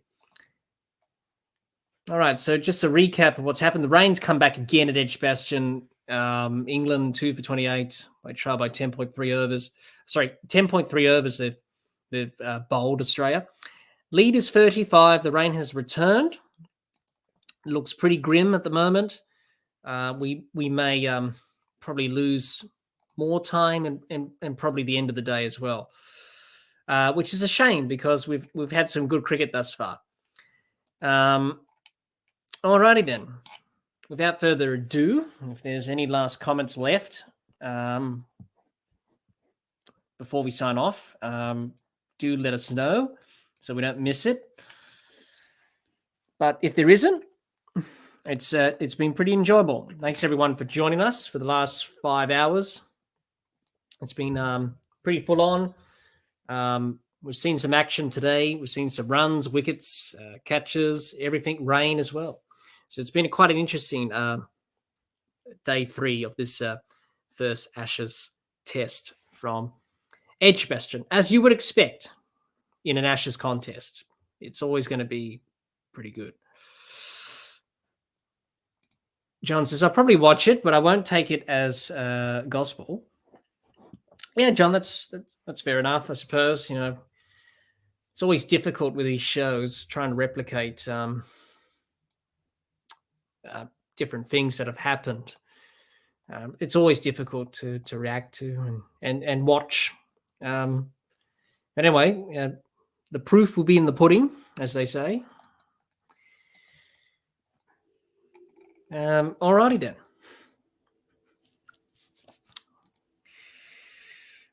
Right. So thanks everyone for joining us once again. Before we go, make sure you subscribe to our YouTube channel. Make sure you do that. It's quite an easy thing to do. Follow us on Twitter and on Instagram. We're on those social platforms as well. Follow us on Twitter and on Instagram. The podcast is available on Anchor, Spotify, and on Apple Podcasts. So we're across those platforms as well. So please do join us for that. And so make sure you subscribe and do all those good things.